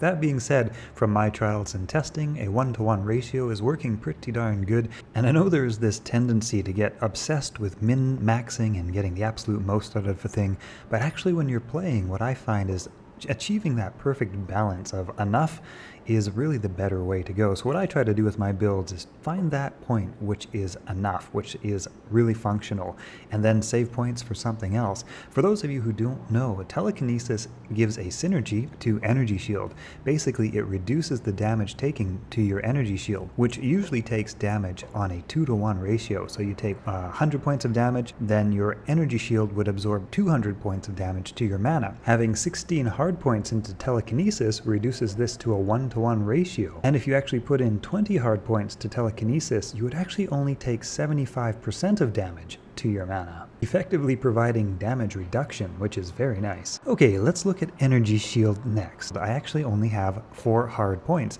That is to get my absorb up to around 70-71%. I find this amount is pretty good. Not much damage actually gets through with the gear that I'll talk about in a minute. You can increase this a little bit if you like. You could reduce this a little bit if you like, but I find right around here is nice. And this is also good because after this point, I only start getting 1% per point that I spend. So the amount of benefit per point becomes quite a bit less, and I'd rather save that for some more cold damage. Speaking of mana, we have enough strength to wear our Monarch Shield, and then the rest of our points go into energy. You might want a little bit for dexterity to equip something like Wizard Spike or the Blade of Ali Baba. It really depends on what gears and charms you have to get those little strength and dexterity boosts, but pretty much everything into mana and enough to wear your gear for strength. Of course, we have 1 point into Static Field. This helps bring down bosses. And on the Cold Tree, I have 1 point into Frozen Armor. This gets my defense up nice. Less things hitting me is better. I take less damage. It's more survivability. That's a point well spent. Now, we have 20 hard points into Blizzard, maxing that out. We have 20 hard points into Glacial Spike. And we have 20 hard points into Ice Blast. From here, I have actually just 5 points into Cold Mastery. Now, here's the thing with Cold Mastery. In Hell mode, most of the monsters that you're going to face have somewhere between 0 and 50% resistance, if they're not immune to cold entirely, I mean. Now, the best case scenario that you can achieve is giving an enemy minus 100 cold resistance. So if an enemy started with 0 cold resistance, then a minus 100 to enemy cold resistance would give them minus 100 resistance, effectively doubling the damage against them. If the enemy had 50 cold resistance, then your minus 100 would give them a minus 50 to cold resistance, which is not exactly maximum. But I have also decided that I'd like a little bit more Ice Bolt here, because it also increases my Ice Blast, my Glacial Spike, and my Blizzard. And so I kind of figure a little bit later on I'll get some skiller charms and increase this Cold Mastery up a bit more, whereas only the hard points into Ice Bolt count for a synergy with Blizzard and Frostbolt and Ice Blast. So I kind of wanted to get more hard points into Ice Bolt, and then rely on some skiller charms in the later game to get my Cold Mastery up to its maximum potential. Ultimately, this kind of comes down to the gear that you have, the charms that you have available, because minus 5 cold resistance actually does more damage to an enemy than plus 5 additional damage on your spells. I'm not going to get into the mathematical equation of this, but just trust me that it does. That being said, not all enemies will be able to go beyond that minus 100 resistance, so this becomes sort of circumstantial and situational. And so the balance is fine in between what works best, and it's sort of situational depending on the areas that you're, killing monsters in. So yeah, anyway, I just like the number 100 because, like I say, there's a lot of variables that go into this, and I sort of figure on some skiller charms later. Minus 100 sounds pretty good to me, and then I'll kind of work on getting my Ice Bolt up as this character goes up in levels. Right now, I've configured this character for around level 91 to get to this many points. I've left a few unavailable here because this hero editor test character is level 96, and so most people don't get up that high, so I kind of wanted to use a realistic level to give an idea of where this would get to. So let's take a look at her gear and some of her gear options. So I really like the Oculus for its 20 to all resistances, also nice energy and vitality. This helps to get all of her resistances up, and that means that any damage coming through her mana shield, because we don't have a maxed out mana shield, will be reduced a lot, unless it's physical damage, in which case we have an answer for that too. I have socketed my Harlequin Crest Shaco and my skin of the Viper Magi with soul runes. I keep saying Vampire Magi. I know, you guys keep commenting on that. The Viper Magi, it's just stuck in my brain. I don't know why. with also a soul rune here. And that gets me a nice little bit of damage reduction, 14 flat damage reduction against physical damage. I also have an optional weapon swap over here, which includes Gurk's Sanctuary, which is also socketed with a soul rune, which can get up to 23 flat damage reduction and 18 magic damage reduction. So if you want to take less physical damage, if you're getting hit by a lot of melee stuff, you can swap over to your Gurk's Sanctuary and just take less damage. The skin of the Vampire Magi is also good because it has a magic damage reduction as well. Somewhere I think between 10 and 13, I think. And again, that gives me right around 31 magic damage reduction, 37 damage reduction, or 14 and 13 also works pretty good for the most part, especially with our resistances being up so hot, so nice and high. And as you can see, I've actually just got 4 charms in my inventory here that actually give me a little extra resist just to get it up over those maximums, and the rest is coming from the gear itself. Also, I should point out, this is less magic fine, but Death's Fathom gives a plus 30 to cold skill damage. This is a very powerful weapon for a cold sorceress, a little bit harder to find, but very, very good. Now, if you haven't seen any of my previous videos, why is damage reduced and magic damage reduced so good? This is really good with Energy Shield because the actual amount of damage that is coming through to you is first absorbed by your mana. So say you take 100 points of damage to your mana, and your mana shield absorbs, in this case, 71% of that. So you only have 29 damage actually coming through. Now, of that 29 damage, if it's physical damage, that is reduced in our Gurk Sanctuary case by 37, also known as 0 points of damage actually getting through.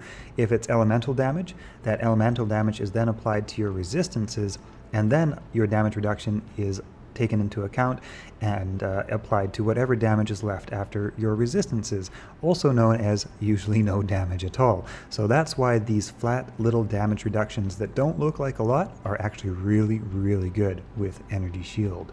Okay, let's look at some of her other gear. Frostburn gauntlets are amazing for this character, and the reason for that is before Frostburn, 1300 mana. After Frostburn, 1700 mana. And remember, our mana is our health pool.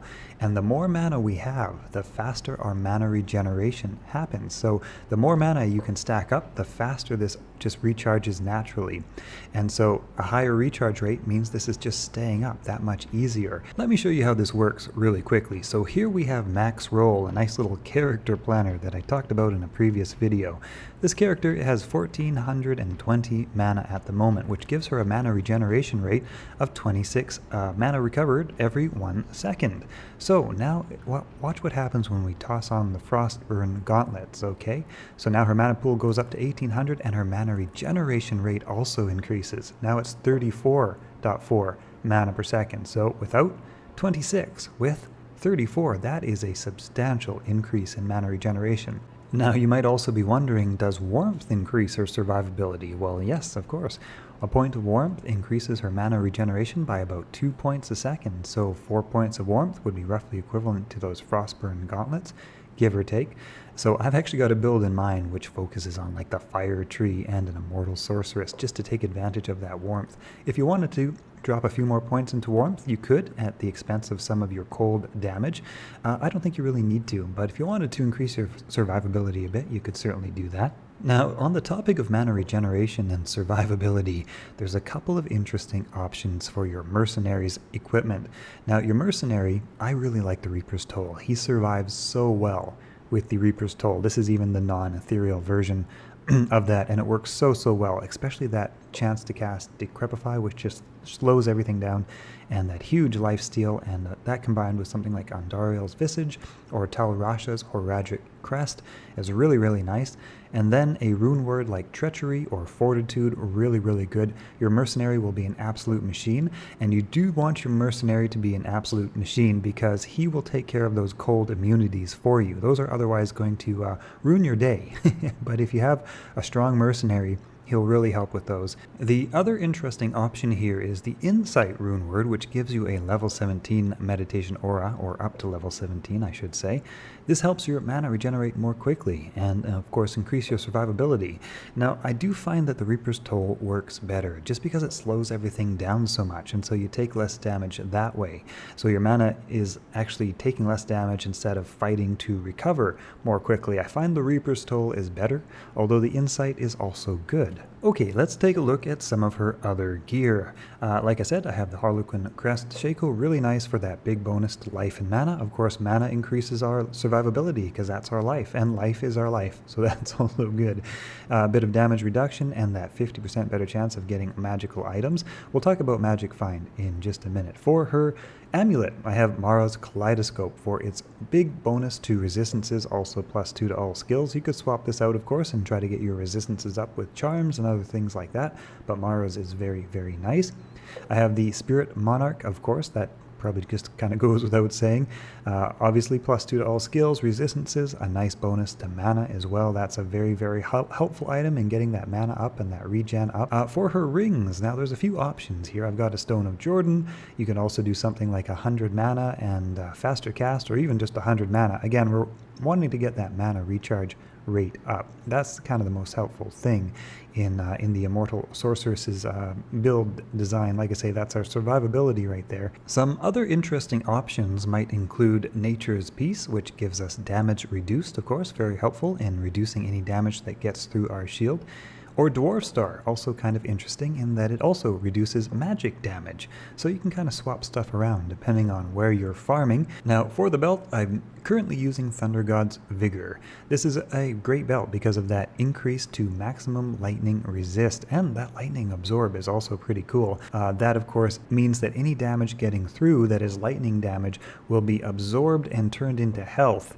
Up to 20 points of it, whatever the amount that comes in. So this is really helpful for small amounts of lightning damage, like say from the scarab beetles. Of course, not a lot of lightning damage actually gets through our shield, but what does, you know, it's kind of cool to get it to turn into health. But the main thing that I'm doing with her gear here is basically just stacking up where my resistances are weak. The Inferno Stride boots are cool because of that, again, +10 to maximum fire resist. So this character now, if damage gets through her energy shield, reduces lightning by 85 and reduces fire by 85, 75 poison resist, 75 cold resist. So she's just really, really tippy-toppitied up. That's a word, tippity-toppitied up in terms of defensive survivability. And oh yeah, and let's not forget, she is an absolute damage machine. So super duper defensive, super duper offensive. That's why I love this character. She's just so powerful. Now, currently, the Oculus is cool because of that bonus to Magic Find, right? So a lot of you like to play the Sorceress for that Magic Find, right? So that's really important.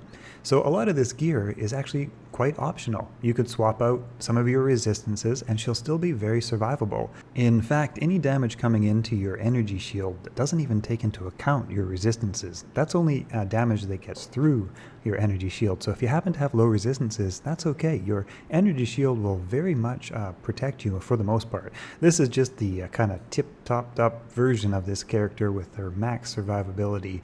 But if you want to swap out for some additional gold find gear, obviously something like gold wrap, chance guards. Chance guards might not be my first option because they would reduce the frostburn mana increase.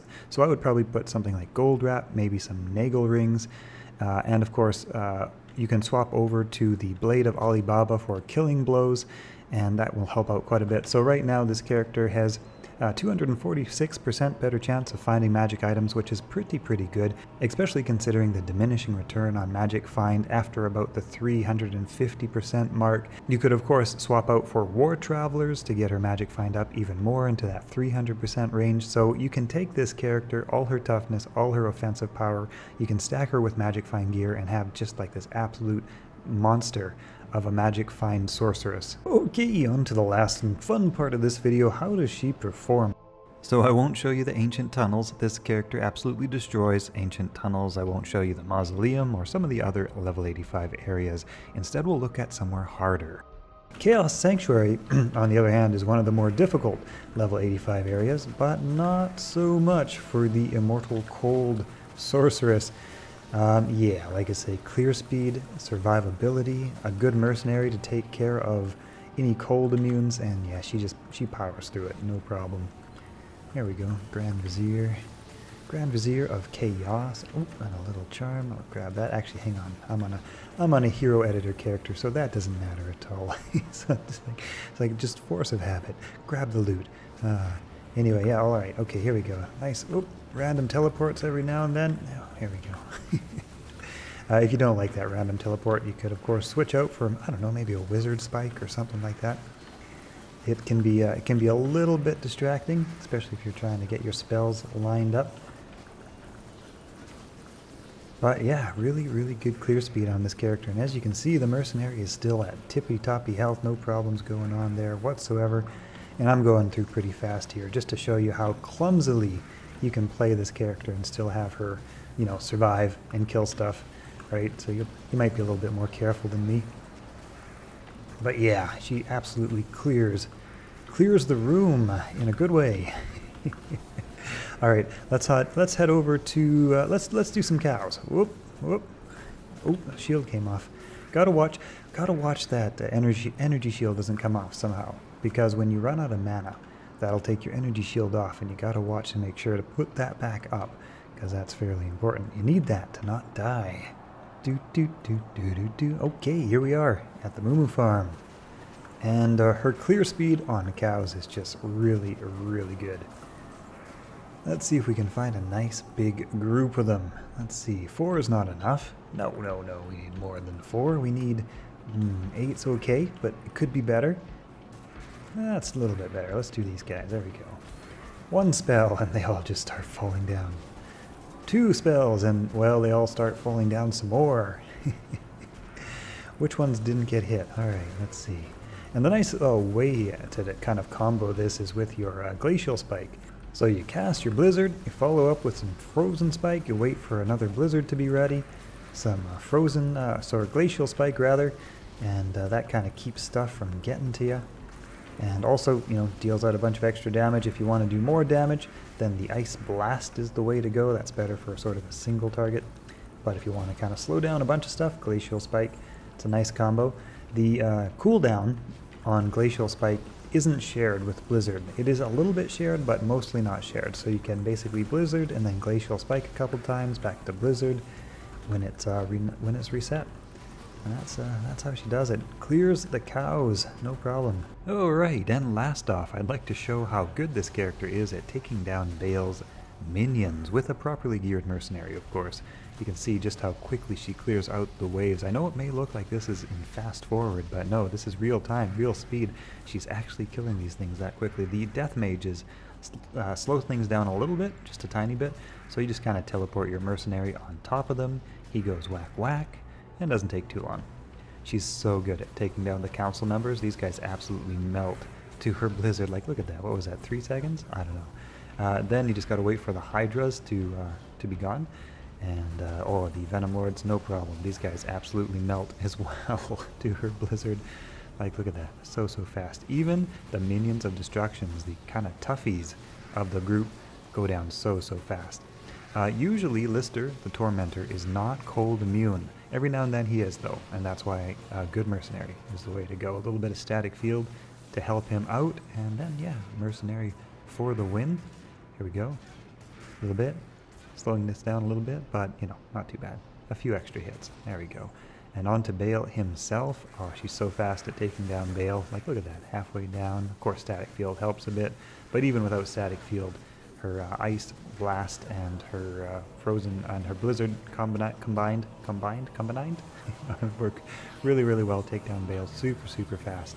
All in all, Bale runs take 4 minutes with this character, give or take. So yeah, really fast Bale runs. Alright. Okay, so on to the very last thing. What are this character's weaknesses? Well, you might have guessed it. Mana burn. And how do you deal with mana burn? Thank you to the, almost 20,000 of you who have subscribed to the Old School Game Snob channel. You guys are rock stars. Thank you. I appreciate the support, and see everybody in the next video. Greetings, gentlemen and ladies. I am the Old School Game Snob, and in today's video we are looking for the legendary Tal Rasha's Guardianship, the set lacquered plate. Boy, this is a rare drop. This is a very rare drop, and it seems like everybody's looking for this right now. It seems to be, honestly, the most popular item I see in the trade channels, and so clearly people are having a hard time finding this one, so I thought I would put together a little video talking about the best way to find Tal Rasha's armor. Now, disclaimer, this is not going to be easy, but I am going to show you the best way to do it. So let's head over to our handy dandy Salospin, and let's look for the Tal Rasha's Guardianship. As you can see at the top of the list, it is Bale, with a 1 in 2213 chance of dropping Tal Rasha's Guardianship. Now, if we add a reasonable amount of magic find to that, you can see that the probability for Bale Crab goes up to 1 in 854 chance. So that starts to get pretty reasonable. By comparison, the next best boss drop rate is Diablo with a 1 in 4,830 chance. Not too good. In the next category, we have the super uniques. Now, of the super uniques, you have Nilithok, Frozen Stein, and Pindleskin. Now, Pindleskin is a popular farming spot with a 1 in 6,000 chance of dropping Tal Rasha's lacquered plate. So let's take a closer look at these two runs. Let's start with Pindleskin. Now, Pindleskin can be incredibly quick, and that is because, well, he's right there. And the only problem with this is that with the Pindleskin run, you're going to be spending a lot of time in the menus. Alright, so the problem is that right now there's a bit of a game rate limiting. Now, I wasn't limited that time, so we'll do another run, and I'll time out a couple of runs here just to see how quickly we can do Pindleskin, and then we'll compare that to how quickly we can do Bale. And then, well, we'll have the best case scenario. So here we go again, Pindleskin. And he's down. And then we're going to exit, and right around now I think we're going to run into the game rate limiting. So this is going to occur for a little while. We'll just kind of time it out here. Oh, that was pretty fast actually that time. This may or may not increase or decrease depending on the time of day that you're playing, but right now that seemed pretty fast. So we'll do one more run here. We'll do a couple of runs is what we'll do, and then I'll time it out and kind of get an average for you. Okay, so I was able to do 8 runs in exactly 4 minutes, including all the menu screen and load time. So pretty solid 30 seconds per Pindleskin run. Okay, so let's take a closer look. Now, Pindleskin has a 1 in 6,390 chance at 300% magic find. That means that 10 runs would mathematically give you a 1 in 639 chance, and that would take about 5 minutes to complete. Now, I'm not getting into Gambler's Fallacy. That's a whole other ball of worms. No, ballpark of worms. It's a whole other can of worms. Now, this is just sort of grinding out the probabilities, right? So that means that 8 Pindleskin runs would equal approximately what Bale's drop chance is. Now, Bale has a drop chance of 1 in 854. So that means that if you can complete a Bale run in 4 minutes or less, you're equaling roughly what Pindleskin's drop chance is. If you can complete it faster, then you're exceeding what Pindleskin's drop chance is. So let's take a look at that. So we are going to talk about characters and gear after this. First off, we're going to do a World Stone Keep run just to see how fast we can do this in. Alright, so here we go. Dark Souls, wonderful. best case scenario. Let's see, the good thing about the World Stone Keep is that it's usually pretty fast to find your way. That being said, I think I've taken every wrong way so far. Alright, so alright, here we go. Level 3, level. Throne of Destruction. Gonna zoom up to the top. Now this can vary a little bit, I think, depending on what sort of monsters you get. In the Throne of Destruction, your build, of course, if you encounter cold immunes or lightning immunes or whatever element you don't have access to do damage with. A good geared mercenary, very good. We'll talk about that also in a minute. Immunities can slow you down, but good geared mercenary will definitely help with that. One of the slowing parts of this is, of course, the summon time for Bale's minions as he sits and laughs and summons minions in. That can take a moment. Okay, I'm going to talk a little bit about this character build as I clear out the Bale's minions. This is the Pure Blizzard Sorceress. I have a build guide for this Sorceress, and I am just becoming more and more infatuated with this Sorceress the more and more I play her. You can see just how incredible her clear speed here is. It's really quite ridiculous. The only problem she runs into is the cold immunes, and that is where a good mercenary comes into play. We'll take a look at the mercenary in just a moment here, because I'm about to finish off Bale's minions. One of the additional little bonuses is that Bale's minions can also drop Tal Rasha's plate, so you get a few extra draws there.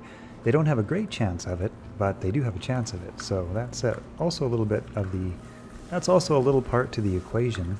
Now, I went back and I timed this out and I looked at how long it took to do the entire run, and it was exactly 4 minutes, right? So you remember we're talking about the Pindleskin equation, how fast it would need to be to do a Bale run. 4 minutes, right on the nose. I interrupt this video to thank the 19,002 of you who have subscribed to the old school GameSnob channel. You guys are absolute rock stars. Thank you very much for the support. So that's kind of your answer right there. When you take into account how long it takes to do a Bale run, how long it takes to do 8 Pindleskin runs, and the fact that a Bale run also includes minion drops, which also have a decent chance of dropping. I think it's 1 in 28,000 compared to 1 in 6,000. Let's take a quick look at that. Yeah, here we are. So Pindleskin 1 in 6,300, and then Bale's minions 1 in 32,000. However, you get 5 of them, right? So if you go 6, 12, 18, 24, 32, 1, 2, 3, 4, 5, yeah, then you kind of roughly, mathematically, kind of in a way, get to the same chance as a Pindleskin drop. Like I say, I'm not getting into the gambler's fallacy in this, but I would say that, in my humble opinion, Bale is your best opportunity to find Tal Rasha's lacquered plate. Now, the question really becomes, how do you take down Bale quickly? You should check out my Cold Sorceress guide, my Blizzard Sorceress build guide. But in a nutshell, points into Ice Bolt, 20 points into Ice Blast, 20 points into Glacial Spike, 20 points into Blizzard, and whatever you have left into Cold Mastery, you can put 1 into Warmth, and of course you have Telekinesis, Teleport, and Static Field. From there you have enough strength to wear your Monarch Shield, the rest goes into Vitality. And for gear, well, you should try to get your Magic Find and your Resistance up as much as you can. More, kind of what you need to survive the teleportating to to Bale's throne room, and otherwise, yeah, it's kind of up to you what you need to survive, how good your reflexes are. I've kind of stacked for survival at the moment, and I've kind of taken down my Magic Find a bit. But yeah, you can kind of adjust that around a little bit. But the Cold Sorceress, yeah, she's really good at this. Also, if you have a nice Lightning Sorceress, she would also be really good at this. I also have a build guide for that. Oh, and last but not least, let's take a look at our Mercenary, the Reaper's Toll. Like, I cannot recommend this weapon enough. I don't even have the ethereal version here, but this really helps so much in keeping your Mercenary alive. That 13% lifesteal, give or take, and combine that with something like Tal Rasha's or Andariel's Visage for another 10 to 12% lifesteal. Right now I've got Treachery, although Fortitude would be better, but Treachery is also working pretty good. So these pieces of equipment, the Reaper's Toll in particular, really help your Mercenary stay alive and take down your enemies quickly. So when you encounter cold immunes, you teleport on top of them, your Mercenary goes whack, whack, whack, and that's how you kind of get around the cold immunities problem for this pure Cold Sorceress. So yeah, that's the build, that's the guide. I hope you guys have enjoyed it, and I'll see ya all later. Oh, and by the way, you are invited to join the Old School Game Snob. That's me, that I know how to say my own name. Come on. You're invited to our Discord, where we're chatting about Diablo 2, playing Diablo 2. Lots of friendly, nice folk over here. Link in the description. Come on, join us. All right.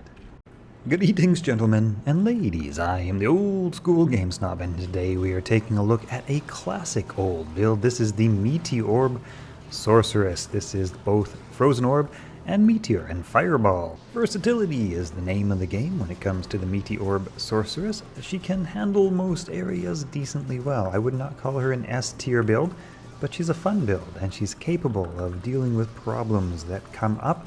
Her Fireball is quite efficient at clearing out monsters. Her Frozen Orb is decently efficient. She's also, of course, got Meteor. I don't use Meteor all that much myself, just because it's kind of janky to get that meteor to fall where I want it to fall. Fireball just seems to do the trick better. But hey, it's up to you. This is the meteorb Sorceress, and Meteor is part of the name. So hey, I'll talk about the differences between Fireball and Meteor, and you can decide what you like best for yourself. Anyway, let's take a closer look.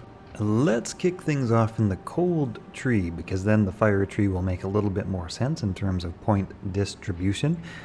20 points into Frozen Orb, 1 point into Frozen Armor, just because of the bang for your buck that you get out of that 1 point into Frozen Armor. It's worth it. And then I have a few points into Cold Mastery. At the moment I've got 7 points invested.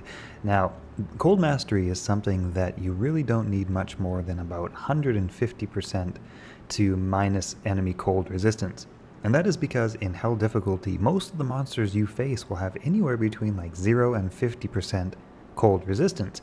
And the best case you can hope for is minus 100% enemy cold resistance. So if you have 150% to enemy cold resistance and you're dealing with a monster that only has 25 cold resistance, you're not going to go any beyond that minus 100 points. And so, like I say, I've looked up the stats and the graphs and the details, and basically, on average, monsters in Hell have somewhere between 0 and 50% cold resistance. So minus 150 is a fairly optimal amount of cold mastery to shoot for. And so the thing is, though, as you kind of level up this character and gain more skiller charms, gain more gear, this cold mastery will increase as well with that if you get more cold skiller charms or something like that, right? So you can get your cold mastery up in some other ways. Cold mastery is not a synergy with Frozen Orb. It doesn't require hard points to be invested into it, and so for that reason I'm only going to put a few base points into it for now, and instead I'm going to focus on the fire tree to get that fireball up, that meteor up, to get all that damage up from the fire side of things instead. Okay, and this is the part, right? Like the guide is meteorb build, right? And so we have to have meteor points. That being said, I'm gonna share with you my preference, and you can choose for yourself what you like better, right? Okay, so Fireball is my preference over Meteor. Now, of course, Fireball has a synergy with Meteor, and both of them have a synergy with Firebolt, and of course, Fire Mastery increases damage as well. If you don't like Meteor and you just want a Fire Orb Sorceress instead, like a Fireball Orb Sorceress, then I would suggest rolling this a little differently. But let's first talk about the Meteorb version of this. Alright, so basically 20 points into Meteor, 20 points into Fireball. I've got 20 points into Firebolt as well, and that's because, like I say, I'm kind of favoring the Fireball myself. But if you favor Meteor, and if you like using Meteor a lot, instead of Firebolt, you'll want to instead get your Fire Mastery up. Fire Mastery will give you more damage for every point to your Meteor as compared to Firebolt, whereas Firebolt will give Fireball more damage for every point as compared to Fire Mastery. Or in other words, if you want to max out your Fireball, if that's your preference, then put your 20 points into Fireball, your 20 points into Firebolt, and your 20 points into Meteor, with whatever is left over going into Fire Mastery. On the other hand, if you like that Meteor spell better, 20 points into Meteor, 20 points into Fireball, 20 points into Fire Mastery, and then whatever you have left over could go into Firebolt. Now that would be just to get your Fireball spell up some more, that would be to get your Meteor spell up some more in damage. You could also optionally put some of those leftover points into Cold Mastery and just get that up a little bit more, so you can kind of find your optimal balance, kind of depending on where you like to farm and where you feel a little more damage is needed. Sometimes the best thing to do is go and play test an area and say, hey, does this feel weak and underpowered? Do I need a little bit more into it? Find where the balance actually is and what works really well. Okay, here's the reason that I like Fireball instead of Meteor, and it comes down to the way Frozen Orb and Fireball get along together. So with Frozen Orb, I can immediately start throwing some fireballs. Frozen Orb, fireballs. Frozen Orb comes off cooldown, fireballs. On the other hand, if I want to do a Frozen Orb, my Meteor is on the same cooldown, so I have to do one, I have to do the other. These two do not really play that well together, unfortunately. It would be kind of cool if they both had their own separate timers. This build would suddenly become really a lot more viable as maybe more of an S tier. I would call it an A tier build at the moment, but it might even become more of an S tier if those cooldown timers were adjusted around a little bit. In the meantime, yeah, Frozen Orb and Fireball work really well, and also targeting Fireball, I don't know, maybe it's just me, but I find it quite a lot easier, and almost seems like the damage is faster too, right? Because you just get those fireballs out so fast as compared to that rather slow wait time on that Meteor, right? Like 1, 2, 3. So anyways, you guys can choose what you like better. For me, it's Fireball. So like I said, this is the budget build, and actually it's a very easy build to put together. You have, like I say, big chance of finding magic items, even with your Crystal Sword version, still around 250% chance. Swap over to that Gull Dagger and you're getting close to 350% chance. My Gull Dagger has an ist socketed in it, so you can subtract 30% from that if you don't have an ist. But Gold Dagger's great, plus 100% to magic item find, and very easy to use, no dexterity requirement, really no nothing to use. So yeah, very easy, plus 100 magic find. I also have a gambling guide on how to find a gold dagger quite easily. So if you don't have a gold dagger and you want one, check that one out. The main thing that we're shooting for here in our gear balance is that 105% faster cast rate. Now, as you can see, you can take out the crystal sword in this gear config, and I still have 115% left. Mage fists are really nice, obviously, to that faster cast, to that fire skills. Since we are a fire cold sorceress, fire skills is nice. You could also probably swap those out for chance guards if you want even more magic find and you don't care about that 105 breakpoint. If you're happier with the next notch down, which is still perfectly reasonable, that's fine. Serpent Skin of the Viper Magi, socketed with a perfect topaz. Harlequin Crest, also socketed with a perfect topaz. I've got a nice 20% FCR amulet here, crafted amulet, but you don't need 20%. 10% would also be just enough. We'd still have that 105% FCR breakpoint. Spirit Shield, optional Spirit Sword, depending if you want a little more damage or if you want a little more magic find. I've got the War Travelers. I've also got one Nagel ring and one faster cast rate ring with some extra mana on it. The mana is nice because the mana currently on this configuration is pretty low. As you can see, we weren't struggling for mana at all, but it is a little bit low, and to get that mana up a little bit helps with how quickly your Mercenary's Insight pole arm will regenerate your mana overall. And speaking of our Mercenary, we have Insight on our pole arm. We also have a nice Treachery rune word. This is a really great and fairly affordable rune word that just really helps your Mercenary to survive, really do well. 45% increased attack speed, that is huge. And for his helmet, I'm using Andariel's Visage, but you could also use Tal Rasha's Horadric Crest or the Crown of Thieves, something with a nice big lifesteal, because lifesteal is your Mercenary's way to stay alive, and we want him alive because we want that insight aura to keep ticking away. So that is basically the gear. Like I say, very budget, very magic find focused, not a lot of it that really goes into making this character more powerful. So there's a lot of room to grow and improve this character's gear. But yeah, like I say, budget build and very effective in a lot of areas. So let's check out some of those areas actually and see where this character does well. So we have already taken a look at the Moo farm. Pretty good clear speeds, not, you know, as fast as someone like the Blizzard Sorceress or the Lightning Fury Javazon or anything like that. But decent, pretty decent. I would put her, you know, right in the C rating for cow clear speed, just because her DPS is a little bit low. Like I say, we're budget, you know, this could improve quite a bit as well. Outer Cloister, head down to the pit. This is actually quite a good area for this character to farm. That is because in this area there are multiple immunities, but we have multiple elemental damage sources, so we're able to deal with those multiple immunities depending on if we have cold's immunes or fire's immunes. Then we can, you know, choose what we like best. And if we have lightning immunes, well, we can mix and match and deal out all sorts of delicious damage. Alright, so anyway, the pit is a good spot for this area. It might even be one of her best spots. It is probably where I would farm the most if I was using this character, just because, like I say, she's kind of an A tier build, maybe not S tier, somewhere like Chaos Sanctuary, especially considering her fairly budget gear, would be difficult. The Eldritch the Rectifier, oops, that's the wrong element. The Eldritch the Rectifier and Pimbleskin Run is also a really good one for this character. She has no problem taking out Eldritch and his gang, well, almost no problem taking out Eldritch and his gang. Might want to swap out a Raven Frost ring, actually, if you're going to be doing this ring, just because getting frozen seems to happen quite frequently when Eldritch explodes. But yep, good clear speed on Pimbleskin, no problems there.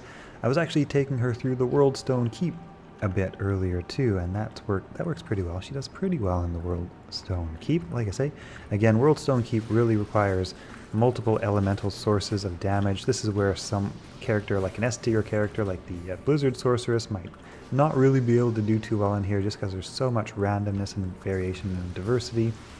And the Meteorb Sorceress actually has a pretty good time in the Worldstone Keep. Again, you know, kind of depending what you roll. If you get some Death Lords or something like that, she might run into a bit of trouble. I interrupt this video to thank the 24.2 thousand of you who have subscribed to the Old School GameStop channel. You guys are rock stars, gentlemen, you are beautiful souls, and fabulous human beings. Thank you very much for the support. Alright, back to the video.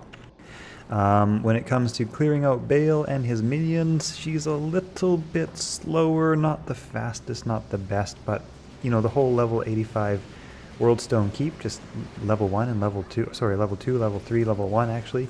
All of these Worldstone Keep levels are areas which can drop the best gear in the game, so you can basically just farm these areas. You don't even need to do the boss kill, the final Bale kill, if you have any trouble with that. The Ancient Tunnels is also a perfectly viable place for this character to farm for high-end level 85 loot, and well, wouldn't that have been funny if that were lacquered plate? It is not. It's never been. Maybe one day. Oh, anyways, yep, the Ancient Tunnels wouldn't be my first choice because it's a little bit harder to find than the pit, and you don't really need it because you have multiple elements. So the pit's easier to find and quicker to get to. Wait, that's saying the same thing twice. Quicker to find and easier to get to. That's saying the same thing again in a slightly different way. Anyway, the Ancient Tunnels, also a perfectly viable location. Now, as for the Chaos Sanctuary, can she do it here? Well, yes, but also it might not be her best ever area. That is because of the mix of fire and cold immunes. The fire immunes in particular, the Doom Knights, kind of get in the way of things sometimes, and if you're just trying to deal out which is the correct form of damage, you're constantly trying to steer at which monsters you're killing, and it's like, okay, which ones? Nope, that one's the wrong one, elements and the fires, and oh no, that one's immune to fire. It's like, oh no, hang on. So basically there's a lot of fire immune stuff in the Chaos Sanctuary, and because her frozen orb is not her primary source of power for, you know, takedown speed, Chaos Sanctuary is not her best area. She can do it, but it's not her best area. That being said, the River of Flame kind of has a random mix of monsters here and there, and it is also actually a level 85 area. And so the River of Flame, kind of depending on what balance of monsters you get, could be decent, right? These blood maggots, you can mix up your fireball, your meteor, your frozen orb. You can kind of, you know, drop those big meteors down on these blood maggots and their little broods of things, and that can be actually a pretty good way to make use of your meteor, because these are one of the things that doesn't move around all that much, so that's kind of good. So yeah, River of Flame actually is a reasonably good farming spot for the meteorb Sorceress. Anyway, I think that about wraps it up.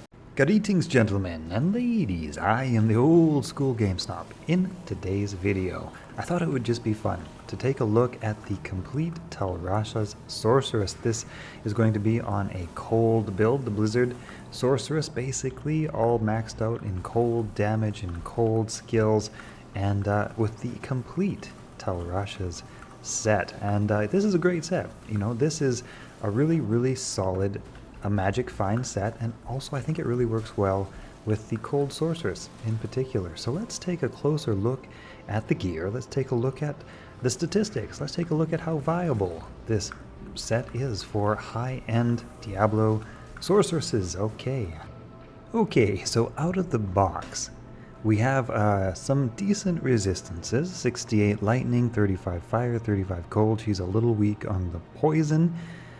For her base magic find, 250% chance of finding magic items from the Tal Rasha set, plus a Geed's Grand Charm. Now, we can improve this, of course, by dropping on the Spirit Shield and some other things, but let's see. Out of the box, we have a faster cast rate of, what do we have? We have a faster cast rate of 50%. Ideally, we'd like to get up to 105%, so with the help of a Spirit Shield and Mage Fist Gauntlets, that takes us all the way up to a nice even 105%, so that gets us to the break point fairly easily. You can see also that her resistances are also a little bit low, but I also don't have anything in the way of charms in her inventory helping out with her resistance, so you can stack a little bit of charms to get her resistance up. You could also put on something like Nature's Peace or Alder's Battle Boots. That'll get your resistance all the way up almost to the top. That being said, it would probably be better to put on some War Travelers and some Stones of Jordan, and then of course just get some charms in your inventory to help get your resistance all the way up to the top. That will give her a nice total of 306 better chance of getting magic items. For her skills, her skill bonuses, we have a rather nice plus 11 to skills. Her cold mastery is a little bit higher because of the nice cold mastery bonuses that come from the lidless eye. In total, her blizzard damage is 5,100 to 5,400. Her ice blast is 25 to 2600, and her glacial spike is 1,200 to 1,300. I don't know, if you're anything like me, you want Tal Rasha's guardianship and basically Tal Rasha's wrappings set to be good, to be viable. It's just such a cool and iconic set, and yeah, I'm very pleased to report it is absolutely viable, even quite good, especially like I say for a magic find geared sorceress. For her build here, in case you're wondering, I basically just have maxed out Ice Bolt, maxed out Ice Blast, maxed out Glacial Spike, maxed out Blizzard, maxed out Cold Mastery, a point into Armor, a point into Telekinesis. I guess I should put one into Static Field, a point into Warmth. A very standard sorceress setup. I have a build guide for this on my channel, so I won't get into that too much. In total, I'd actually dare say we're a little bit overkill in terms of our negative to enemy cold resistance. We could probably spend some points somewhere else. I'm not really too sure where though. Maybe a point into Frozen Orb. Anyway, let's take this little lady out for a spin. Oh, no. Wait.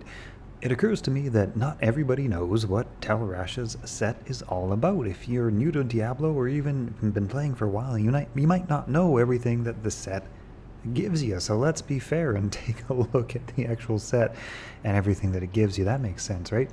Alright, let's start out with the armor. One of the most two difficult parts to find. I don't know. The amulet and the armor, both very difficult to find. Not difficult compared to some things, but it's right up there in the very difficult category. Tal Rasha's guardianship comes with a nice high 900 some defense. It also comes with a nice plus 40 to resistances, or up to plus 40 to resistances, some magic damage reduction, and I think it's an 88% better chance of finding magic items out of the box. I have a perfect topaz in here, so what's my math say? I don't know. It says about 88, give or take, % chance of finding magic items. Now, we also have Tal Rasha's Horadric Crest, kind of a weird helmet for a sorceress with mana and lifesteal. What sorceress needs that? I don't know. But anyway, you got it. Also, a nice 15 to all resistances and some life and mana. Overall, a fairly underwhelming helmet, but good for a mercenary on its own, and of course when you complete the set with it, you get some nice additional bonuses. For the amulet itself, you get 2 to all sorceress skills and some life and mana. Again, 3 to 32 lightning damage. What sorceress needs that? I guess maybe an enchant sorceress, but yeah, there's some strange things on this set. There really is. Otherwise, very nice life mana, 2 to all skills, and nice bonus to resist. For the belt, Tal Rasha's Fine Spun Cloth, you get up to 30 mana, 20 dexterity, and up to 15% better chance of getting magic items. Okay, and on to Tal Rasha's Lidless Eye, the sorceress item, the sorceress wand. You get 20% faster cast, 2 to cold mastery, 2 to lightning mastery, 2 to fire mastery, some energy, a nice amount of life, a nice amount of mana, and you also get with some of the set completion bonuses. Let's take a look at those now.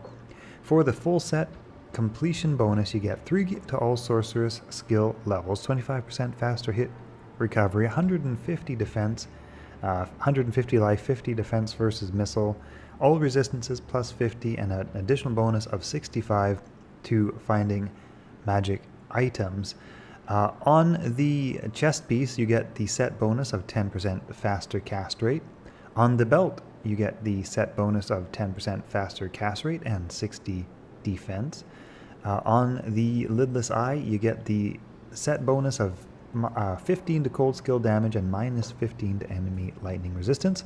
Also minus 15 to enemy fire skill and 1 to sorceress skills. On Tal Rasha's amulet, you get a plus 10 to faster cast rate. And I think that covers it. Did I miss anything? No. Okay, I think that's it. If you have seen any of my previous Blizzard Cold Sorceress videos and guides, then you probably already know what to expect here. Basically, Blizzard murders the world and the world of demons, as it were. So good. Yeah, just so fast. You need a mercenary, of course, to take out any cold immunes that you can't just run past, but everything else just dies so fast. She's really good at clearing out the Chaos Sanctuary. She is really good at clearing out Bale's minions and the Throne of Destruction. Basically everything he throws at you just dies. Even if you're standing right in the middle of things like I was there, that Blizzard spell, man, that just saves the day. Even the Minions of Destruction, Lister the Tormentor, they go down, man. I interrupt this video to thank the charming, intelligent, and dashingly good-looking subscribers of my channel. Thank you very much. I appreciate the support, guys. And the Moo farm, man, so good. Yep, so good. Anyway, the Tal Rasha set, Sorceress, really good, really viable. Of course, you could probably strip off all the clothes of a Blizzard Sorceress and she'd still be super good, super viable. But hey, you wouldn't have the magic find or the resistances or some of that other good stuff which comes with Tal Rasha's Horadric lacquered plate set wrappings. There it is, Tal Rasha's wrappings. Hope you guys have enjoyed this video. Greetings, gentlemen and ladies. I am the Old School Game Snob, and in today's video we are taking a look at a variation of my previous trolly, cold, invincible, nearly unkillable sorceress. This one is actually not trolly. This one is actually extremely viable and also still extremely tanky. She's a Blizzard sorceress who is extremely difficult to kill. This would be a very good build in hardcore play. So let me show you around this build a little bit and what she can do, and then I'll show you how she's put together. Alright, here we see her up against some explodey boys. She's even got an amplified damage on her. I thought that was kind of a funny sequence. Boom, boom, boom, boom, boom. The Doom Knight is a notorious hard hitter, and I'm not saying that you'd want to just stand there and tank it from a whole group of them and whilst being casted on from the side, but the fact that you have this much time to make a decision and get out of the way, well, that's a good thing. Next we see her under an absolute assault from all sides. Melee attacks, dart attacks, we got projectiles flying from left, right, and center, and yeah, no, just kind of hanging out and enjoying the fireworks. Taking it up a notch here with a Might Aura active, still just hanging out, still just enjoying the fireworks, and boy, that's a lot of fireworks. That's a pretty Lightworks show, really is. This character is actually happy to see Dark Souls, and that is because their lightning attack actually heals her.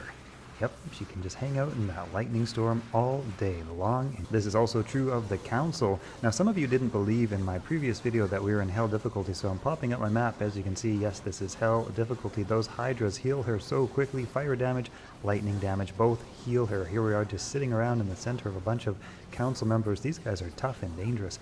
But nope, not for this character. She's even got an amplified damage on her. That is just absolutely no problem at all. Now keep in mind, you wouldn't want to do this if you were actually playing hardcore, because you can occasionally get special mods on these monsters that spawn that can potentially take her down, but oftentimes this is the experience that you will have. For this character, most instances of fire and lightning are a welcome sight because, hey, that is just free healing all day long. And once again, I wouldn't necessarily recommend just standing there and letting Deathlords unload on you. But hey, if you need some time to make some decisions, the toughness of this character gives you a lot of room to make mistakes. Anyway, tough is one thing, but like I say, this is a viable Blizzard character with a very strong Blizzard spell, so let's take out some monsters and I'll show you a little bit about her clear speed. Here we have the third wave of Bale's minions, the Council, Bartuk the Bloody, and friends. And I'm going to stand in the worst possible place for most characters to be standing right in the center of things, like I say, just to demonstrate how tough this character is, how good she is at clearing monsters.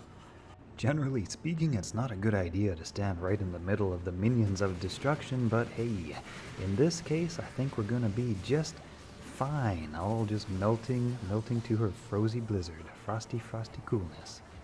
Okay, let's look at this build, and also keep in mind that even though she is very tough and tanky against a lot of types of damage, she is vulnerable to magic damage. Also, the explosions from the undead Stygian dolls can be somewhat problematic, so keep that in mind if you actually do play hardcore with this character. Okay, let's look at how this little lady is put together. Her Blizzard is maxed out. We have 20 hard points into Blizzard, 20 hard points into Glacial Spike, which is of course a synergy. Ice Blast is also a synergy, so we have 20 points into that. These are also nice to mix into your Blizzard rotation. And Ice Bolt also has 20, so we've got a maxed out Blizzard, and we have 10 points into Cold Mastery. Actually, I think we have 11. We have 11 points into Cold Mastery. This doesn't have to be maximum, but you know, adding some points to that helps to break through cold immunes. Not cold immunes, but cold resistant monsters, I guess I should say. Let's look over to the fire tree, where we have 1 hard point into warmth just to help with mana regeneration, 1 into static field, and 1 into teleport. Now you can decide what you like better for yourself. I have put 10 hard points into shiver armor, and that is just to bring her defense up. That reduces a lot of melee hits, and actually when we combine that with our mercenary's defiance aura, which we'll talk about in a minute, her armor gets up really high, around 13,000, making it very difficult to actually hit her. That is one of her layers of defense. For her gear, we are using Wizard Spike. That is to help get our resistances up to maximum. If you have a bunch of charms to supplement Wizard Spike and you want some more damage, you could possibly swap that out for some +3 skills Sorceress wand. We have the Crown of Ages. That is for the damage reduction and also for the resistance. Also for the armor, so rather the defense, which I always call armor. We also are using Storm Shield, again, for the big defense, and also for the 35 to, what was it, 30 or 35 to damage reduction? 35 damage reduction. So when we combine our 35 damage reduction here with our Crown of Ages, which gives us an additional 15% damage reduction, that is physical damage reduction, we hit the cap of 50 damage reduction, so any physical damage that gets through our defense is reduced by 50%, and that is nice. To help this along, we are also socketing soul runes into our guardian angel, into our Crown of Ages, into our shield, and also into our guardian angel. This gives us damage reduced by a flat 28, so any of the damage that is already reduced by 50% that gets through is reduced by an additional 28, so many light hits are reduced by a lot. This helps with smaller hits that come more quickly and more frequently. For our armor piece, the Guardian Angel, mainly for its +15 to all poison, cold, lightning, and fire resistances to all the different resistances, which allows us to get up to nearly maximum, well, it allows us to get up to 90, and then we're using some other gear to get to 95 lightning and fire. Actually, for that, we are using the Inferno Stride boots, which give us an additional +10 to fire resist, and we are also using Thunder God's Vigor, which gives us an additional +10 to lightning resist. Now, in addition to giving us +10 to lightning resist, the reason that Dark Souls and lightning attack damages heal us is because of our 20 lightning absorbed. Since we have 95 to lightning resist, that 20 to absorb is enough to actually equate to healing. You can see that in example here. As for her rings, Ravenfrost is kind of nice if you don't want to be frozen. It also helps with some cold absorb, which helps to heal you from cold attacks and reduce cold damage even more. You can also use Nature's Peace. I like Nature's Peace because, well, slain monsters rest in peace, basically, so you can do Nilhog's Temple more easily, and also this additional 11 damage reduce gets our total damage reduction up to 39, which is actually enough to prevent the bugged Tomb Vipers from insta-killing you, so that's handy if you want to run Nilhog's. I have also thrown on some Mage Fist Gauntlets. This is to help achieve that faster cast rate breakpoint. Combine that with a Wizard Spike with 50% faster cast rate, and we hit 70%, which breaks that 63% faster cast rate point, which helps with your Ice Blast and your Glacial Spike. Additionally, we have the Rising Sun Amulet, and this is mainly for that 72 to fire absorb. This basically is what makes most fire hits heal her. That's a nice thing. In addition to this, the Guardian Angel and Storm Shield are very nice for their nice high chance to block, and also the faster block rate, increased chance of blocking from Guardian Angel.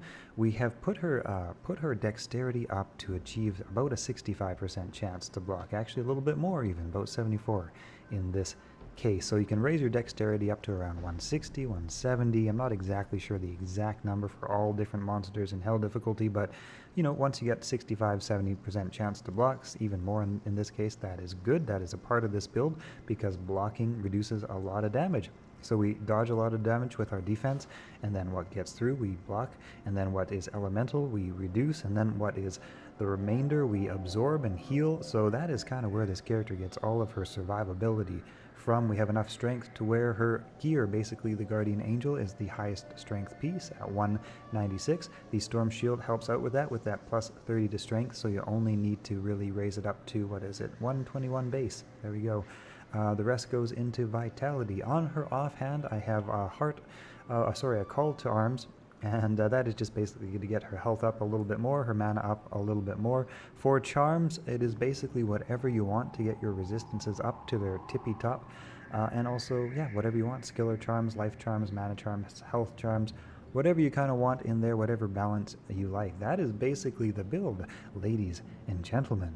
Oh, and for our Mercenary, we have Andariel's Visage, we have the Reaper's Toll, we have Treachery, nice fast attacks, lots of life leech. This really helps our Mercenary to stay alive. We have also given him the Defiance Aura, and that is to get our defense up to 13,000 to make us even more difficult to hit by melee attacks. Okay, so let's do a run of the Chaos Sanctuary so you can really see this character in action. Check out her clear speed, check out her, you know, toughness, tankability, survivability, as it were.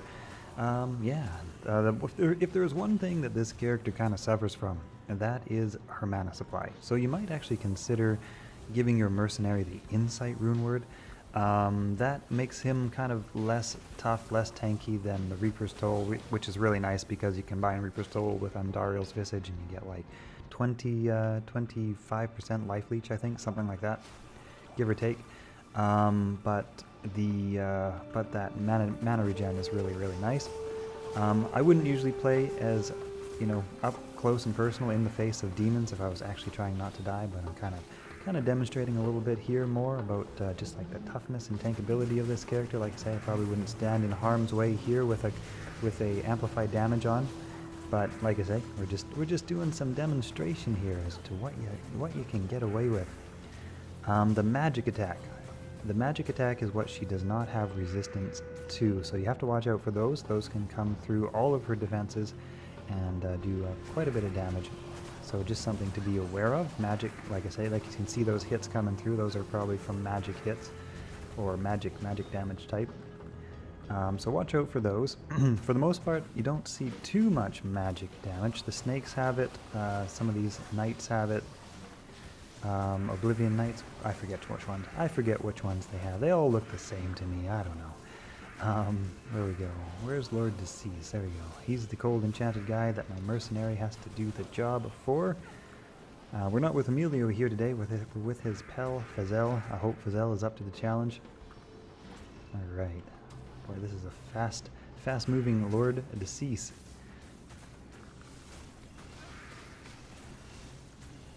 Boom, boom, boom. Oh, come on. Oh, come on. Oh, come on, buddy. Come on. Boy, he's really being stubborn here. Was that it? No, he's kind of weirdly glitching out there. Okay, I think that was it. I think that was everything. It all got nice and quiet in the Chaos Sanctuary, so I think that was it. Alright. We're going to give Diablo a bit of a shot here, just so I can demonstrate the resistance of this character to some of Diablo's attacks. Like I say, fire damage, basically not a problem. That Rising Sun Amulet, so good. His melee attacks will come through, but that fire, no problem. Those little bursty flames. I don't know what that is. Don't see that one too often. Maybe it's a magic hit, but yeah, melee, he does a job. Fire, come on, do your little lightning thing there, buddy. I gotta see lightning, and then we're gonna finish you off. There we go, here's the lightning. No problem, no damage taken.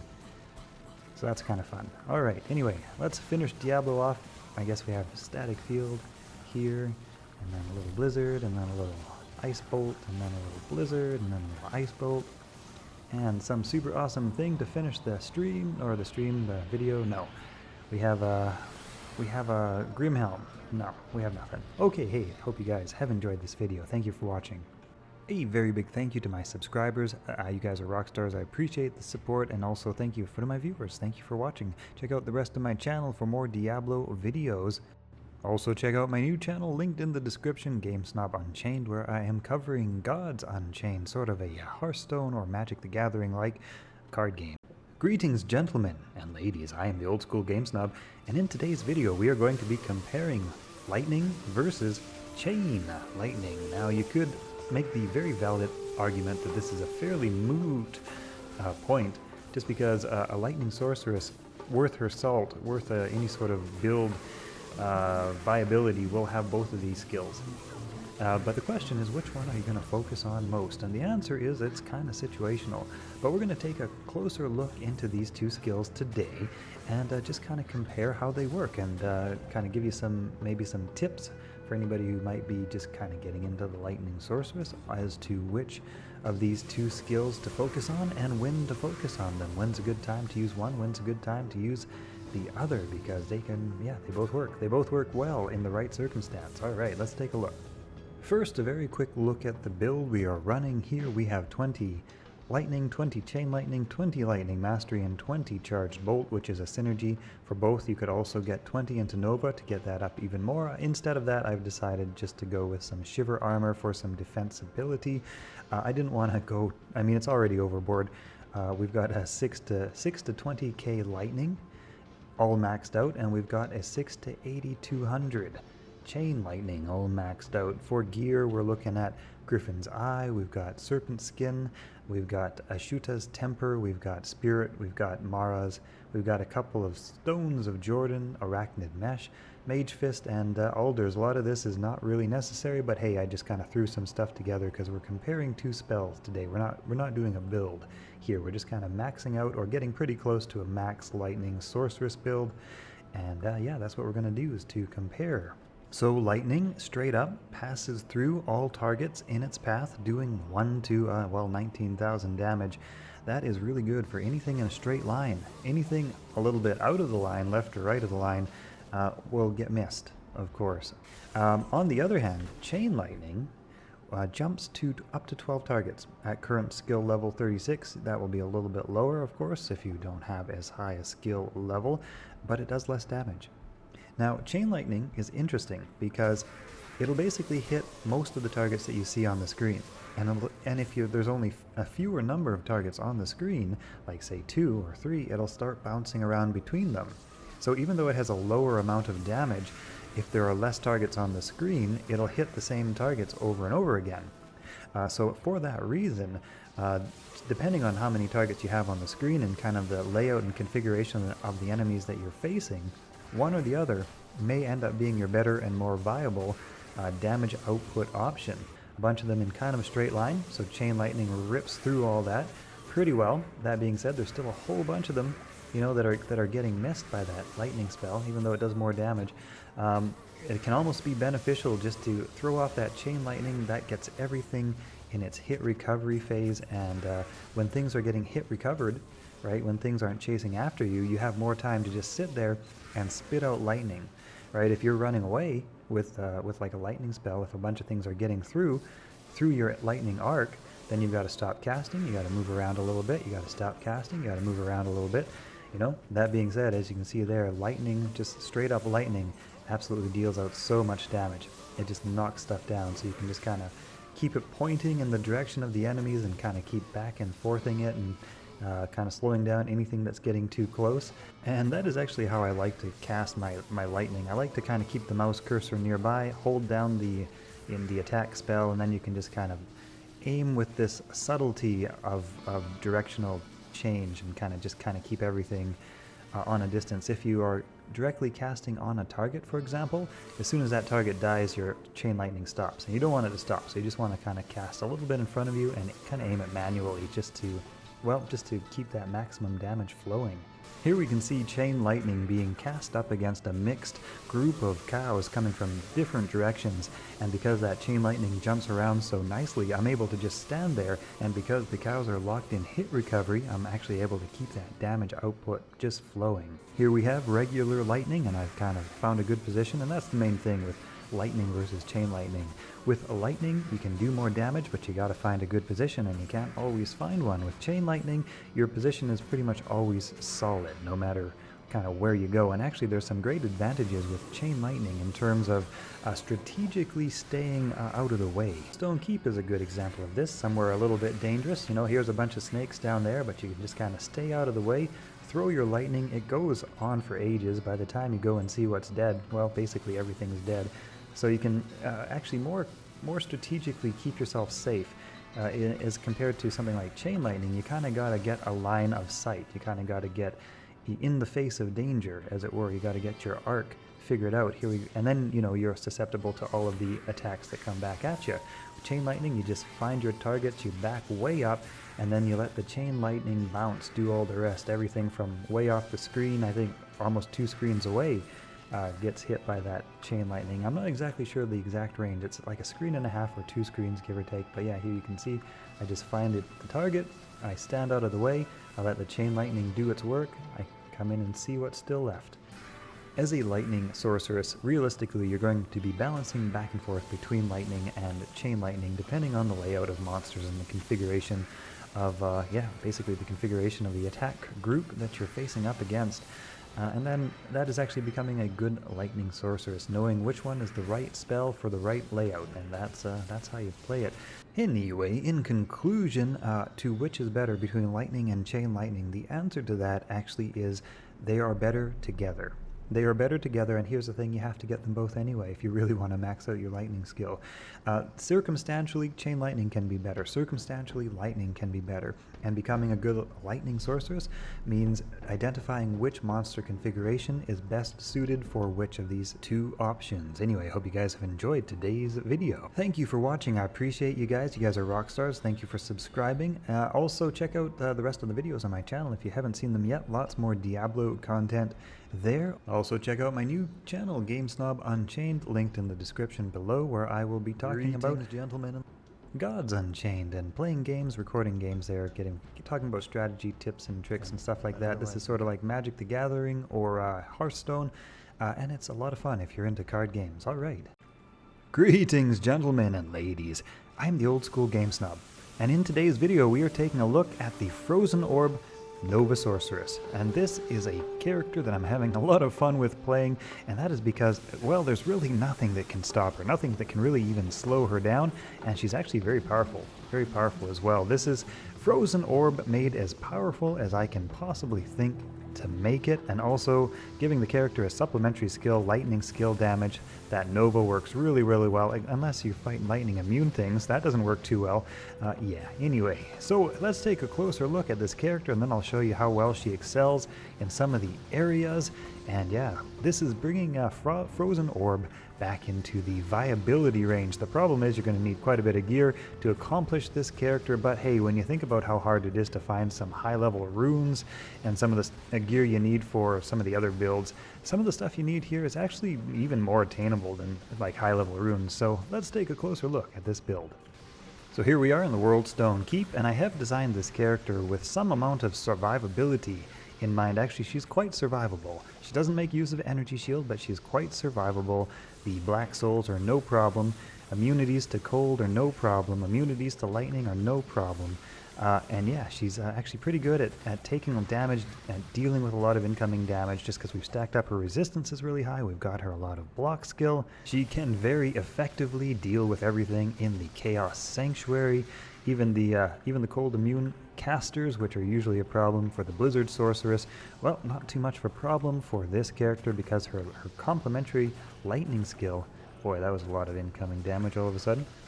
Her complementary lightning skill really helps to deal with that sort of stuff. So let's just take a quick look, a quick bit of playthrough here in the World Stone Keep, so you can get a better feel for this character. I do have an amplified damage on, so I'm not a huge fan of that, but you can see her Frozen Orb is actually quite good. And here we have a cold immune, no problem. We're just going to take him out. Take out him and his buddies with some lightning. Well, we're going to try to. we got an elite who's really, really fast and good at running away. We're going to forget that guy. You know, we don't need that guy. That's fine. That's fine. There's all sorts of other demons to kill. Alright. Plowing through the minions of hell with our Frozen Orb, which is my favorite spell. And I really wanted to create a build here that basically made Frozen Orb good. Basically made Frozen Orb good. And that is the focus of this build. To make Frozen Orb good, to get as much cold damage as we can, and then of course put in that supplementary skill so that we don't have problems with immunities, just because to max out Frozen Orb doesn't actually require many points, and so you have so many extra points to do something with. And so for that reason, Nova is what we looked at. And the reason we looked at Nova is because Nova only requires 40 points as well. That's as max as you can get it. The synergies for Nova are kind of like the synergies for Frozen Orb. It doesn't require many synergies. So, yeah, anyway, we're going to take out Diablo here. I'm just going to show you the power of her Frozen Orb spell against Diablo. You can see that it is quite good. 3 orbs, 3 1/4 orbs take him down. So, very powerful Frozen Orb. And very powerful, fun, versatile character, very survivable. This might be my new favorite build. And I know I say that about pretty much all of my builds, but let's take a look. Okay, her Frozen Orb damage is 1500 to 1576, give or take. Her defense rating is all the way up at 8200, and that is thanks to the Mercenary's aura and also her Shiver armor, rather. So this is what helps her to survive quite a lot. I have also given her a decent amount of dexterity. You can adjust this a little bit up, a few points down, a few points up, whatever you like. But right around 50% block is the best my shield can do. I've also put some points into Vitality to get her life up a bit. I've put a little bit into Energy. Actually, that's just in the building process. You can probably leave Energy mostly empty, but if you find yourself a little bit low on mana, really depends on what charms you have and that sort of thing. But, you know, right around 600 mana should be pretty good to keep that Nova casting really quickly. Nova does use a lot of mana, so we do want a decent amount of mana over here. We are using the Mercenary Insight rune word to help keep our mana up, just mainly for the Nova spell. That just burns through mana so quickly. Our Mercenary also is using Andariel's Visage. Never mind about that. You can put in a better armor piece. I was just lazy, and that's all I had available at the moment. Okay, let's look at this lady's gear. We of course have Death's Fathom, and that is because it gives us a huge bonus to cold skill damage. Now keep in mind, all of these items you're seeing are hero editor items, so you're seeing the most perfect possible version. You can roll less good than this, and you probably will, but that doesn't mean that your less good roll will be very much less viable. It'll be probably very, very comparable. That being said, just disclaimer. Oh, and by the way, I have socketed this with a cold facet. That is to get the cold damage up 5%, or, 3 to 5%, depending on what your facet is. For her helm, we have Nightwing's Veil. That is because it gives us a very nice +2 to all skills, and an additional up to 15% cold skill damage faceted.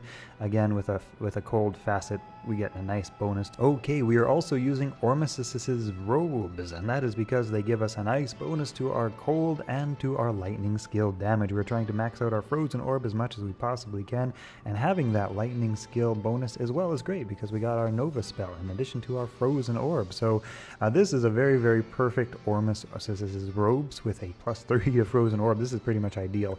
That being said, if you just had a plain Ormus's robes with less stats, you would still get plenty enough viability to make this character work, and that is true of all the gear you see. If you don't get these perfect rolls, you'll still have enough viability to make this character work. Pretty darn close. Again, faceted with a cold gem here. For her amulet, what I'm using is a caster amulet with 10% faster cast rate and 2 to sorceress skill levels. This is a very nice caster amulet. It would take a little bit of time to get one of these, of course. This is not the hardest to get. Of course, you can get a nice 220 faster cast, but 210 is good because this bumps us up into that 105% faster cast rate breakpoint, which is good to really get that Nova spell casting quickly. Now, for her gloves, we are using Tranquil's Claws. That is optional. You can also use Mage Fist. Both would be fine. It's basically just to get that faster cast rate. For one of her rings, we have the Stone of Jordan. That is to help get her maximum mana up. For her other ring, we have the Stone of Jordan. That is to get her maximum mana up. You could also use just like some nice plus mana rings. Basically, the main important part of this is to get the mana up to a point where the Nova spell becomes, usable, much more viable because it drains mana so quickly. Like I say, the +1 to skills though is very nice. You lose a little bit of damage when you start taking out the +1 skills, but not a huge amount. So Stone of Jordan is very nice, very perfect option. Plus to mana also good. For her belt, I have Thunder God's Vigor, and that is mainly to increase her survivability up against lightning elemental attacks. This basically makes her immune to most lightning elemental attacks, even that of Dark Souls. Like I say, this character is a bit low on health. She doesn't have energy shields. We want to make her survivable, and in order to do that, we're really stacking up our resistance. The main damage types you'll encounter that are threatening to you are fire and lightning, and for that reason, we've got this plus to maximum lightning resist +10, and we've also got 20 to lightning absorb. That basically turns lightning damage into healing for the most part. We've also got the Inferno Stride boots for the same reason. They give us +10 to maximum fire resist, which is what we're going to be coming up against a lot. 85% versus 75% is quite a big difference. So we're stacking elemental resistance against our main dangerous elemental types. From here, we've got a perfect Spirit Monarch, 35% faster cast rate is what I mean. Perfect FCR. And then, like I say, that is because we are exactly 105% faster cast rate, just barely hitting that breakpoint, making this build hit that breakpoint. Like I say, Nova is good when it's fast. And that is basically the gear. We have got a nice perfect Sorceress as a torch here. This is quite a lot of extra damage, obviously. If you don't have one, you could probably roll without it. But yeah, like I say, this is kind of what it takes, in my humble opinion, what it takes to make a Frozen Orb Sorceress really good. This is requiring some really good gear, really perfect endgame gear to make a Frozen Orb Sorceress really good. The utility of Frozen Orb is really nice. It's a very fun spell to use. It's very easy to cast. It's very easy to cast and run and forget about it, right? And sectionally target what you want to hit. There's a lot of nice utility in Frozen Orb compared to Blizzard. And so this is kind of a build that makes Frozen Orb viable. Like I say, it's not easy to acquire gear, but it is a very, very fun sort of end game character which can deal with anything that comes her way. From here, of course, we have an Annihilus Charm, and from here we have basically Cold Skiller Charms. They don't have to be +40 to life. Life is not the most important thing here. If you have less life, that's okay, but stacking up those cold skills to get that orb spell more and more powerful is very good. From here, I'm just stacking whatever I need to get up to my maximum resistances as well. I've also dropped in a little bit of life and mana charm, again, just to get life and mana up to a point where right around here is very, very usable. You could have a little less, you could have a little more. You can also, of course, buff with battle orders, and that helps quite a bit. So yeah, those are kind of what you need to do to get your health and life and mana up to a nice place. And that is a basic rundown of the gear. Like I say, her resistances help to keep her alive. Often when you're playing this character, what you're going to want to do. So often what you're going to want to do when you're playing this character is actually be in walk mode, right? That way you will not lose your defense bonus. Your character, well, will she walk? Walk character? Oh, right, there we go. Walk mode. I know where all my keys are. I've done this before. Yeah, so walk mode keeps her defense up, and basically what I like to do is keep her defense up, because that is basically where a lot of her basic damage reduction comes from. You get hit less, you take less damage, that's damage reduction, right? After, in a way of thinking about it, it kind of is. You also like to get your Defiance aura up from your Mercenary, make sure you've got your Shiver armor on. And this is the wrong type of damage to kill these guys, so that's not going to work too well, but you just walk around. You walk around, and that keeps your defenses up. You've got a nice high block rate. I think I've got around 50% block rate with this character. Let's see, right around 50%, so I've got my dexterity up. So this is where she gets her defenses is from. A lot of the times you don't want to be hit. Obviously, you walk around, you teleport around, that's how you do things, and you don't necessarily try to get hit. That's the Sorceress way, the glass cannon style, right? But even if she does come up into the fray of it, she's okay. She can deal with it. She can sit there and throw out novas, and she'll be fine. She's not too squishy. So let's take a look at the Moo farm. We'll do the cow level, see how she does there, and then yeah, I think that'll be a video. I really enjoyed playing this character. She is a lot of fun. just because she takes every type of creature down, right? Like a lot of powerful builds usually require that you sacrifice one type of damage resistance that you can't really deal with. It just kind of run past. But this character can actually deal with anything and deal with whatever it is really quite quickly. Like it all goes down quite quickly. There's nothing that you have to sort of painfully chip away at or rely on your mercenary to take out for you. She's good. Your mercenary is there to keep that rune word up, to keep the insight aura active.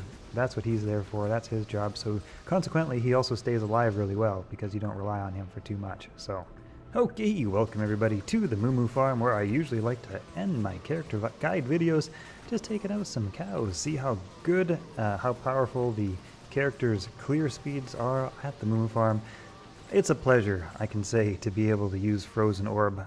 It's unfortunate that this spell is not a little bit more powerful. I think it could stand to be tweaked up a little bit, just to make it a more viable option compared to Blizzard. Blizzard is, yeah, just so much quicker at clearing.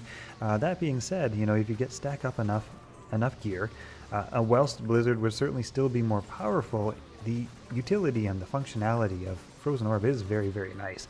To be able to cast and run and shoot specifically where you want it to go, it is a very nice spell to use. It's very, very fun. It's just a lot of fun. And hey, if we're not playing games for fun, what are we doing, right? We can always do the min-maxy stuff, and that's always great. But it's somehow just sort of relaxing and soothing to play Sorceress with Frozen Orb. I don't know, maybe that's just me. But yeah, I really am enjoying this character. And like I say, Nova's a lot of fun too, right? Like Nova's actually very powerful. You guys probably saw my Nova build, my Nova focused 200 FCR Sorceress. She's a little bit slower at clearing down the cows than that specifically well-focused build, just focused on Nova spell, of course. But decent. I would definitely favor Frozen Orb with this character over Nova, unless the creature is cold immune, obviously. But yeah, she does a great job here of clearing out these cows. Just like to get into the Frozen Orb sway. It's like a orb and sway and orb and sway. Oh, it's so fun, so nice. Oh yeah, well, I think that probably about ends this video. I hope you guys have enjoyed it. And yeah, should we kill the Cow King? See if he drops any sweet loot for my hero editor character here, because that'll actually be meaningless. Yeah. Anyway, hey, thanks for watching. All right. Oh, and additionally, it serves to mention, and you guys probably know this, but Orb and Nova actually synergize very nicely together. Your Orb, your Nova, you're back to Orb, your Nova. You're basically pumping out, not twice as much damage, but a lot more damage as you wait for the Orb cooldown to complete. You get, Orb, Nova, Orb, Nova type thing. So yeah, they really work nicely together. So yeah, even faster clear speed than what is already a very fast clear speed. So pew pew pew, pew pew pew. Alright, okay, that's really it. See you in the next video.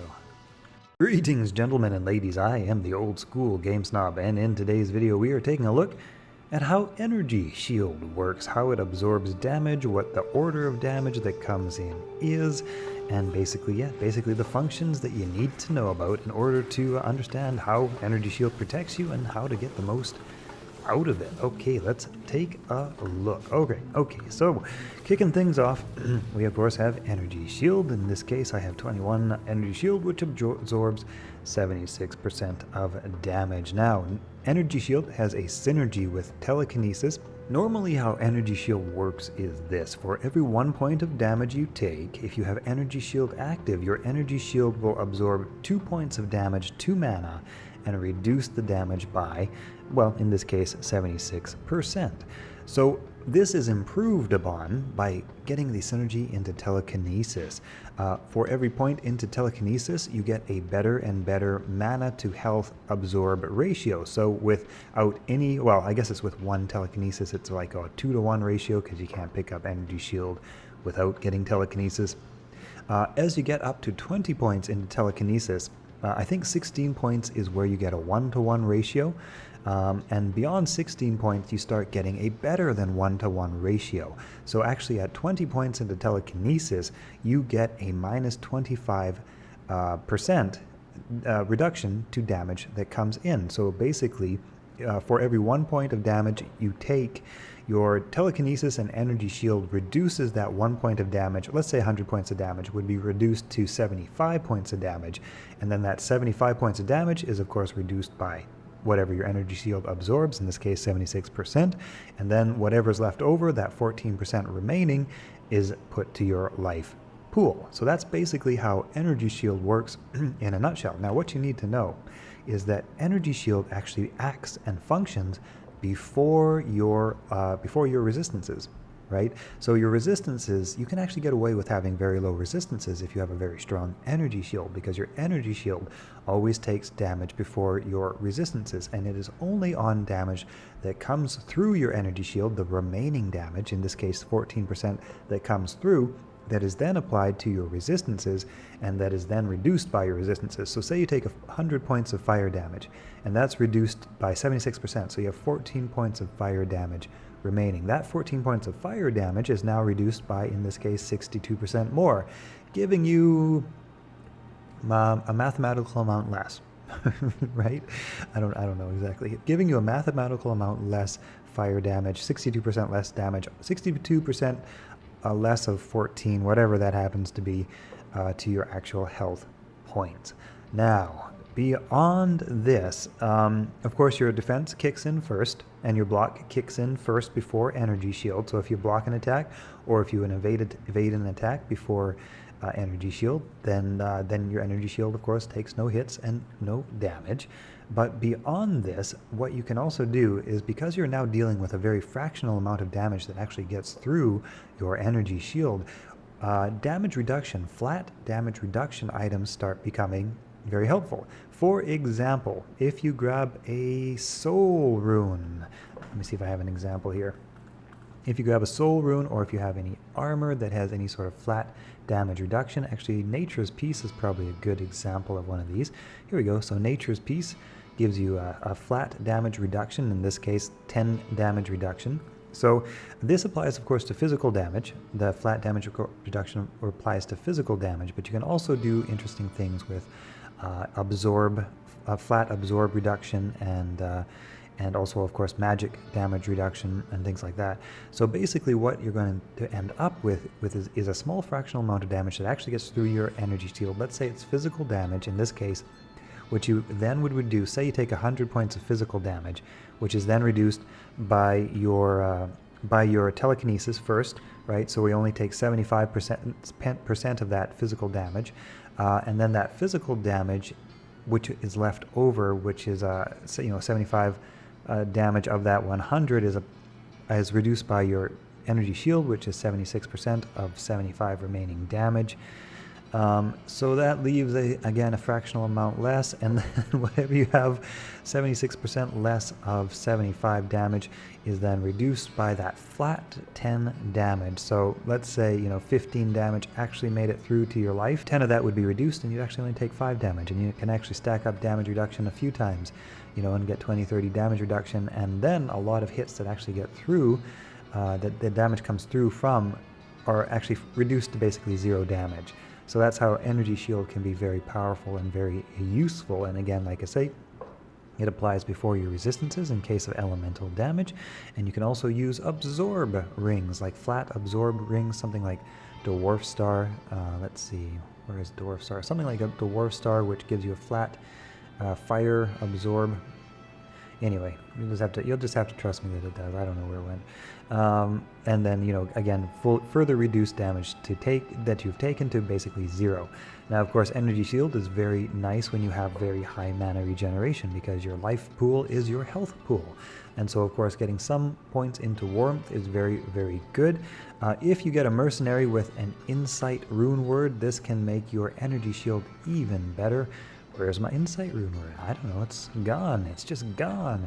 That will keep your energy shield recharging very, very quickly. And depending on how much mana you have, this affects how quickly your energy shield recharges. So stacking things that give you more mana help to increase how quickly your mana regenerates just naturally. Of course, that combined with warmth and potentially combined with your mercenary's insight rune word can give you a very, very quick mana regeneration, so much so that it's almost impossible for certain monsters to take you down, and the only way they can often do so is by taking out your mercenary first, which is often the way it goes. Anyway, I hope you guys have enjoyed this look into Mana Shield, and now to cap off this video, I'm going to go stand in the middle of some monsters and show you some energy shield fantasticness. Yeah, so much damage reduction. As long as that energy shield stays up, we're so happy, we're so good. Yeah, okay, hey, hope you guys have enjoyed this one. Alright, see you in the next one.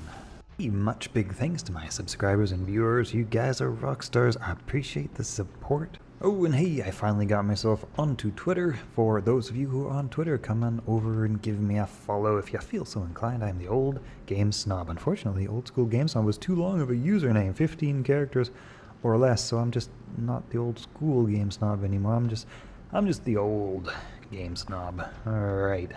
Well, greetings, gentlemen and ladies. I am the Old School Game Snob, and in today's video we're fulfilling a special request from one of our commenters who was asking, hey, is it worth it to go to 200% faster cast rate? And that's what we're going to try to figure out here today. I honestly don't know, but we're going to try to figure it out by doing a little bit of slow motion side by side, figure out just how much faster 200% is. The breakpoints for regular sorceress spells, not including lightning spells, is 105 and then 200%. So 105% is the second to highest breakpoint, and then 200% is the highest breakpoint. So I have a sorceress spec'd out here with 200% faster cast rate, and I'll basically just take a ring off, and then we'll compare both of the different cast rates kind of side by side.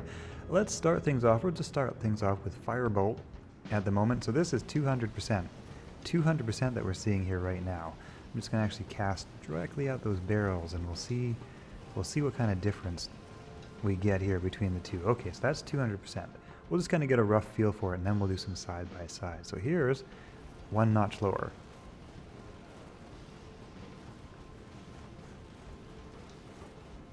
You can kind of hear the difference.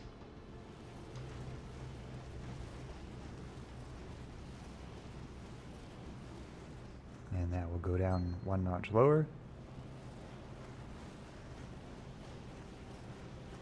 They are both very, very fast. Let's do a little bit of side by side. Maybe that'll help. Alright, so here we have the speed slowed down to 10% of regular speed. Faster cast rate 200 on the left, 190 on the right.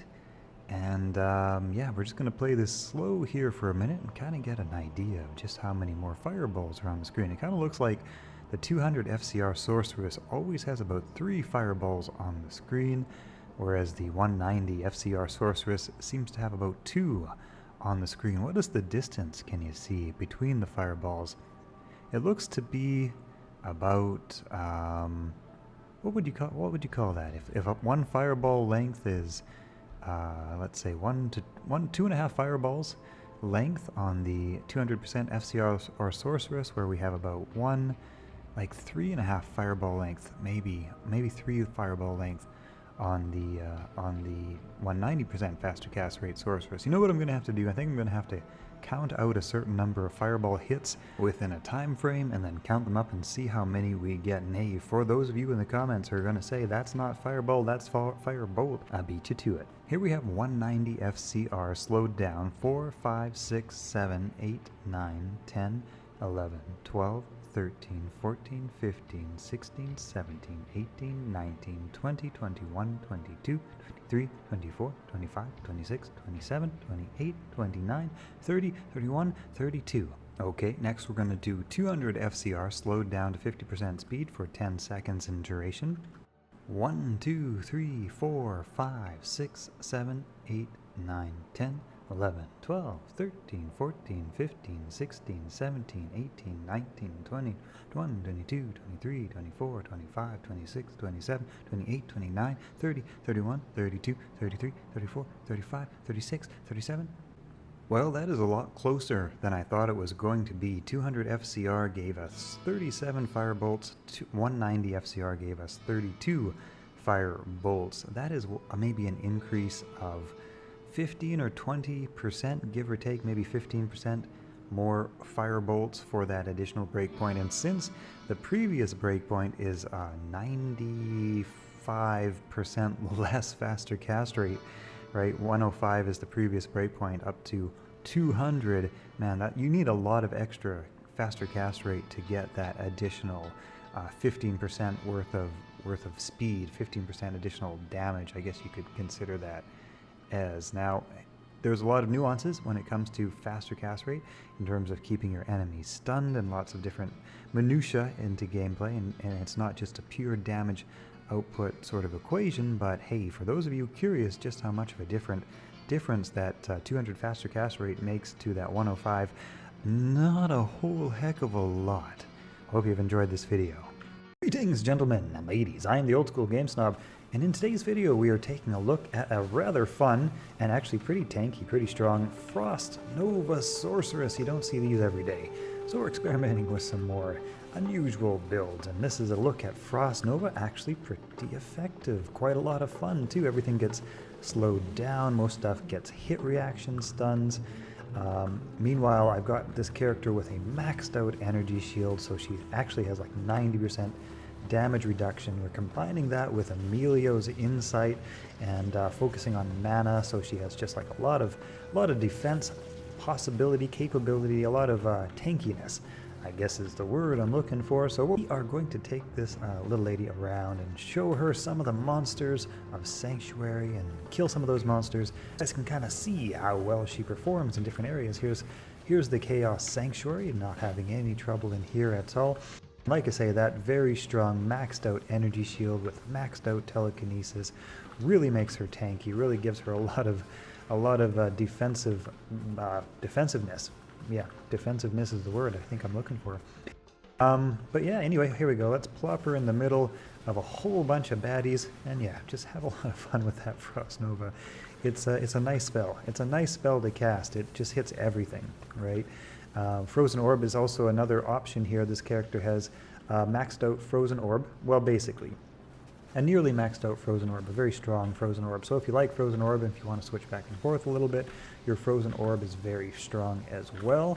That being said, I honestly think that the Frost Nova does a better job of just clearing out large areas, just because it hits everything with every single shot. Oops, did my energy shield come down? I was like, oh, why am I dying there? That doesn't seem right. Okay, that's what happened. Energy shield came down. Okay, let's take a look at her skills. We have 20 points into telekinesis and 20 points into energy shield with the skill gear bonuses. That's a 90% damage reduction on energy shield. That's just crazy. That's such a huge amount of damage reduction.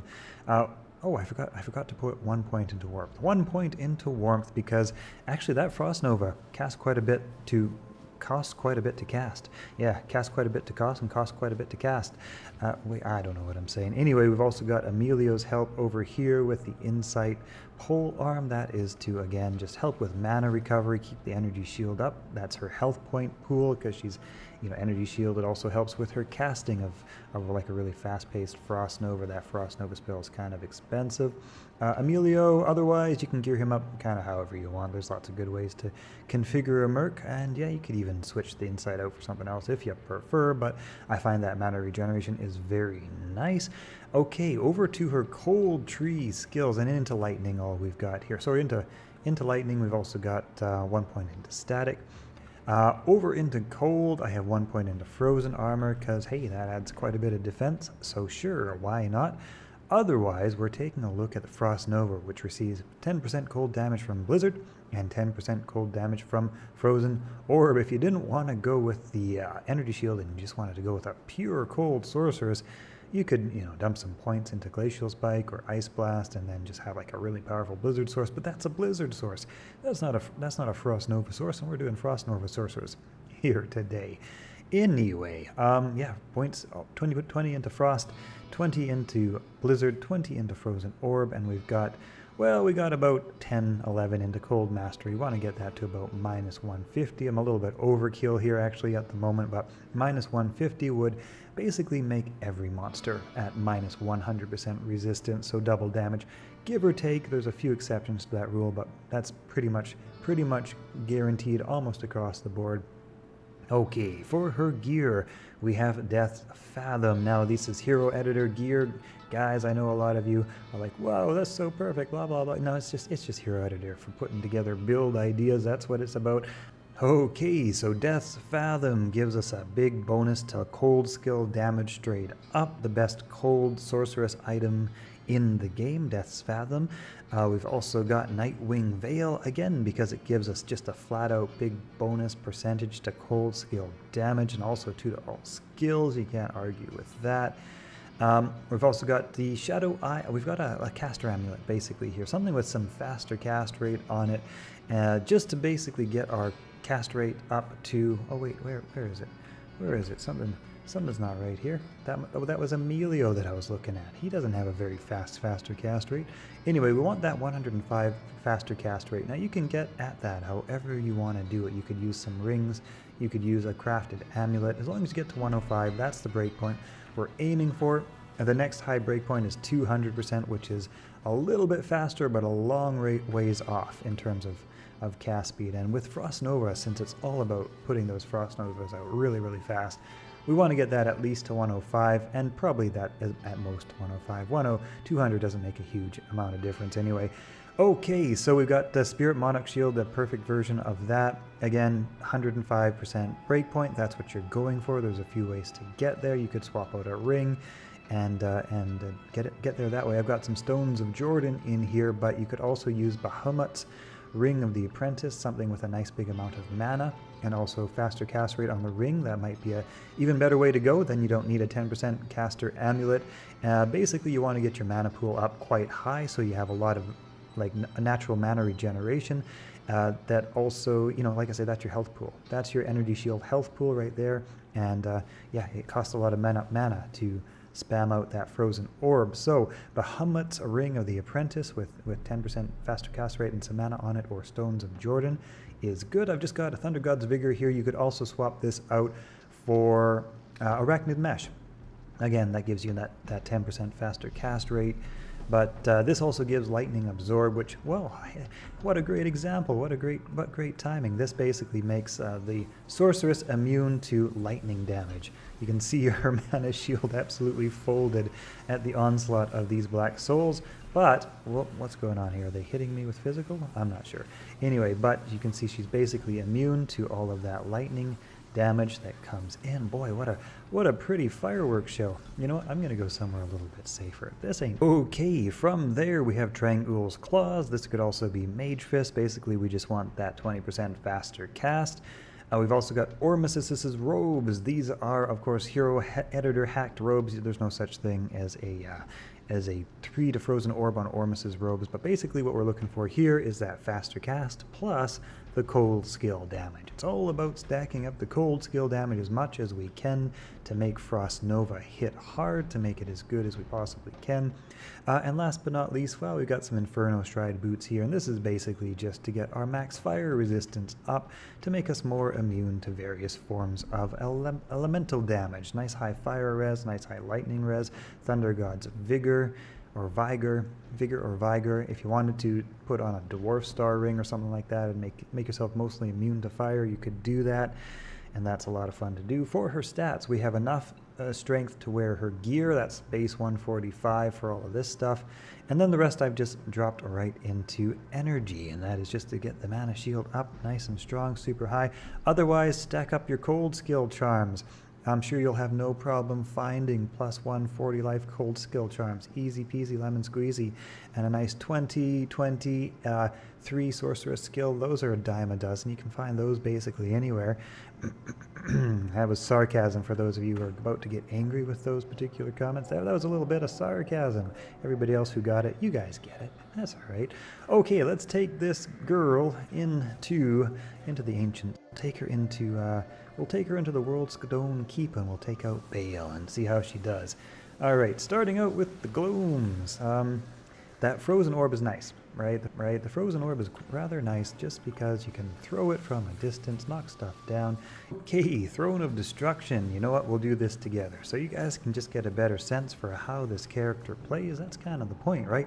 instead of trying to level one up and design one yourself. It's kind of interesting, in my opinion. I like to see how a character plays when I learn from a guide or watch a guide or something like that. It's you know, it's one thing to know how to put it together, but to see how it plays, that's kind of what I'm most curious about. So we're just going to do some straight up gameplay here, which is it's kind of fun for me because I get to play the game a bit, and yeah, you guys can just see how it goes. Okay, all right. Well, we'll take down that guy, and let's see, who we missing? Some snaky boys over here. We'll take those guys out. Yeah, Frozen Orb. Oh, sorry, not Frozen Orb. Frost Nova. It's actually pretty effective. It's actually quite a lot of fun. I do like the Frozen Frost Nova, and I do like just like the Lightning Nova. They're both quite a lot of fun, and they just clear the area so quickly. Like there's no aiming, there's no, you know, missing. If they're in the circle where you're standing, then they get hit and then they die pretty fast too. So it's quite a lot of fun. Quite a lot of fun to play this character. Oh yeah, we've got those frozen skeleton, frost immune skeletons, I guess is what I should say. So we're gonna have to get my mercenary to deal with those. This is the only part that's gonna be a little bit slow. Whole bunch of poison in this area. The poison's kind of ridiculous. Yeah. Oh, where'd he? Oh man, he's dead. Emilio's dead. Boy, my poor character's all out of gold. What shall we see? Oh, I don't know. We got this Burr rune. That's worth quite a lot. The Ist rune. That's worth quite a lot. Awesome. Perfect. Those sold for a damn near fortune. Now I can resurrect Emilio. Good value right there. Pro tips. Okay, this part is a little bit slow. You just have to basically teleport Emilio around on top of all of these. Well, we got some some burning souls, I guess, back here. And Emilio's all decreptified, and he's so slow. Emilio's so slow right now. And I'm so slow. Oh man, slow motion attack. Look at that. That's just like something out of sports replays. That's what that is. Okay, come on, Emilio. Pokey pokey. Do your job. There we go. Pokey pokey. A little bit more, and one more. Oh, there we go. Okay. All right. Phew. But yeah, Bahamut's Ring of the Apprentice. Those are magic rings with 10% FCR and quite a bit of mana on them as well. Right. Better start casting so I can kill these guys. But yeah, no problem taking down the council. We're just gonna have to protect Emilio now from the Hydras, because Hydras own Emilio. He does not like them. Ba-bum, ba-ba-bum, bum, bum. All right. Once again, I think I should be fine just to stand in the center of things here. I forgot my energy shield came down. That's not good. You got to watch out for that. That will kill you real quick. But yeah, nice clear speeds, even with Frost Nova. Like I say, you don't see this spell used all that often on Sorceresses, but Frost Nova and Nova, they are actually quite a lot of fun. Here we have the Minions of Destruction. Hopefully we don't have any cold immunes, because that could be a problem. Emilio is not that well geared. I have him with Insight, and that's the only problem with the Insight, even though, you know, you get nice mana regeneration. It's not the most powerful. I guess it would be better if I gave him like a Treachery or Fortitude or something instead of the Viper Magi. Vampire Magi, for those of you who know what I'm talking about. Oh yeah, anyway, we'll do a little bit of static field here. Pew pew pew pew. Whoa, whoa, whoa. That's too much damage from the mana drain spell, whatever that is. Actually, for dealing with Bale and bosses, I bet you Frozen Orb is going to be our better bet. Especially if I got one of those curses on my head. But yep, totally viable Frozen Orb, very strong Frozen Orb. That's Bale. And I usually like to close off these build videos at the Moo farm just to show you guys some cow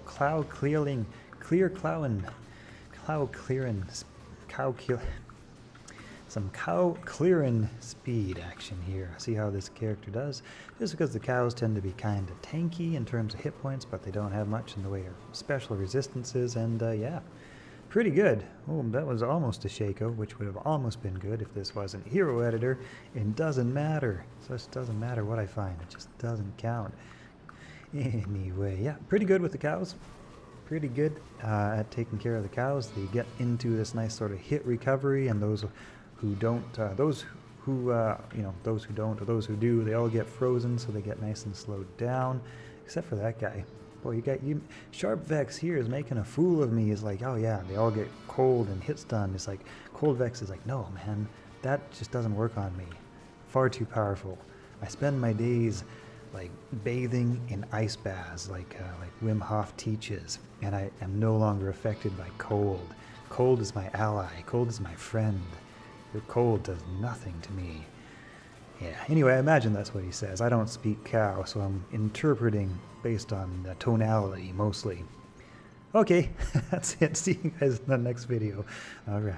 Also, a shout out to user HE77GA. Your Sorceress fan art concept made it into the thumbnail of this video. I just, really dug your work. Gonna link your profile in the description of this video in case anybody else wants to check out your work. Beautiful version of Sorceress. Yeah, just love her. Great work, very cool. Greetings, gentlemen and ladies. I am the Old School Game Snob, and in today's video I am on the public test realm of patch 2.4. Now, I'm not 100% sure all of these changes are going to make it into the live game, but one of them which caught my eye in particular was this. Okay, the casting delay for Blizzard and Frozen Orb will no longer share its cooldown with other skills that have casting delays. Okay, so what does that mean? It means you can cast a Blizzard and immediately after a Frozen Orb. Blizzard, Frozen Orb, Blizzard, Frozen Orb, exactly the same time. Those used to share cooldown, and each one of them individually was already super powerful. So what did I do? Well, the question between Frozen Orb and Blizzard has long been one amongst Diablo 2 sorceresses. What if you didn't have to choose? Well, that's what this change will potentially bring into the game. What if instead of choosing between Orb and Blizzard, you just took both? And so I put together an insane build here with absolutely powerhouse build that involves both of those. Why? Because Frozen Orb has a nice synergy with Ice Bolt. Blizzard has a nice synergy with Ice Bolt. So basically they have maxed out all the synergies of this character. I've given a certain amount in Cold Mastery just to minus some enemy resistance. This may not be perfectly optimal, but hey, that's kind of alright. This is kind of for fun, taking a look at some potential builds that may be coming into the meta. Just one into Teleport, just one into Warmth. And otherwise we got some Vitality and enough Strength to wear our gear. For the gear itself, Nightwing Veil, and guys, I am on Hero Editor, so these are perfect gear examples, so just keep that in mind. It's going to be close. It doesn't have to be perfect, obviously, but we got Nightwing Veil for the big plus 20 to cold skill. We have Death Fathom again for bonus to cold skill damage. We have Ormus's Robes mainly for bonus to cold skill damage. You can do whatever you want with the rings. I've got some mana bonus rings. I got Frostburn just for a little extra mana. I haven't even bothered with the boots. I got the Spirit Monarch Shield, +2 for Mara's, etc., etc. But take a look at this, guys. We got a Blizzard of 92 to 97, and we have a Frozen Orb of 1200 to 1250. And these two can be now cast together. Let's take a look at this. Let's take a look at how this plays out. Because hey, if you're tired of enemies providing any sort of resistance and opposition in Diablo, this might just be the Sorceress build for you. She absolutely powers through everything with her dual Frozen Orb Blizzard combination. It's just absolutely murderous, absolutely impossibly powerful. Wow, those are really fast dudes. And you know what, guys, I'm going to actually turn my sound down here really quick. Let me see. Let's jump right back into the action here. And head on into the Chaos Sanctuary. Obviously, immunes are still immune, and so Emilio has the Reaper's Toll just to be able to deal with any cold immunes that come up. But guys, oh man, Frozen Orb, so powerful. Blizzard, so powerful. You combine these two, you max out their synergies. I had to check a couple times if I was playing on Hell difficulty. It's like, did I accidentally click Nightmare difficulty? No, this is Hell difficulty, and it's pretty crazy. Pretty crazy to be able to simultaneously cast these two spells. There we go, some cold immunes there.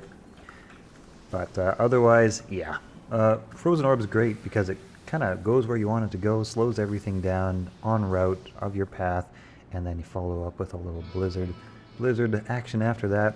It's just to power on that damage. It's really, really good. We'll take a look at the cow level here in just a second. But yeah, this is Chaos Sanctuary, just melting melting monsters with cold. I guess we'd freeze monsters more than melt them. But anyway, they're dying. They're going down. All right, let's head on over to the Moo farm, and we'll see just how fast this this Blizzard Orb Sorceress can kill. Man, oh man. It's fun, though. It's fun. It's crazy fun. Whoa, look at all those dudes. Let's see how fast they go down. Yeah. The only thing that slows things down is basically the time it takes for you to click on them. That's about it. You know, as soon as you click on it, it all dies. That's it. Unless you're cold immune. Different story. But hey, that's why we got Emilio. Alright, here we are at the Moo farm with our dual Blizzard Orb Sorceress. Oh my god, it's so melty. It's so strong. It's just so good. It's so strong. Oh yeah, good stuff. Anyway, I wonder if they're gonna leave this feature in like this. Look at that. Look how fast those cows melt. Because if they do, I would dare say this is going to be one of the new top tier builds. It's just so fast. I mean, Blizzard on its own is fast, but Orb and Blizzard together, so good. So good, so fun. And it, you know, it's kind of nice because it would bring Frozen Orb back into sort of like a more, like Frozen Orb is the most fun, in my humble opinion, most fun spell to use.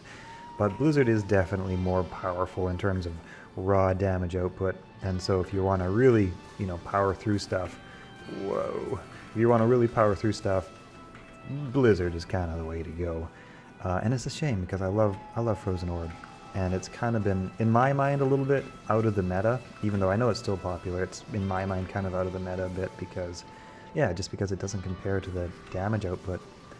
But it's such a nice utility, sort of targeting spell, right? Can really kind of slow what you want down instantly when you want it slowed down. You can kind of just use it to kind of crowd control, to herd monsters, to herd cows in this particular case. Pun slightly intended, but not entirely intended. Yep, it's just good. It's good. It kind of brings Frozen Orb back into the meta. I mean, Sorceress wasn't really strong enough already, right? I think everybody can agree that Sorceress was not strong enough yet. So this is just a nice way to kind of make her more comparable with other builds out there. I'm totally full of shit, in case you guys didn't pick up on my not hardly indetectable sarcasm there. But yeah, we all know Sorceress is an absolute powerhouse. So yeah, it will be interesting if this change makes it in, just because she's already so powerful, and this makes her so much more powerful. I think there's some other interesting combos to play around with, and I'm going to make some more videos taking a look at some of the other changes that may be coming up that are in the PTR right now. And yeah, let you guys know what to potentially expect. Hope you have enjoyed today's video. And I'm back. I've been taking a hiatus, and I'm back now. I'm back. See you guys in the next video. Greetings, gentlemen and ladies. I am the Old School Game Snob, and in the last couple of videos, we've been taking a look at some of the new patch 2.4 changes and how they could affect and make some powerful new builds. The time delay basically that's been removed on Blizzard and Frozen Orb and Meteor and all that make for some interesting double damage, triple damage combos, that sort of thing. But what should also not be underestimated, and possibly my personal favorite, is Nova. Now this I thought was good before. When you built this up just right before, it was really, really good. It's become even stronger. Okay, so Nova now receives a 5% lightning damage per level from static field. Alright, so Nova in its top form, currently sitting with some pretty good hero edited gear. Obviously this is the top of the line in regards to Griffin's Eye, Ishuda's Temper, Ormus Robes, all for lightning skill damage, and otherwise basically I've just got some Frostburn gauntlets to keep the mana up, because this burns mana like a mother. It does. Burns mana super duper fast. I've got Emilio with Insight, so just to help keep that mana regenerating. Also, Emilio needs to survive to deal with any lightning immunes. There is another variation of this, of course, which uses Infinity, and that's even better.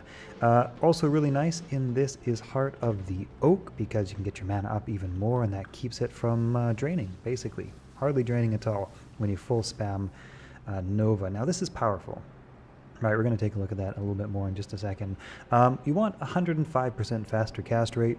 That's your goal. Any higher than that, 200% faster cast rate, is kind of, you know, you don't get a whole lot more speed out of that, but it requires a whole lot more faster cast gear to get there. You could dual spec with this. You could do Nova and Frozen Orb and have a decent Frozen Orb. But what I've decided to do instead is actually just pump up Energy Shield, and that is because this character likes to stand in the middle of things, right, and do her damage. So to increase her survivability, I've put up Energy Shield, and yeah, basically just lightning everything to death and let Emilio take care of the rest, or basically just ignore it entirely, because you're an Energy Shield Sorceress. You don't need to pay attention to everything, because you just take the damage, no problem. But as you guys can see, this does just as much damage at the early part of its radius, at the end part of its radius. If it's there, if it's in your radius, this stuff, it just melts. It melts monsters. I don't know, I almost feel like it's even faster than the previous, what did we look at? We looked at the dual spec Frozen Orb / Blizzard, which was crazy. We also looked at basically the triple DPS, which was Meteor plus Fireball plus Frozen Orb, which was also crazy. But I almost feel like this is even faster. I love how it plays. I love how it casts. I love how it's so fast and so fun. It's just like you teleport into a group of monsters and spam them all down. It's nice because basically it does enough damage to usually lock up monsters in hit reaction. So even though you're in the middle of things, you're casting so quickly, they don't usually get a chance to hit you, right? So you can see all that hit reaction kicking in, just kind of keeps monsters stun locked and frozen, and that works out really effectively. And yeah, you just hit everything that's around. Yeah, so let's actually swap over to Infinity here, and then we'll maybe look at a couple areas, because this, like I say, is actually, it's just so fast. Like I said, you can teleport in the middle of things and take stuff out. Where I found some of the other dual specs were suffering a little bit in terms of controlling multiple elemental damage types, like in Chaos Sanctuary, or multiple immunes, I should say. Nova is a different story, right? I think it's underappreciated, underestimated just how awesome and fun Nova is, but yeah, we can actually even take that to the next level. Let's put in an Infinity and swap it up, and you guys can see just how much more crazy that gets as immunities are basically melted to nothing, right? Like, it was fast before, and it's, even faster now. And this is especially good for just clearing like anything. Obviously, the Infinity plus the Lightning Source is basically your end game. The only problem with this, as you can see, is it does burn mana. It burns mana hot and hard. That's probably not the best description. Yeah, it burns mana really fast. And it, kills stuff faster, burns mana really fast. You can decide what you like best. Both work, right? That Insight obviously works well. You guys saw that a minute ago, works well. Will not take out immunes, but still works quite well. Let's head on over to the Chaos Sanctuary after killing these cows, because it's so fun. This is so fun. This is like my favorite way, I think, to kill monsters. You just stand in the middle, you go pulse, pulse, pulse, pulse, pulse. Everything dies. Nobody survives. Okay, let's go. And like I say, tanky, because maximum into... Oh, let me show you the build really quick, just in case I forgot. I do that sometimes. You know what we actually could do? I could actually pop 1 point into Thunderstorm. That'd be kind of fun. Let's see, what should we bind Thunderstorm to here? Let's put that on D, F. We'll put that on F. Thunderstorm gets F. Over to River of Flame. Now, Thunderstorm has also been buffed. I'll try to do a video to see if I can show you just how buffed it has been. My initial reaction is that, right? But we're going to put it on anyways, just for fun. But yeah, like I say, Infinity in the Chaos Sanctuary, even without Infinity. Let's start with that. Let's start without Infinity. And you guys can see how well it does. Chaos Sanctuary without Infinity, like I say, nice tanky Sorceress, and Energy Shield. Or no, I forgot what I was going to say. That's okay. Let's just kill monsters instead. That's what we'll do. Kill the monsters. I mean, that's almost as fast. Like, it really is. That Nova hits so quickly, even without Infinity. It's still so fast. Well, unless you got a lightning immune, then not so much. But hey, that's why we've hired Emilio. Emilio's on the job. He's absolutely the king of taking out lightning immunes. All of those are lightning immunes. Now, in this case, we'd probably, of course, want to swap over to infinity. Let's do that really quick. And that way we can just take out anything. Anything in the Chaos Sanctuary. It all goes down. It all dies. It all just melts in the face of this absolutely powerful sorceress. I don't know, guys. You guys have seen the last videos I've done. The Blizzard/Orb Sorceress, the Meteorb triple DPS Sorceress, Meteorb Fireball Sorceress. What do you guys think? Which one is killing the fastest? What do you think? I don't know. I think, yeah, like I think it's the Nova Sorceress. I really do. Like, and it's just so straightforward, right? Teleport into the middle of stuff. You spam your Nova. You drink your mana potions if you don't have your Insight equipped, Insight Infinity, and call it a day. Yeah. And also, kind of interesting, if you wanted to, and I don't think this would actually be faster just because of how fast Infinity kills, but you could static field. You have a huge range on your static field, right? Is that good? Is that bad? I don't know. Static field, you know, you could maybe it might be a little faster. I haven't played around with it that much. Static field, right? Maybe. I don't know. But you have a huge range on your static field, which is kind of interesting. Maybe it's faster, but hard to say. When it's so fast, it's hard to say. We're talking half a second of difference here, maybe. Anyway, I'm going to clear out the Chaos Sanctuary. I'm going to grab some more mana potions, clear out the Chaos Sanctuary just because this is fun. Oh, also for Emilio, I got Treachery and Andariel's Visage. This helps him stay up. Helps him to stay up and stay alive in the Chaos Sanctuary, but again, this is the kind of build that does so much damage that for the most part you're not relying on Emilio to stay up because you're just killing the stuff so fast. He doesn't have to survive for long, so that's good because we want his insight or his infinity. We want that to stay up. Some of the problems with the other builds was that it's a little bit harder to keep Emilio alive. It just, for some reason, just is. Though the Blizzard does work well. Blizzard works well in Chaos Sanctuary. The only thing you really have to deal with is the immune Oblivion Knights, Storm Knights, Oblivion. I forget what they're called. One of the Knights. The cold immune ones, not the Doom Knights, must be the Oblivion Knights. Yeah, those guys. Those guys. Yeah. I find this sorceress so fun. I just love how fast she melts monsters. It's just fun. I like a lot of the spells, but this is just fun. All right, what did we miss? What did we miss? We missed something. All right, what did we miss? Did we get that? Oh no, we got it. So did we miss Decease? No, we got him. Well, we missed a seal. That's what we missed. Okay. All right. So we'll take out Diablo. Static field, probably from all the way back here. Yeah, it's just so fast. Bum, bum, bum, bum, bum. Like I say, 105% faster cast rate is what you're going for. I mean, jeez. I mean, it's so fast. 105% is what you're going to. If you want to go up to 200% faster cast rate, you'll get maybe 10% faster cast, actually. But you have to, you know, maybe a little bit more. I can't remember exactly, but you need to stack so much faster cast. You might be better off with stacking, you know, Magic Find Gear or whatever makes you happy. The main bits are Ishu's Temper, Griffins, and Ormus, just because they buff up lightning skill damage and more lightning skill damage is good. Okay, hope you guys have enjoyed today's video. See you in the next one.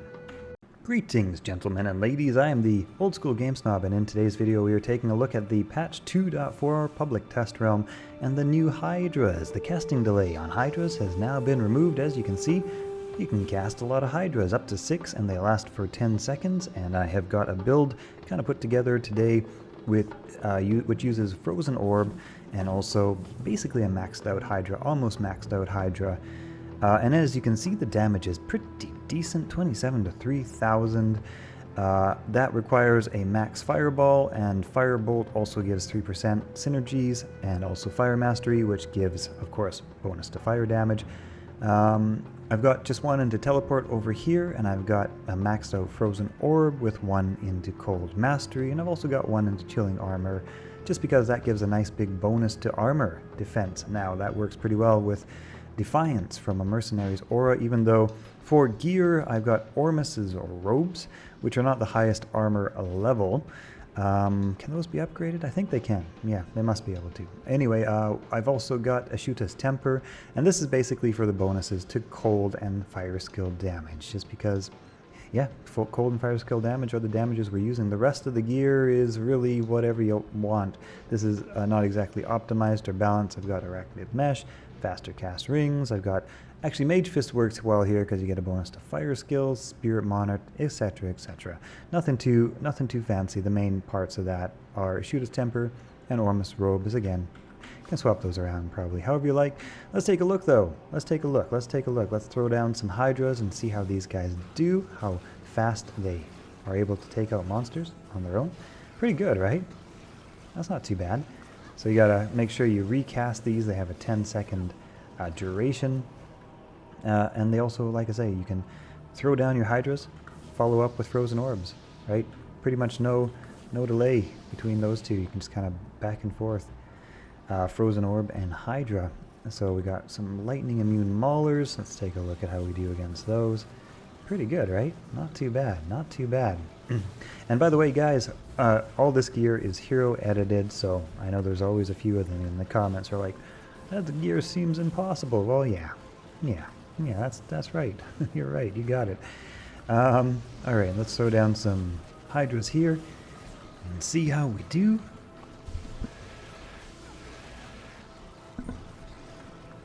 Pretty good, not too bad. We'll go and take out Pindleskin next. I mean, in my humble opinion, Hydra is absolutely viable now. This gets really face melty too when you give infinity to your mercenary, who is unfortunately dead right now, and I'm broke, so I can't resurrect him at the moment. Let's see, I'll gather up some goods. Let's go take out Pindleskin, and I'll show you how well the Hydras do against Pindleskin. And then what will we do? Maybe some cows? Yeah, we'll check out some cows, something like that. All right, I'll throw some Hydras right up in there. Let them do their work. Let them do their work. They do it pretty good, right? That's hot. That works well. That works very well. Let's throw some Hydras down in here. See how they deal with all of the raised prowling dead. Not too bad. Not too bad. Oh, I think we're getting a bit of line of sight stuff going on here. All right, try that again. I mean, that's hot. That's right. No pun intended. Actually, hang on. I take that back. Pun intended. That's hot stuff. All right, let's go check out the Moo farm next is what we'll do. Head on over to the Stony Field. And zippity zoo over to Rakanishu. Teleport. There we go. Bow, bow, bow. Grab Rit's leg. So it is a necessary ingredient, and that's what we shall do. Click it. Come on, click it. Oh, come on, click it. Wow, that was really, really clumsy. Okay, now we... Oh, I know why I couldn't click it, because I'm overburdened. That's why. Okay, there we go. Now we're talking. Now we're getting somewhere. Grab a couple heal potions, grab a Tomb of Town Portal. There we go. And I think we're good to go. Alright, so here's how we do with Hydras against cows. 1, 2, 3, 4, 5, 6, give or take. Not too bad, right? They're going down. This works really, really well with Infinity. Like I say, we'll gather up a little bit of goods and gold here. I'll show you how that is. In the meantime, this is a dual element sorceress, so like I say, we're looking at Hydra, but we can actually fight with both, and that's the point, right? You load up your Hydras, 1, 2, 3, 4, 5, 6, and then you run around and throw your frozen orb. And that works pretty good. Grand crown rather, that should be enough to resurrect Emilio with, I would say. Pretty darn close. Alright. Let's do a little bit more of this first to give you a better idea for the damage output potential.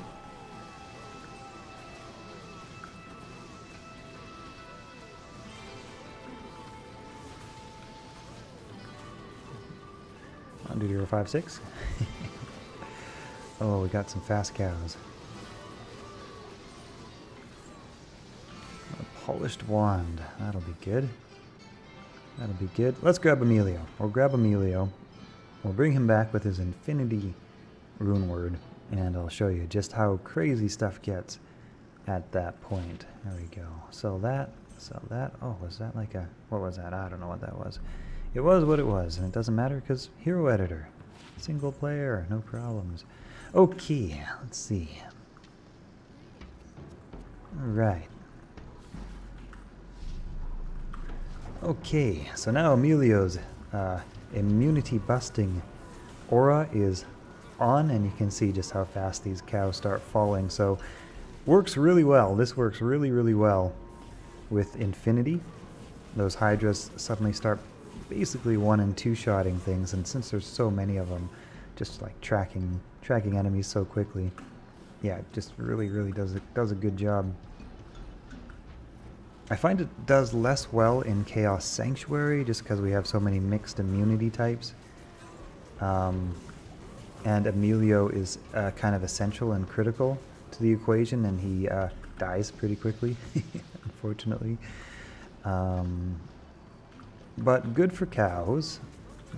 Good for cows, certainly.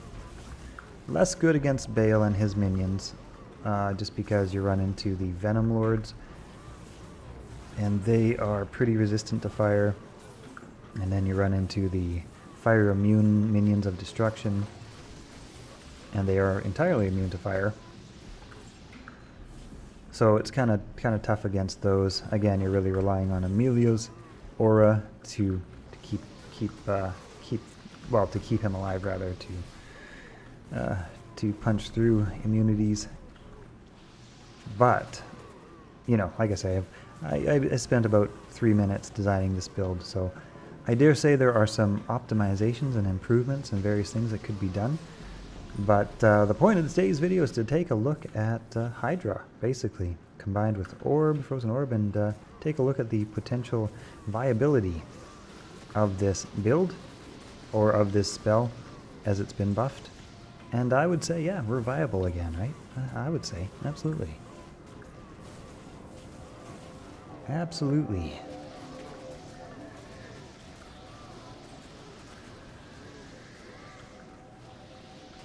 Bum, bum, bum. Alright, get some hydras down. Yeah, let's just let the hydras do the work there. That's fast. That's fast. That's pretty good. It's pretty good for the formerly useless hydra. Pretty good. Well, not useless, but pretty close to useless.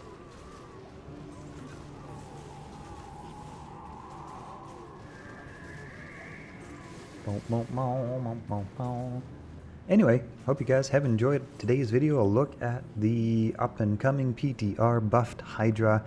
I mark it as viable, not OP, but good. Yeah, generally good. See you guys in the next video. Greetings, gentlemen and ladies. I am the Old School Game Snob, and in today's video we are looking at the new PTR test realm here. We're taking a look at the new potential meteorb, Sorceress. This is basically a double DPS Sorceress because the casting delay from Frozen Orb between Frozen Orb and Blizzard, and also Frozen Orb and Meteor and other spells with delays has been removed. So there's no casting delay, so you can check this out right here, right? So you can see when it's red, of course it has a delay. And usually it used to be that when you cast Orb, Meteor was also delayed, right? But now what you can do is you can just Orb Meteor, right? Orb Meteor. Right, it's effectively doubling your DPS, right? So you got no casting delays, and you got dual elements, and you're just kind of throwing everything down everywhere.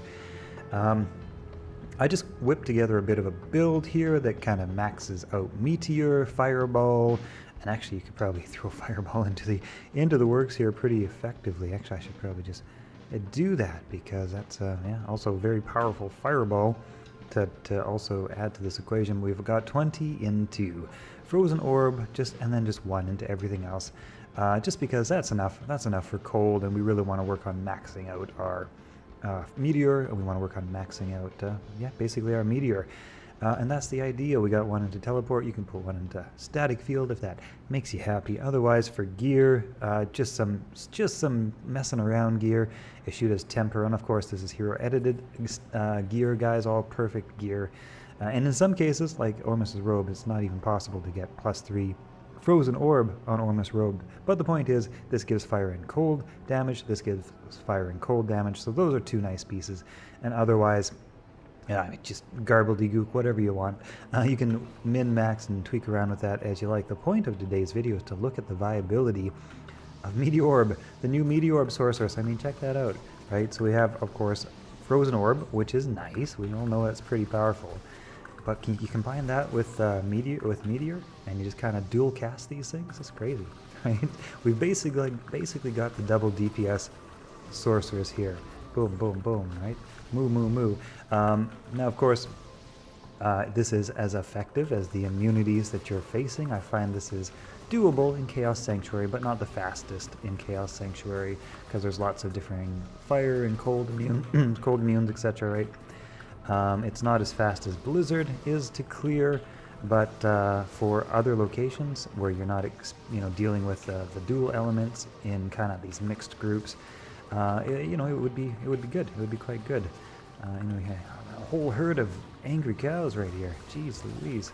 These guys are pissed off. I don't want to deal with those guys. That's fine. That's fine. Let's go over here. Deal with some normal cows. But yeah, meteorb.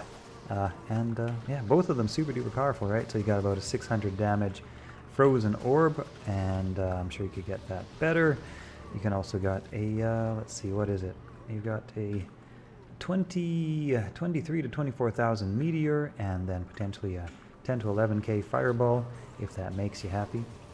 Boom, boom, boom. So, I mean, kind of do that too, right? You can kind of do one and the other. Of course, you could always do that. Actually, you could probably do all three. You could probably get really crazy. I actually didn't even think of that stuff right now. Oh my god. Okay, call this a triple DPS sorceress, because yeah, you can actually do, oh my god, this is crazy. So you can do 1, 2, 3. I didn't even consider that. Oh wow. So yeah. Okay, so what I'm doing here is frozen orb, and then of course we have the delay on meteor, and then you switch over to your fireball, right? So frozen orb, meteor, kind of the same time. Boom, boom, boom. Takes a little bit of practice to get the keys figured out, right? You just kind of get into the sequence of it, but it becomes a habit after a little while, just like anything else. So 1, 2, boom, boom, boom, right? 1, 2, boom, boom, boom. Oh god, that's fun. Oh, this is crazy. Oh my god, this is so crazy. Yeah. So yeah, oh shit, man.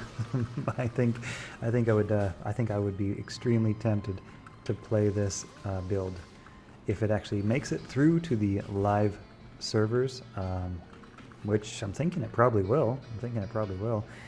Yeah. Cast delays have been removed from Blizzard. They've been removed from Frozen Orb, of course, and seemingly Meteor too. They don't kind of synchronize with each other anymore. So yeah, this is it's just fun. Look at all that. Look at all those spells. 1, 2, boom, boom, boom. All right, we're gonna kill a few more cows here, and then I'm gonna call that basically a video. Like I say, you could tweak this and refine it and improve it and get it just min-maxed, and I'll probably do that as time goes on. Just kind of figure out a perfect gear complement for this build. But for now, we're just exploring the public test realm and some of the crazy new shenanigans that are potentially coming to the game. Because yeah, I think this qualifies. I mean, I was going to call this the double DPS sorceress, but no, look, we got triple DPS here. We really do. Shit, man. 1, 2, 1, 2, 3, 1, 2, and then 1, 2, 3 type thing, right? 1, 2, 1, 2, 3. I don't know. Work the timing out. Get it so it's all kind of perfected, right? Yeah. God, she brings the elemental fury. Hope you guys have enjoyed this video. I've definitely enjoyed playing this. Oh man, oh, so fun. All right, see you guys later. Greetings, gentlemen and ladies. I'm the Old School Game Snob, and today we're having some crazy, silly, ridiculous fun. What I noticed about patch 2.4 is that they have buffed up Blaze. Blaze is interesting. You get 6% fire damage per level from Warmth. It's no longer a synergy with Firewall, and actually if you buff it up all the way, you get good damage, 8,300 to 9,400. buffed up with Fire Mastery, of course, but the fun part of this is that it also increases your one walk speed by 66%. So I thought, all right, let's do something with this. Enigma, plus 45% to walk. Cat's Eye, 30% to walk. Alder's Advance, 40% to walk. Mavina's Tenant, plus 20% faster run walk. We are sitting at 135% faster run walk, and you combine that with 65% faster run walk from Blaze, and here's what you get. You get the world's fastest Sorceress running circles around cows. Whoa, and I put an energy shield on her, of course, too. Actually, the Inferno does a pretty good job. It kills things pretty quickly. I mean, Blaze is actually a viable spell. I mean, it's a little bit difficult to get things to go where you want them to go, but yeah, it's actually killing cows. That's kind of crazy and kind of ridiculous. I mean, you see how fast I'm running here. Now, run walk does have diminishing returns, and I didn't bother to do the math on what is a good amount of run walk to bother with. You know, I just like decided to stack it all up for the lulz, for the fun, just because this is just funny. This is just ridiculous. And it's kind of funny that it actually even kind of works too. It kind of even works. It's not the fastest killer of all time, but you could take something like Blaze, and right now I've got all my extra points into Energy Shield. And it lasts a long time. It lasts like 16 seconds, I think. But you could take something like Blaze and, you know, maybe grab a frozen orb or something like that and just run around with Blaze, and every 16 seconds just recast it, do your frozen orb thing. You could also, no, Nova would be kind of weak. You really need a spell that's decent with about 40 points into it, and the only one that really kind of is I think frozen orb's probably the best way to go. Yeah, I don't know. Speedrunners might have some new records that are going to be set once Blaze gets into the meta, if it gets into the meta, because look at this. This is absolutely ridiculous. That's ridiculous. Of course, you need to get some pretty sweet gear, but yeah, no. All right, I'm going to run in circles around these cows just a little bit more, just because I'm absolutely hypnotized by how fast Sorceress is running here, and yeah, faster than the speed of an attacking halberd, that's for sure. Moo. No, not that one. That guy had me lined up. He was like, saw me coming from a mile away, timed his swing, nailed me. Perfect. Oh, restart. Anyway, I guess the main trick here is, of course, getting the cows to run through the fire. But when they actually do, you can see it. They actually die pretty fast, right? That actually works pretty good. It works pretty good. There's probably some interesting things you could do with this, but Blaze in the new meta is interesting one. That's especially true because why? It synergizes with Warmth, and Warmth is cool.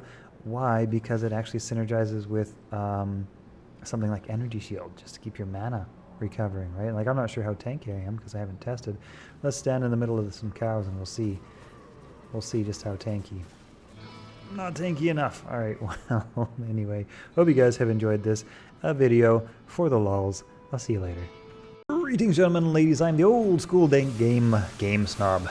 And in today's video, we're taking a look at a hybrid Nova / Frozen Orb Sorceress. This girl is pure kill power. She really can't be stopped by anything. She's got cold, she's got lightning, if something, and she's strong in both. She's very strong in both. So Frozen Orb is actually really nice high damage, right around 1,000 damage. We're going to play a little bit first, and I'll show you how she functions, and then I'll show you how she's put together. But the nice thing, as of patch 2.4, of course, is that there's no cooldown on Frozen Orb. So you basically can time Frozen Orb and Nova all day long, and these two things together, man, you're just pumping out so much damage. It's crazy how much damage you pump out with this girl. And not only is she pumping out damage, she's pumping out AoE damage. Everything's getting hit, and if it's resistant to cold, oh well. If it's resistant to lightning, oh well. We got a lot of damage to go around in both elements. And the really other nice thing about her is that since her damage is sort of strong enough to invoke monster stun effect, a lot of the time these monsters are in hit recovery, which means that Emilio, or your mercenary of choice, I've got Emilio here. Emilio tends to survive a lot of situations where he otherwise usually dies, like Bale's Council, for example. I have a hard time often keeping Emilio alive there, and with this Sorceress and her spammy Nova, yeah, he just doesn't take too much damage. He's great there because he's got his Insight pole arm, which helps to keep her mana up. She has got a little bit of energy shield even, so she's got a little bit of defensiveness. Even though she's not as defensive as some other characters I've certainly put together, Immortal Sorceress, she's not geared around a very defensive tanky build, but she's decently tanky. She does a good job at, well, basically not a lot of stuff can do damage to her. And not a lot of stuff does damage because she's just dealing out so much damage and everything's in hit recovery, so she's got to worry about magic from a distance or you know, maybe arrows or something like that, but otherwise, yeah, it's just like absolutely dish it out, right? Dish it out, and you don't have to take it. So let's see here. Let's go take out. I mean, she can, and that's the like lightning. A very strong lightning attack plus a very strong cold attack means that there's really no area that she can't not only handle but like plow through, like absolutely plow through.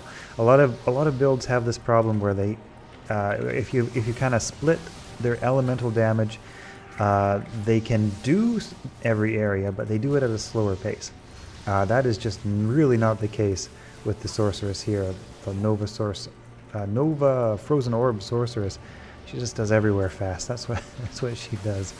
Yeah, just having fun killing monsters. How you guys doing? I'm back. I'm gonna do some more Diablo videos. We're gonna go through a bunch of builds here. We're gonna start with Sorceress. We're gonna do a bunch of Sorceress builds. Yeah, like I say, not totally tanky, but as long as she doesn't get the jump on her, she's usually able to crowd control really well with just how fast that Nova is. Now this was the only area where I had trouble last time too, was these Venom Lords. That's alright. Okay, let's take a quick look at this build and I'll show you kind of how it's done. There are some room for personal preferences, of course. Basically, into Frozen Orb, we have 20 hard points. Into Cold, we have 20 hard points. Into Frozen Orb, we have just one into Cold Mastery, and yeah, one into Frozen Armor. Everything else is just to get the Frozen Orb. 20 points is all we need. 940 to 982 Frozen Orb damage with her gear. That's enough. That's plenty enough. In the Lightning skill tree, we have maxed out Static Field, we have maxed out Nova, we have maxed out Lightning Mastery, and we've also dumped in almost every other available point to Telekinesis. Now I'll talk about that in just a sec. Just over on the Fire tree, we have 1 point into Warmth. Just some additional mana recovery, and that is because Nova burns through mana. It really burns through mana quickly, and that's why a lot of the gear I've got here is focused around making sure she has enough mana to maintain that. Now there was some extra points kicking around, and I don't really need a lot more Cold Mastery. Minus almost 100 resistance is pretty good for entirely breaking the immunities of most monsters. So into the Lightning skill tree, I went to add a little bit of defensiveness just by hardening her energy shield, using some telekinesis. Now her natural 1 point energy shield is 71 absorb. That's pretty good. That's enough to help her survive a bit. Like I say, she's not designed to be a tanky build. She's not designed to take it so much as she's designed to dish it out. Strong defense by proxy of strong offense. So we want telekinesis to make that energy shield harder, and basically whatever extra points you have can go in there. If you wanted to make that even harder still, you could you know, maybe take 1 or 2 off the top in any of your damage skills. It would be okay, but I think it's pretty good where it's at. For stats, I've just put enough into strength to wear her gear. As for vitality and energy, you know, kind of use your preference. Having a bit of health is good because some of the damage does get through her energy shield, and she likes to have a little bit of health. You know, a decent amount of health, I guess I should say. Also having a decent amount of mana is good. So I've kind of balanced between vitality and energy. This might not be optimal, but I didn't really put too much thought into that. It works pretty well, though, as you'll see. For her weapon, she's got a couple of choices. One is Death's Fathom, and that is because you get plus cold, 35% cold damage. That's great. For her helm, she's got a couple of options as well. The Nightwing's Veil, of course, gives plus 20, up to plus 20 cold skill damage. I don't know if that's a perfect roll or not, because this is, of course, hero-edited gear. For example, for this video, it is basically the best case example of these items. The other option in her helm and weapon spot, if you prefer to have more lightning damage, which you might, if you tend to favor more Nova instead of more Orb, you could switch up for Ishuta's Temper, which gives you lightning skill damage, and Griffin's Eye, which also gives you lightning skill damage. So either you want to get more lightning, you want to get more cold, or maybe you want one of each. I don't know, it's kind of up to you. Ormus Robes, because we get a bonus to cold and also to lightning damage. Now this is also a bugged hero-edited Ormus's robe, so don't pay any attention to that plus 3 frozen orb. Not actually possible, doesn't really matter, we don't need that. What we're looking for here is cold skill damage and lightning skill damage. That's what we're looking for out of Ormus robes. We got Maro's Kaleidoscope here, just for that plus 2 to all skills, some resistances. Tal Rasha's Amulet would also be good.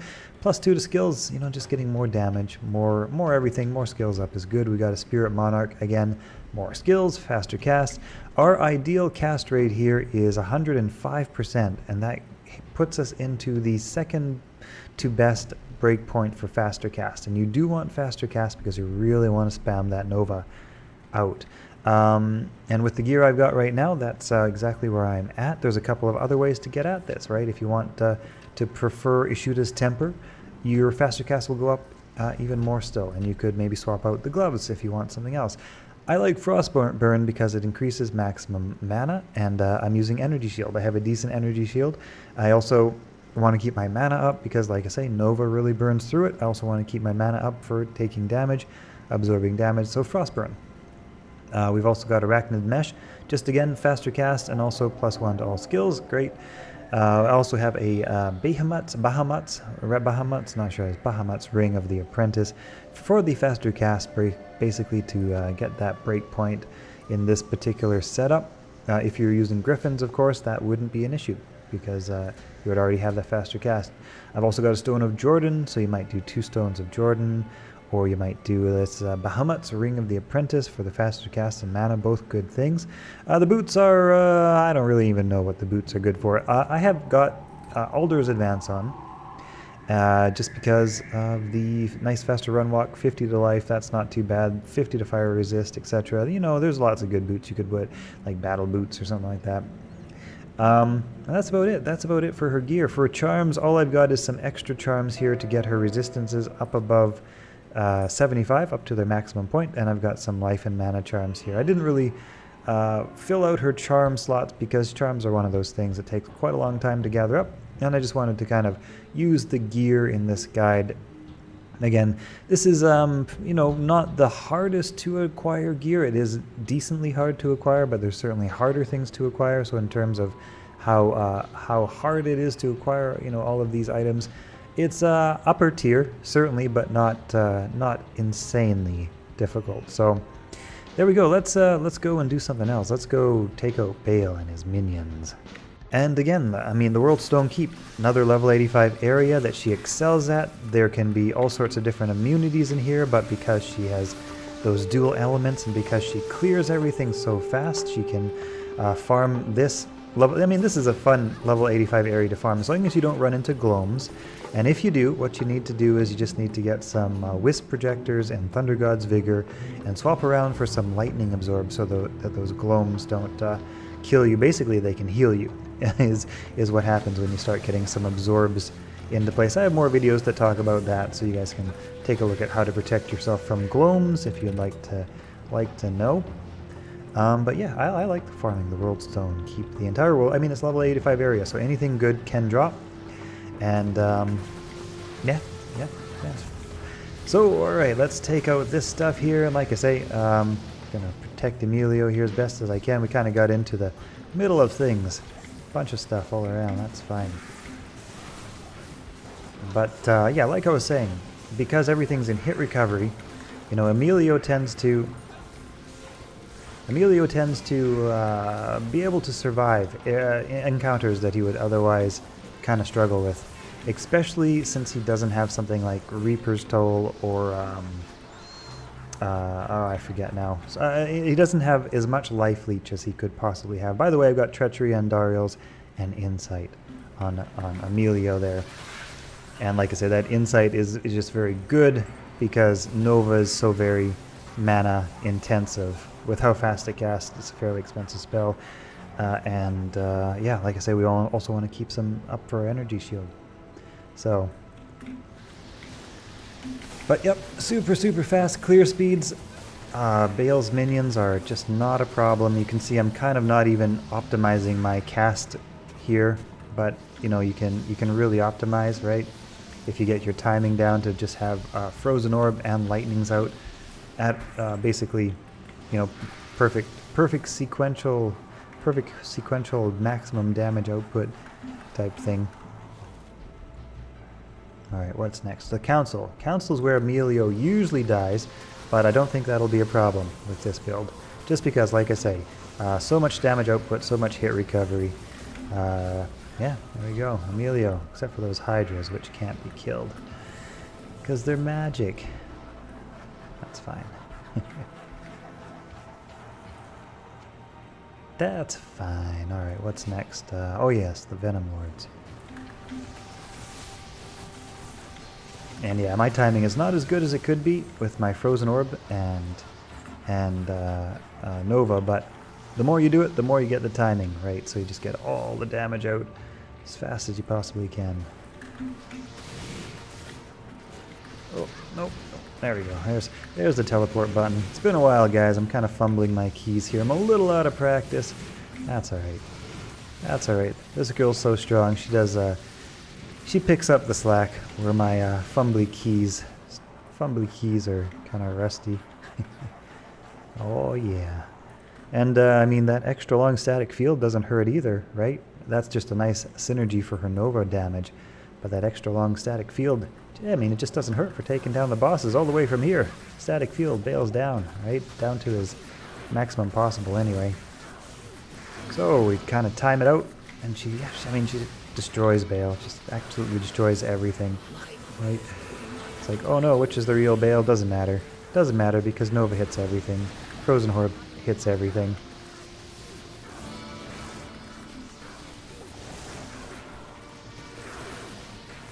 Oh yeah, and that's it. Alright, let's do some cows. So for some variation, I'm swapping over to the Griffin's Eye and Shuta's Temper. I actually think that's going to be even more punishing considering just how big these cows like to herd up together and just how good Nova is against cows. Oh, I love Nova against cows. It's so good. Also helps to have everything slowed down thanks to Frozen Orb, right? Get that nice freezing effect on everything so you get more time to just spam out those Novas like, oh, so good. It's so good. So good, so fun. Oh, I think I missed this game. It's been a while. It's been a while. I've been taking a break, working on a million other things. But, yeah. Oh, it's fun to play this girl. Fun to play this Nova Orb Source. Now, I believe Griffin's Eye is one of the more difficult items to find compared to Nightwing Veil. I'm not sure which is harder. I'm not too sure. But the Griffin's version might be a little harder to acquire than the Nightwing's Veil version. I'd have to look up the drop stats on that. But yeah, you know what we should do? We should do a run on Neelythok. Neelythok. Show you how she does on Neelythok. There you go. That's good enough. That's enough. That's enough dead cows. You guys get the idea. Good on cows. Fantastic on cows. Alright, let's head down to Neelythok's place. Halls of Pain, was it? Oh man, it's been a few months. I kind of forget some stuff. Whoa, look at all those guys, they're fast. Where was the way? Was it this way? Yeah, it must have been that way. Oh yeah, here we go, okay. And yeah, like I say, the Nova, right? And these guys are cold immune, I believe, but yeah, boom, done. Oh, done. I mean, done. right? Gotta love that Nova. Anyway, I hope you guys have enjoyed this video. It's good to be back. I'll see you in the next one. Greetings, gentlemen and ladies. I'm the Old School Game Snob, and today I am playing around with a Firewall slash Frozen Orb patch 2.4 build, and that is because the delays have been removed from Firewall and Frozen Orb. Basically, your Frozen Orb is, of course, your you know what? Both of these damage sources are probably about your primary. They're both good. They're both good. They're both, you know, not the most powerful, but for a dual spec build, I mean, they're very good, right? And here's the neat thing with patch 2.4. If this actually makes it to the live realm, there used to be a delay. You would cast Fireball and then, Frozen Orb, and then you couldn't, you know, use your Fireball until there was a timer delay, right? So now you can basically do the thing, do both at the same time. So I've been featuring some builds lately, which kind of show this off, kind of exhibit this thing. And that was, you know, a little bit of a deterrent before when you wanted to maybe dual spec into Firewall and Frozen Orb. And the reason that this build is cool is because basically you can pretty close to max out your Frozen Orb. You can pretty close to max out your Firewall. You can definitely get them up as high as they need to be super perfectly viable, and yeah, basically able to deal with any situation, any sort of immunities. Well, unless you get a dual immunity like fire and cold. Well, then I take it back. It doesn't apply to that, but hey. Let's take a look at this build early. Well, but you can see how fast that Firewall melt. Oh, that's a champion. Okay, well, of course we have a champion to make me look bad when I throw down a Firewall. But this Firewall is powerful. 18,000 to 18,000 damage. Frozen Orb, 600-ish damage. For gear, I haven't perfected this or anything, and this is Hero Editor gear, so this is the perfect example of everything. A Shooter's Temper, this is because you get a bonus to cold skill. No, this is wrong. This is the wrong one. That's okay. Actually, I guess there is a bit of a mismatch here in terms of which is your better orb. You have Death's Fathom, which will give you the cold skill damage, and then you have a Shooter's Temper, which will give you the fire skill damage. So which of these two do you prefer? Do you want more fire damage? Do you want more cold damage? It's kind of up to you which one of those two you prefer. From there, Ormus Robes gives you more cold damage, also gives you more fire damage, so you can't go wrong with Ormus Robes. Just some Frostburn Gauntlets. I haven't really tweaked this around. Basically, the main things are to buff up fire skill, cold skill damage, and then do whatever you want. Do whatever you want, doesn't really matter. There's a lot of good options in there, lots of good tweaking potential, but let's kill a few more cows here, because like I say, we got a powerful orb, we've got a powerful Firewall, right? That Firewall is good stuff. Good stuff. It can slow things down with the orb, which is nice, and then immediately put that Firewall, immediately put that Firewall down so they spend a little bit more time in the flame. You have a little bit of an easier time hurting things around also, right, when they walk slow. So there's actually quite a nice synergy here, right? Slow stuff down, put that Firewall down, and things get like much more burn damage, right? Like I say, also good for dealing with dual immunities, but a nice synergy actually between this fire and ice. So yeah, it's actually pretty fun to play. I like this double cast combo stuff. It's fun. It's probably too overpowered, like it probably really is, but it's fun. And you know, I would be okay with it. I would be okay with it if this makes it through to the live game, because it's fun. You know, it's just fun. We've all played the game the same way for 20 years. And it's fun to mix it up and get some interesting things to play around with. I mean, of course, this is a bit of a slippery slope. You got to be careful about going too far with this sort of thing, but yeah, I mean, it makes for some interesting new combos. And if you're an old Diablo player and you've played a lot of combos, well, what you're looking for oftentimes is something a little different, something a little new, something kind of fun. Right. All right. Let's head on over to where are we going to go to? We're going to go to hell. We're going to make our way casually to hell to deal with some hell creatures. The River of Flame. Oh yeah, not the River of Styx. It's the River of Flame. You can't pay 2 coins for the boatman to ferry you across this one, because you would get burned up. That's the problem with a River of Flame. Burns things, burns wooden things, boats in particular. But yeah, you guys can see how fast Firewall melts targets. And yeah, like I say, oops, this character does have a bit of a squishiness issue, right? Like, she's all offensive, not much on the defense. So she has a bit of a squishiness issue. No energy shield. But no, this is a cool build. I like this build. I've always had an issue with how Firewall targets. You know, it's kind of a pain in the butt to get creatures to die in your Firewall because they don't want to die. They want to run around your Firewall or Firewall rather, where your Firewall isn't. So putting down that frozen orb is a nice way to slow them down, make them just sit around in the flame. This is probably actually not the best location because there's a lot of fire immune, like mostly fire immune stuff here. So not that Frozen Orb doesn't do its job, like it actually does its job pretty well. Like if you're just relying on your one element, Frozen Orb does its job well. Not as good as Blizzard, not as fast as Blizzard, not as fast as the Nova build that we looked at as well. But good, not bad, not too terrible. All right, let's get out of here. Let's go to Worldstone Keep. But let's show you the build, 20 in the Frozen Orb. Sorry for those of you who've been waiting for the build. It's kind of obvious, 20 in the Frozen Orb. I've kind of maxed out Cold Mastery, probably overkill on that, probably don't need all those points into Cold Mastery.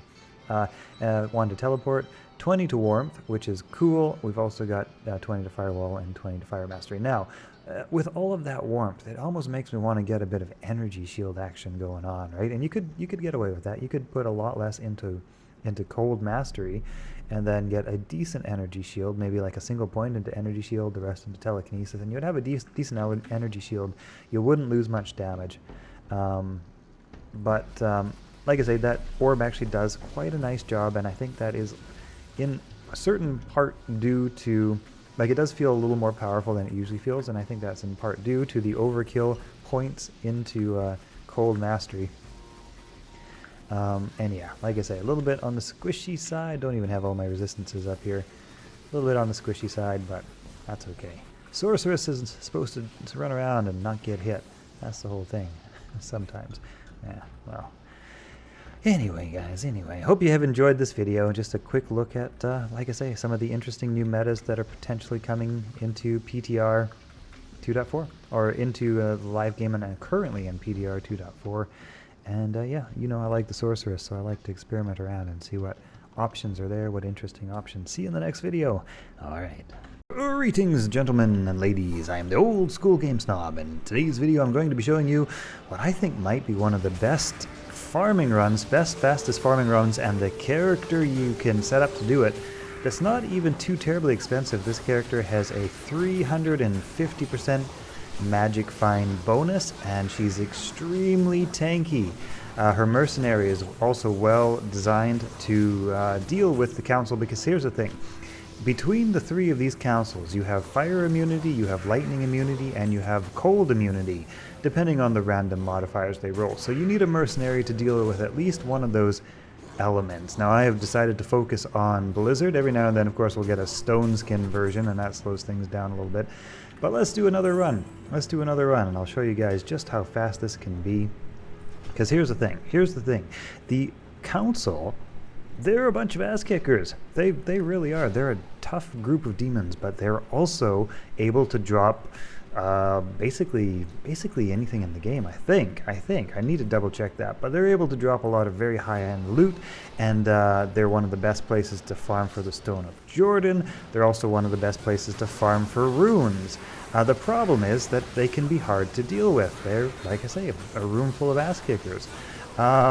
Oops, that's not where I wanted to go. They're even more hard to farm for if you want to, have a nice high magic find. Well, I have created a character here which is able to deal with and they also get quite a bit of gold with this particular setup. Now, I have created a character here which is able to deal with some of these. Now, I'm going to show you the character build here, and then we'll do some more runs for fun. Also, keep in mind I am using Hero Editor and Expanded Inventory mod on single player. That's why you're seeing a bunch of extra space here. I am only using the standard amount of inventory space, though, for this build. All right, let's take a look at why this works and how it works. Let's start with the skills. Number one, we're maxing out Blizzard, basically. All right, so we're maxing out Blizzard by putting all points into Blizzard, points into Glacial Spike, points into Ice Blast, points into Ice Bolt, and then I've actually even maxed out Cold Mastery. You don't necessarily need to totally max this. I forget where the perfect number is to beat all enemy resistance. I'm overkill, but that's okay. I was just being lazy, so I've kind of maxed out. I put also 1 point into Frozen Armor. This just helps her get hit a little bit less. I've also put a point into telekinesis and into teleport and one into warmth. Now, if you don't have as many points as this hero editor and level 99 character, you don't need to put as many as a cold mastery, and that's fine. Alright, so what I've also done is alright, let's take a look at the gear and why this works. So like I was saying before, this character has a 347% chance of, better chance of finding magic items, which is about as high as you really want to get. Once you get beyond this, you get some serious diminishing returns. So this is about as good as it gets, and that's kind of the neat thing about this whole setup, is that we're farming one of the best areas to farm, one of the hardest areas to farm, and you know, a group of monsters that is super close, super quick, super accessible. Let's take a look. All right, so she's using the gold dagger. All right, gold dagger, that's a very easy and cheap item to find. We've got some chance guards, again, super easy, easy to find. The nagel ring or nagel ring, I forget how to say that. Also, an easy to find item for some extra magic find.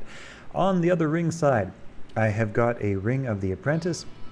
This one is nice, it's got some mana on it, but basically I just wanted a little bit more faster cast to be able to spam out those ice bolts a little bit faster, to teleport a little bit faster. Her faster cast rate is very low. It's down at like 35% or something like that. There it is, 45% faster cast rate, and that is basically just to get a couple breakpoints up. Alright, so here's where this build starts to become very good against Council. So what we've got here is Thunder God's Vigor. This gives us a plus 10 to maximum lightning resistance and lightning absorb.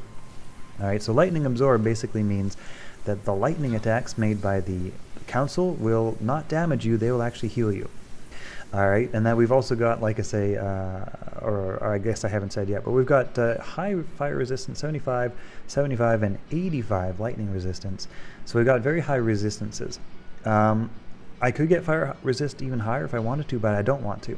The other thing that we'll encounter is the Hydras, right? And they will actually be nullified by the Rising Sun Amulet, which has 74 fire absorb. So if you max out your fire resist, the more fire damage that gets through, the better, because it heals you more. If only 5% of that got through, you wouldn't get healed for as much. If you had, like, say, 95 resist, right? You wouldn't get healed as much. Basically, you want your resistance to be as low as possible, whilst the remaining flat absorption absorbs as much as possible. So when those Hydras go down, she starts healing from them, basically, and they don't do damage, and they just heal her. The same is true of the lightning attack. So we've basically nullified the Council's main attack options there. I'm using the Spirit Monarch. This is for some additional magic find, but this is also for some faster cast rate, just to get the teleports happening a little bit faster. Basically, I've got Alder's Advance here just to get fire resistance up, because of all the resistances that she has. Fire resistance is low. Alder's gives plus 50 to fire, also gives 40 faster run walk, and just for getting to Travanco in the first place, that makes it a little bit faster. So that's good, that's alright. I've got Tal Rasha. Now this is probably the hardest to find item. Well, yeah, probably the hardest to find item. You could also just swap this out.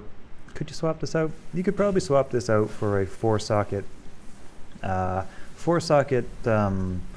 perfect topaz piece, and then get some additional charms for resistance. At the moment, I am making up for any lacking of resistance with some small charms that have 5 resist. Now I haven't filled up my whole inventory because these are pretty hard to find, and I want to kind of keep this realistic. Instead of having this many 5% small charms, you might add some bigger charms, and I just haven't done that.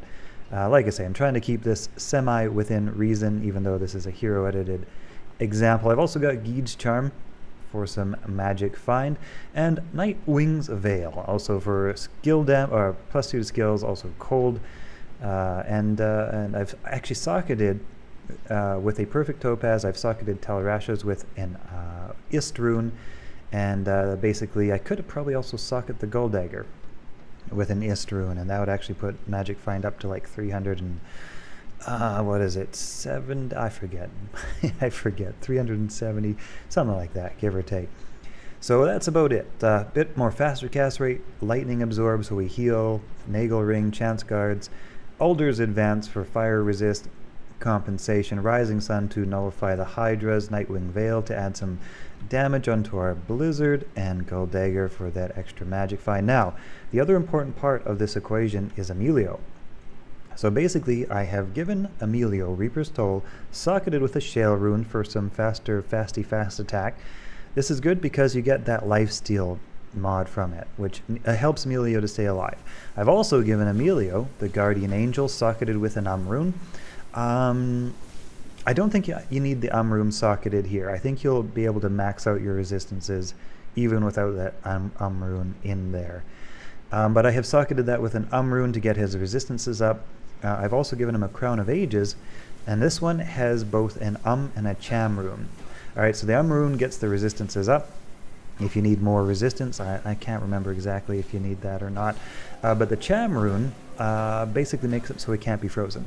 So when Emilio gets frozen by the council, he starts attacking slower, his life leech goes slower, and basically he's more prone to dying. But with the combination of all these things, Guardian Angel to get his resistances up to 90, Crown of Ages because it has those two nice open sockets, and also, like I say, it comes with its own resistances. We've got Reaper's Toll for the life steal and very fast attack.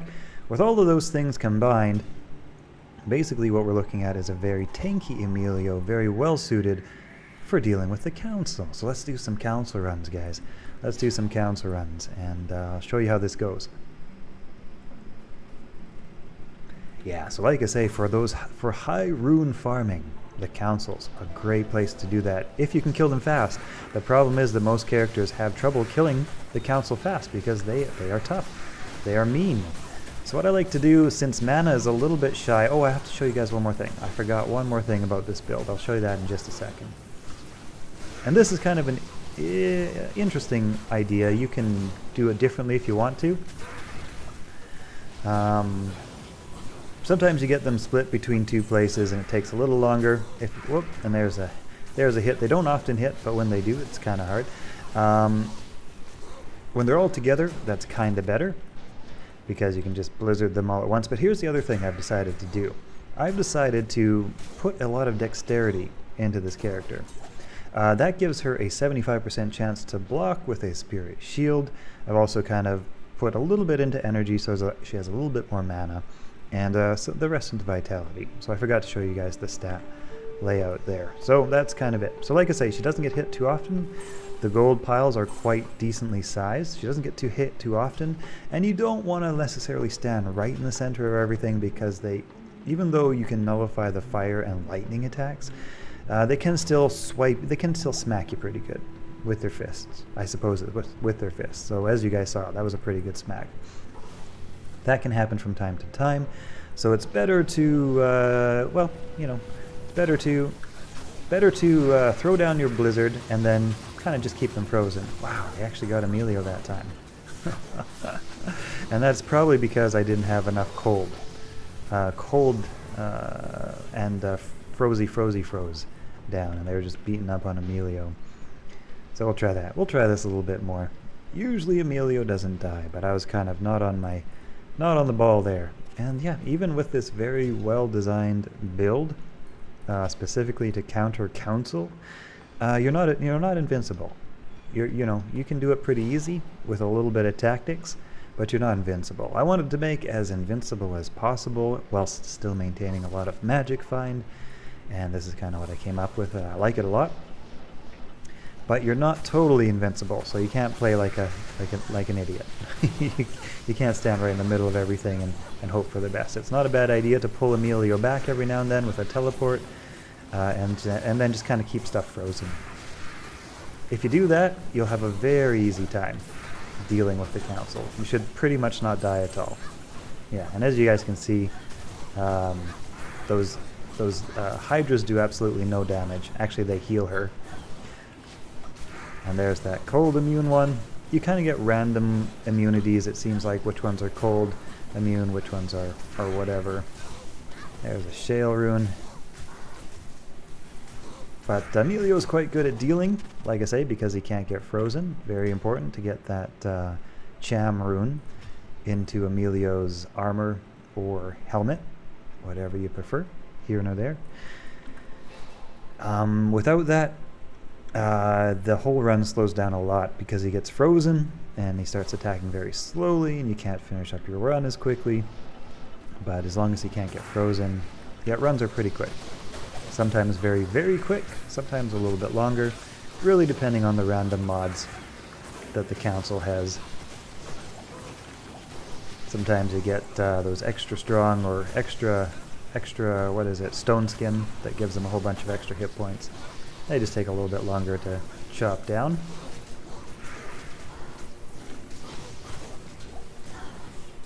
Oh yeah, this one's got stone skin, as you can see. It took quite a bit longer to chop down. We'll do a couple more runs. I like this. This is fun. This is fun because you can play in a sort of lazy and relaxed way. You don't have to be so on the ball because any small wrong move will do you in, and that's where the character stats kind of come into play. You can be kind of relaxed with this, and you can farm kind of in a peaceful way because you're not likely to get killed. Not too likely. It could happen if you let everything surround you, but it's not too likely. Yeah, that block does come into play, and like I say, they do sometimes get damage through, especially with that amplified damage. You can get hit pretty hard, and that's why I actually configured this with quite a lot of block, just so that the likelihood of a lot of burst damage is less. So we've nullified their elemental damage, and that block helps to basically stop them from whacking and finishing you off, right? So one big hit, okay, you take a big hit, you teleport away, you're okay.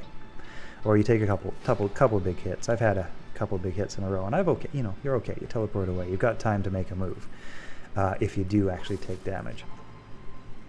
I've also given Emilio the Might aura. I don't know if he really triggers it, if he has time to trigger it or not. I can't really tell. There, yeah, I think he just triggered it. That is basically just to do extra damage. You could also grab the Defiance aura if you wanted some more survivability for your character. But again, it's kind of unreliable because Emilio won't necessarily trigger it right away, but you can see there's just so much gold. What do we got? We've got Chance Guards, which increase gold drop, and we've got, what is it? Is that, yeah, Gold Dagger. Maybe it's just a Chance Guards that are increasing gold drop. I can't remember. I think that might just be it. That's quite a lot of gold drop. I don't know, I'm just having fun doing these runs. That's about it, guys. That's the build, though. We'll do one more run together, and yeah, we'll call this a video.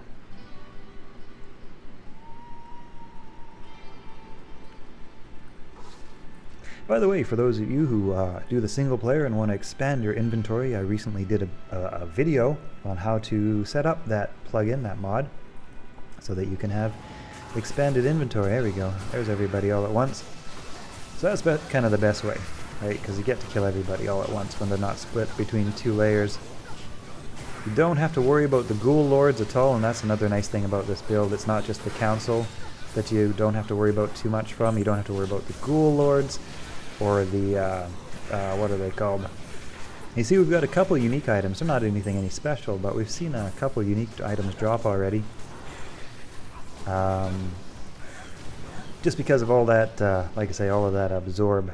If you do end up getting a bunch of these other monsters that aggro onto you, they're not going to be a problem because they shoot lightning, or immune to lightning, or immune to fire. So yeah, we're really well suited for just repeat farming this same area, hopefully finding some good high runes. Want to do one more? Let's do just one more. I don't know, I just like this run so much. It's so fun. It's so fun. And so quick to find and to access, right? All right, last one, and then we'll call this a video.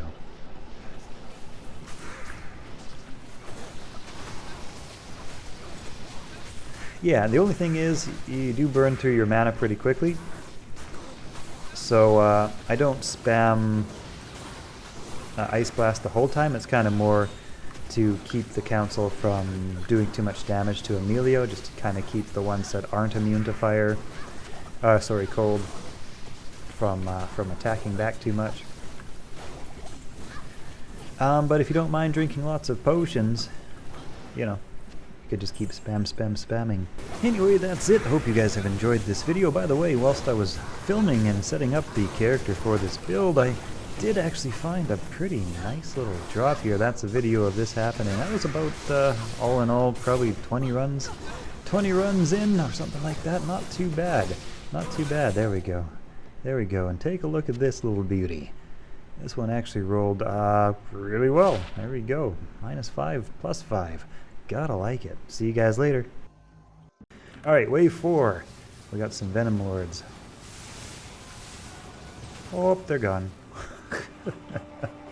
Greetings, gentlemen and ladies. I'm the old school game snob. We're going to take a look at this girl in action in just a minute, but this is what I would consider to be the most powerful sorceress build in Diablo 2. If you think I'm wrong, let me know in the comments. We'll do a little bit of lively debate, but here's how we put her together. This is the Nova Sorceress. All right, 1 point into warmth because more mana, right? That's good. All the points into static field. All the points into static field. 1 into telekinesis, 1 into teleport. Obviously, we're also going to put maximum into energy shield. She's going to be tanky. Oh, she's going to be tanky. And the rest also 20 into telekinesis. Very protective. Obviously, we're going to need Nova for a Nova Sorceress. Let's get that up all the way. And we're going to put a bunch into Lightning Mastery over here as well. We're going to put 1 point into Shiver Armor because we got at least enough to do that, and 1 point into Thunderstorm because, hey, why not? We got somewhere to put it, we're going to do that. So, now we're going to actually put our strength up to enough to wear the Monarch Shield, and the rest goes into energy. Are you sure you want to put all in energy? Uh-huh. So sure. So sure. Here's how her gear looks. And now this is hero edited gear, so it's perfect examples of this gear. Don't be alarmed. This is a Shooter's Temper, which increases lightning and damage minus enemy lightning resist. The only downside of this super duper powerful build, as you might expect, is it's rather expensive and uses some of the best gear in the game. Griffin's Eye. We also have Mara's for the skills. Basically, we have Spirit. We have Ormus's Robe, again, because it increases lightning damage. I'm using Frostburn over here to increase mana. I'm using 2 Stones of Jordan to increase mana. And I'm also going to use either between Silkweave and Sandstorm Trek Boots. One increases mana, and the other increases poison resistance. Now, at the moment, it looks like my poison resistance is pretty good, but we want to make sure that poison resistance stays above or as high as possible, basically. That's the only thing that can really get through her energy shield and do damage is that poison. So we're going to have to watch out for that. We want to make sure that poison resistance is nice and high. There might be other ways to optimize and tweak this as well. So that's the build. We have our at over 100%, 105% cast rate, which means the next breakpoint is almost insignificant in terms of how much faster it is at 200%, but requires massive amounts of additional faster cast. We don't need it. We don't need it for our purposes. We're going to be fast enough. Let's jump into it, guys. Here we go. And oh, by the way, one other rather important thing. Emilio's got Infinity. Why? To break lightning immunities. He's also got a Treachery and he's got Andariel's Visage, but there's a few varying options you could use for those 2 pieces. Infinity, though, that's the major bit. Let's head on over to the River of Flame and destroy stuff. Basically, what we're looking at here is 90% damage reduction from our energy shield, so she can really tank it. But the thing is, she doesn't need to tank it because she dishes it out. And everything gets its, almost everything, I guess I should say, almost everything gets its immunities broken by that Infinity, right? So there are a few elites which will have an immunity that can't be broken, and in those cases, well, we can let Emilio do his thing. He can take those out on the rare occasion that we do encounter those. I'm also going to actually use Heart of the Oak, and I can buff up my mana even more and get that regeneration happening even faster. That is the one thing about this. Since we're using Energy Shield for our health and for our Nova spell, which actually burns mana pretty fast, we want to have very high mana. That's why the Frostburn gauntlets are the gauntlets of choice. The Stones of Jordan are the rings of choice. Well, also that, and they do skills and all sorts of other good stuff. Well, some other good stuff, some decently good stuff. But more mana is better. More mana is better, but I mean, you can see how she melts. She can see how she melts monsters. I mean, even Blizzard. I don't know if Blizzard can kill as fast as a Nova Sorceress, and Blizzard kills so fast. Blizzard is also a bit limited in that it can't punch through lightning, cold immunities, whereas Infinity can punch through lightning immunities. Like I say, a very expensive build, but when you're going to deal with the most powerful build in the game, in my humble opinion, for Sorceress anyways, most powerful Sorceress build, well, I mean, it stands to reason that it would be pretty expensive, right? That kind of stands to reason. Alright. Let's head on over to check out the... we'll head over to Bale's place. I'm going to go and pay a little visit to Bale, or to destruction, as it were. Now the Gloams in here could potentially do a little bit of, you know, threaten her defenses, basically, right? That could happen if you encounter not Gloams, but Black Souls. But the thing is, we're going to be killing them so fast; they're not going to have much of an opportunity. And 90% damage reduction on that energy shield enhanced mana pool. It's not too bad, right? It's not too bad as long as you're quick and on the ball. You could also potentially swap in something like some wisp projectors, right? If you find the Dark Souls a bit of a pain, you could swap in something like the... Like I say, Dark Souls are no joke. But you could swap in something like the wisp projectors and get your lightning resist up a bit more. Well, like I say, the Dark Souls are really no joke. You could swap in some Wisp Projectors and Thunder God's Vigor to help nullify their damage with that Lightning Absorb, or you just skip past them. Whatever you like to do. Anyway, let's head down to Bale's minions and deal with Bale's minions. You're gonna like this, guys. If you haven't seen just how well this Novasaurus performs, oops, I best swap over to my actual correct weapon here. There we go. You're gonna like this. It's just, it's like, whoop, wave 1 done. Okay, that's okay. Wave 1 is wimpy, right? Wave 1's no problem. Let's do wave 2 here. Wave 2 has a lot of poison. That's okay. Maybe we can kill them before we even get poisoned. Nope, not quite. Pretty close. Not quite, though. Wave 2. Easy peasy. Easy peasy, lemon squeezy. Alright, wave 3 coming right up.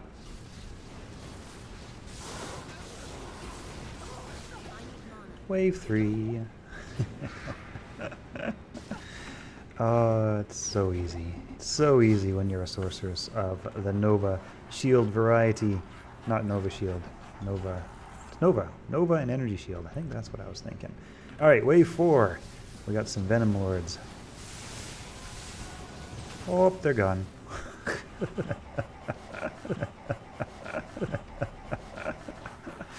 Alright, what else? What else? Now wave 5 is probably going to be a little bit stun, so I probably shouldn't stand in the middle. I'm going to try to do it anyways, because I don't think it's going to be too much of a problem. There we go, wave 5, guys. Did that look like it was nightmare difficulty? No, it's hell difficulty, guys. That's hell difficulty, right? Looks like nightmare difficulty. Feels like nightmare difficulty. That's because Nova Source is so strong, so strong. Also, that long-range energy field or static field's not a bad thing either. Come on, Emilio, we got this guy. We got this guy. The only thing that can hurt a Nova Source is her own magic. Well, that's not quite true. Those Dark Souls are pretty good at it too.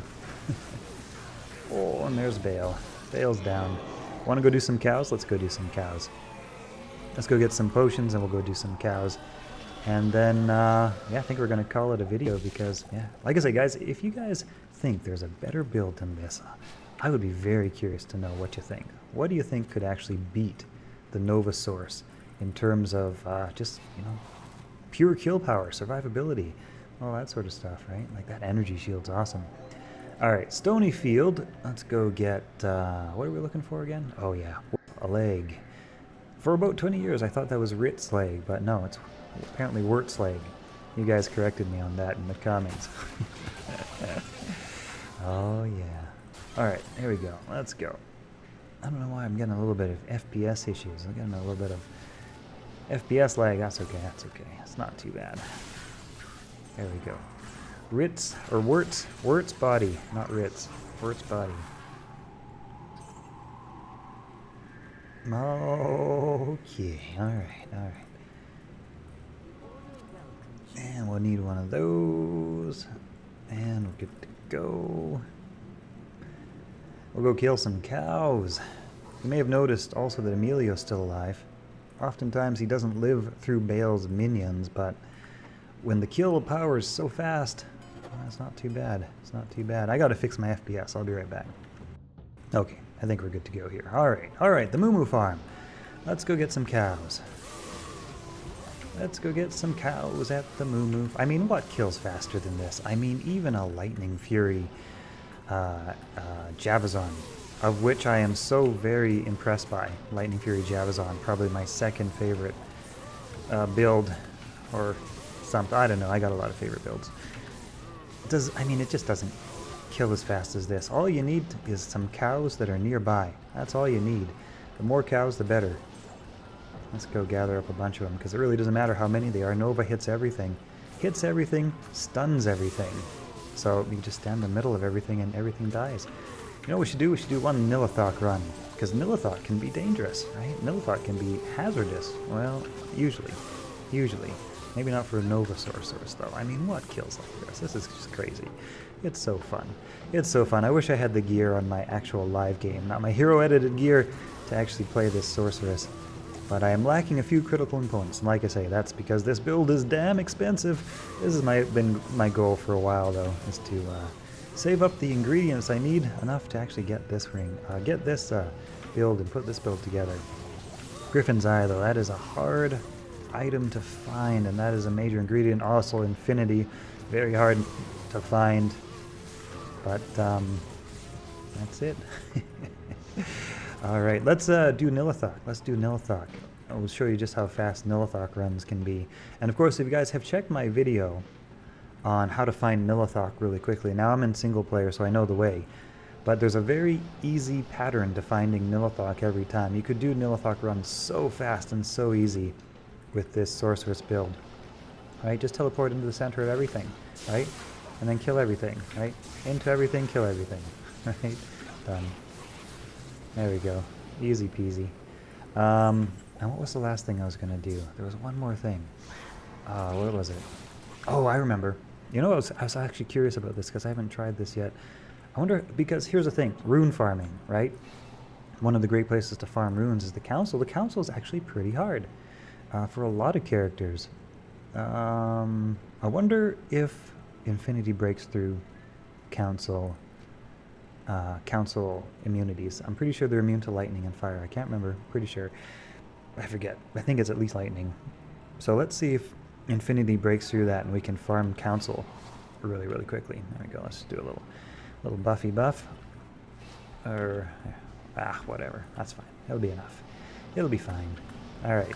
Oh yeah, I think it does. I think it does. Now, those Hydras are still a problem for Emilio, so we might need to let those clear out. We don't have to resurrect Emilio every single time, but yeah, sure enough, that breaks the immunities, and that is some very, very fast Council farming. Yeah, no complaints. So yeah, I mean, if I were to farm runes, I would probably do the Council over and over again. By the way, incidentally, one of the best places to find Stone of Jordan outside of Andariel.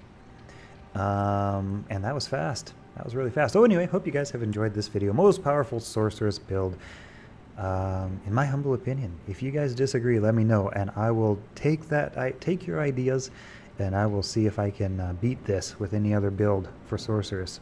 This is only Sorceress. I'm not saying any build in the whole game of any class. I'm just saying for Sorceress. I think this is the most powerful. I really do. Okay, see you guys later.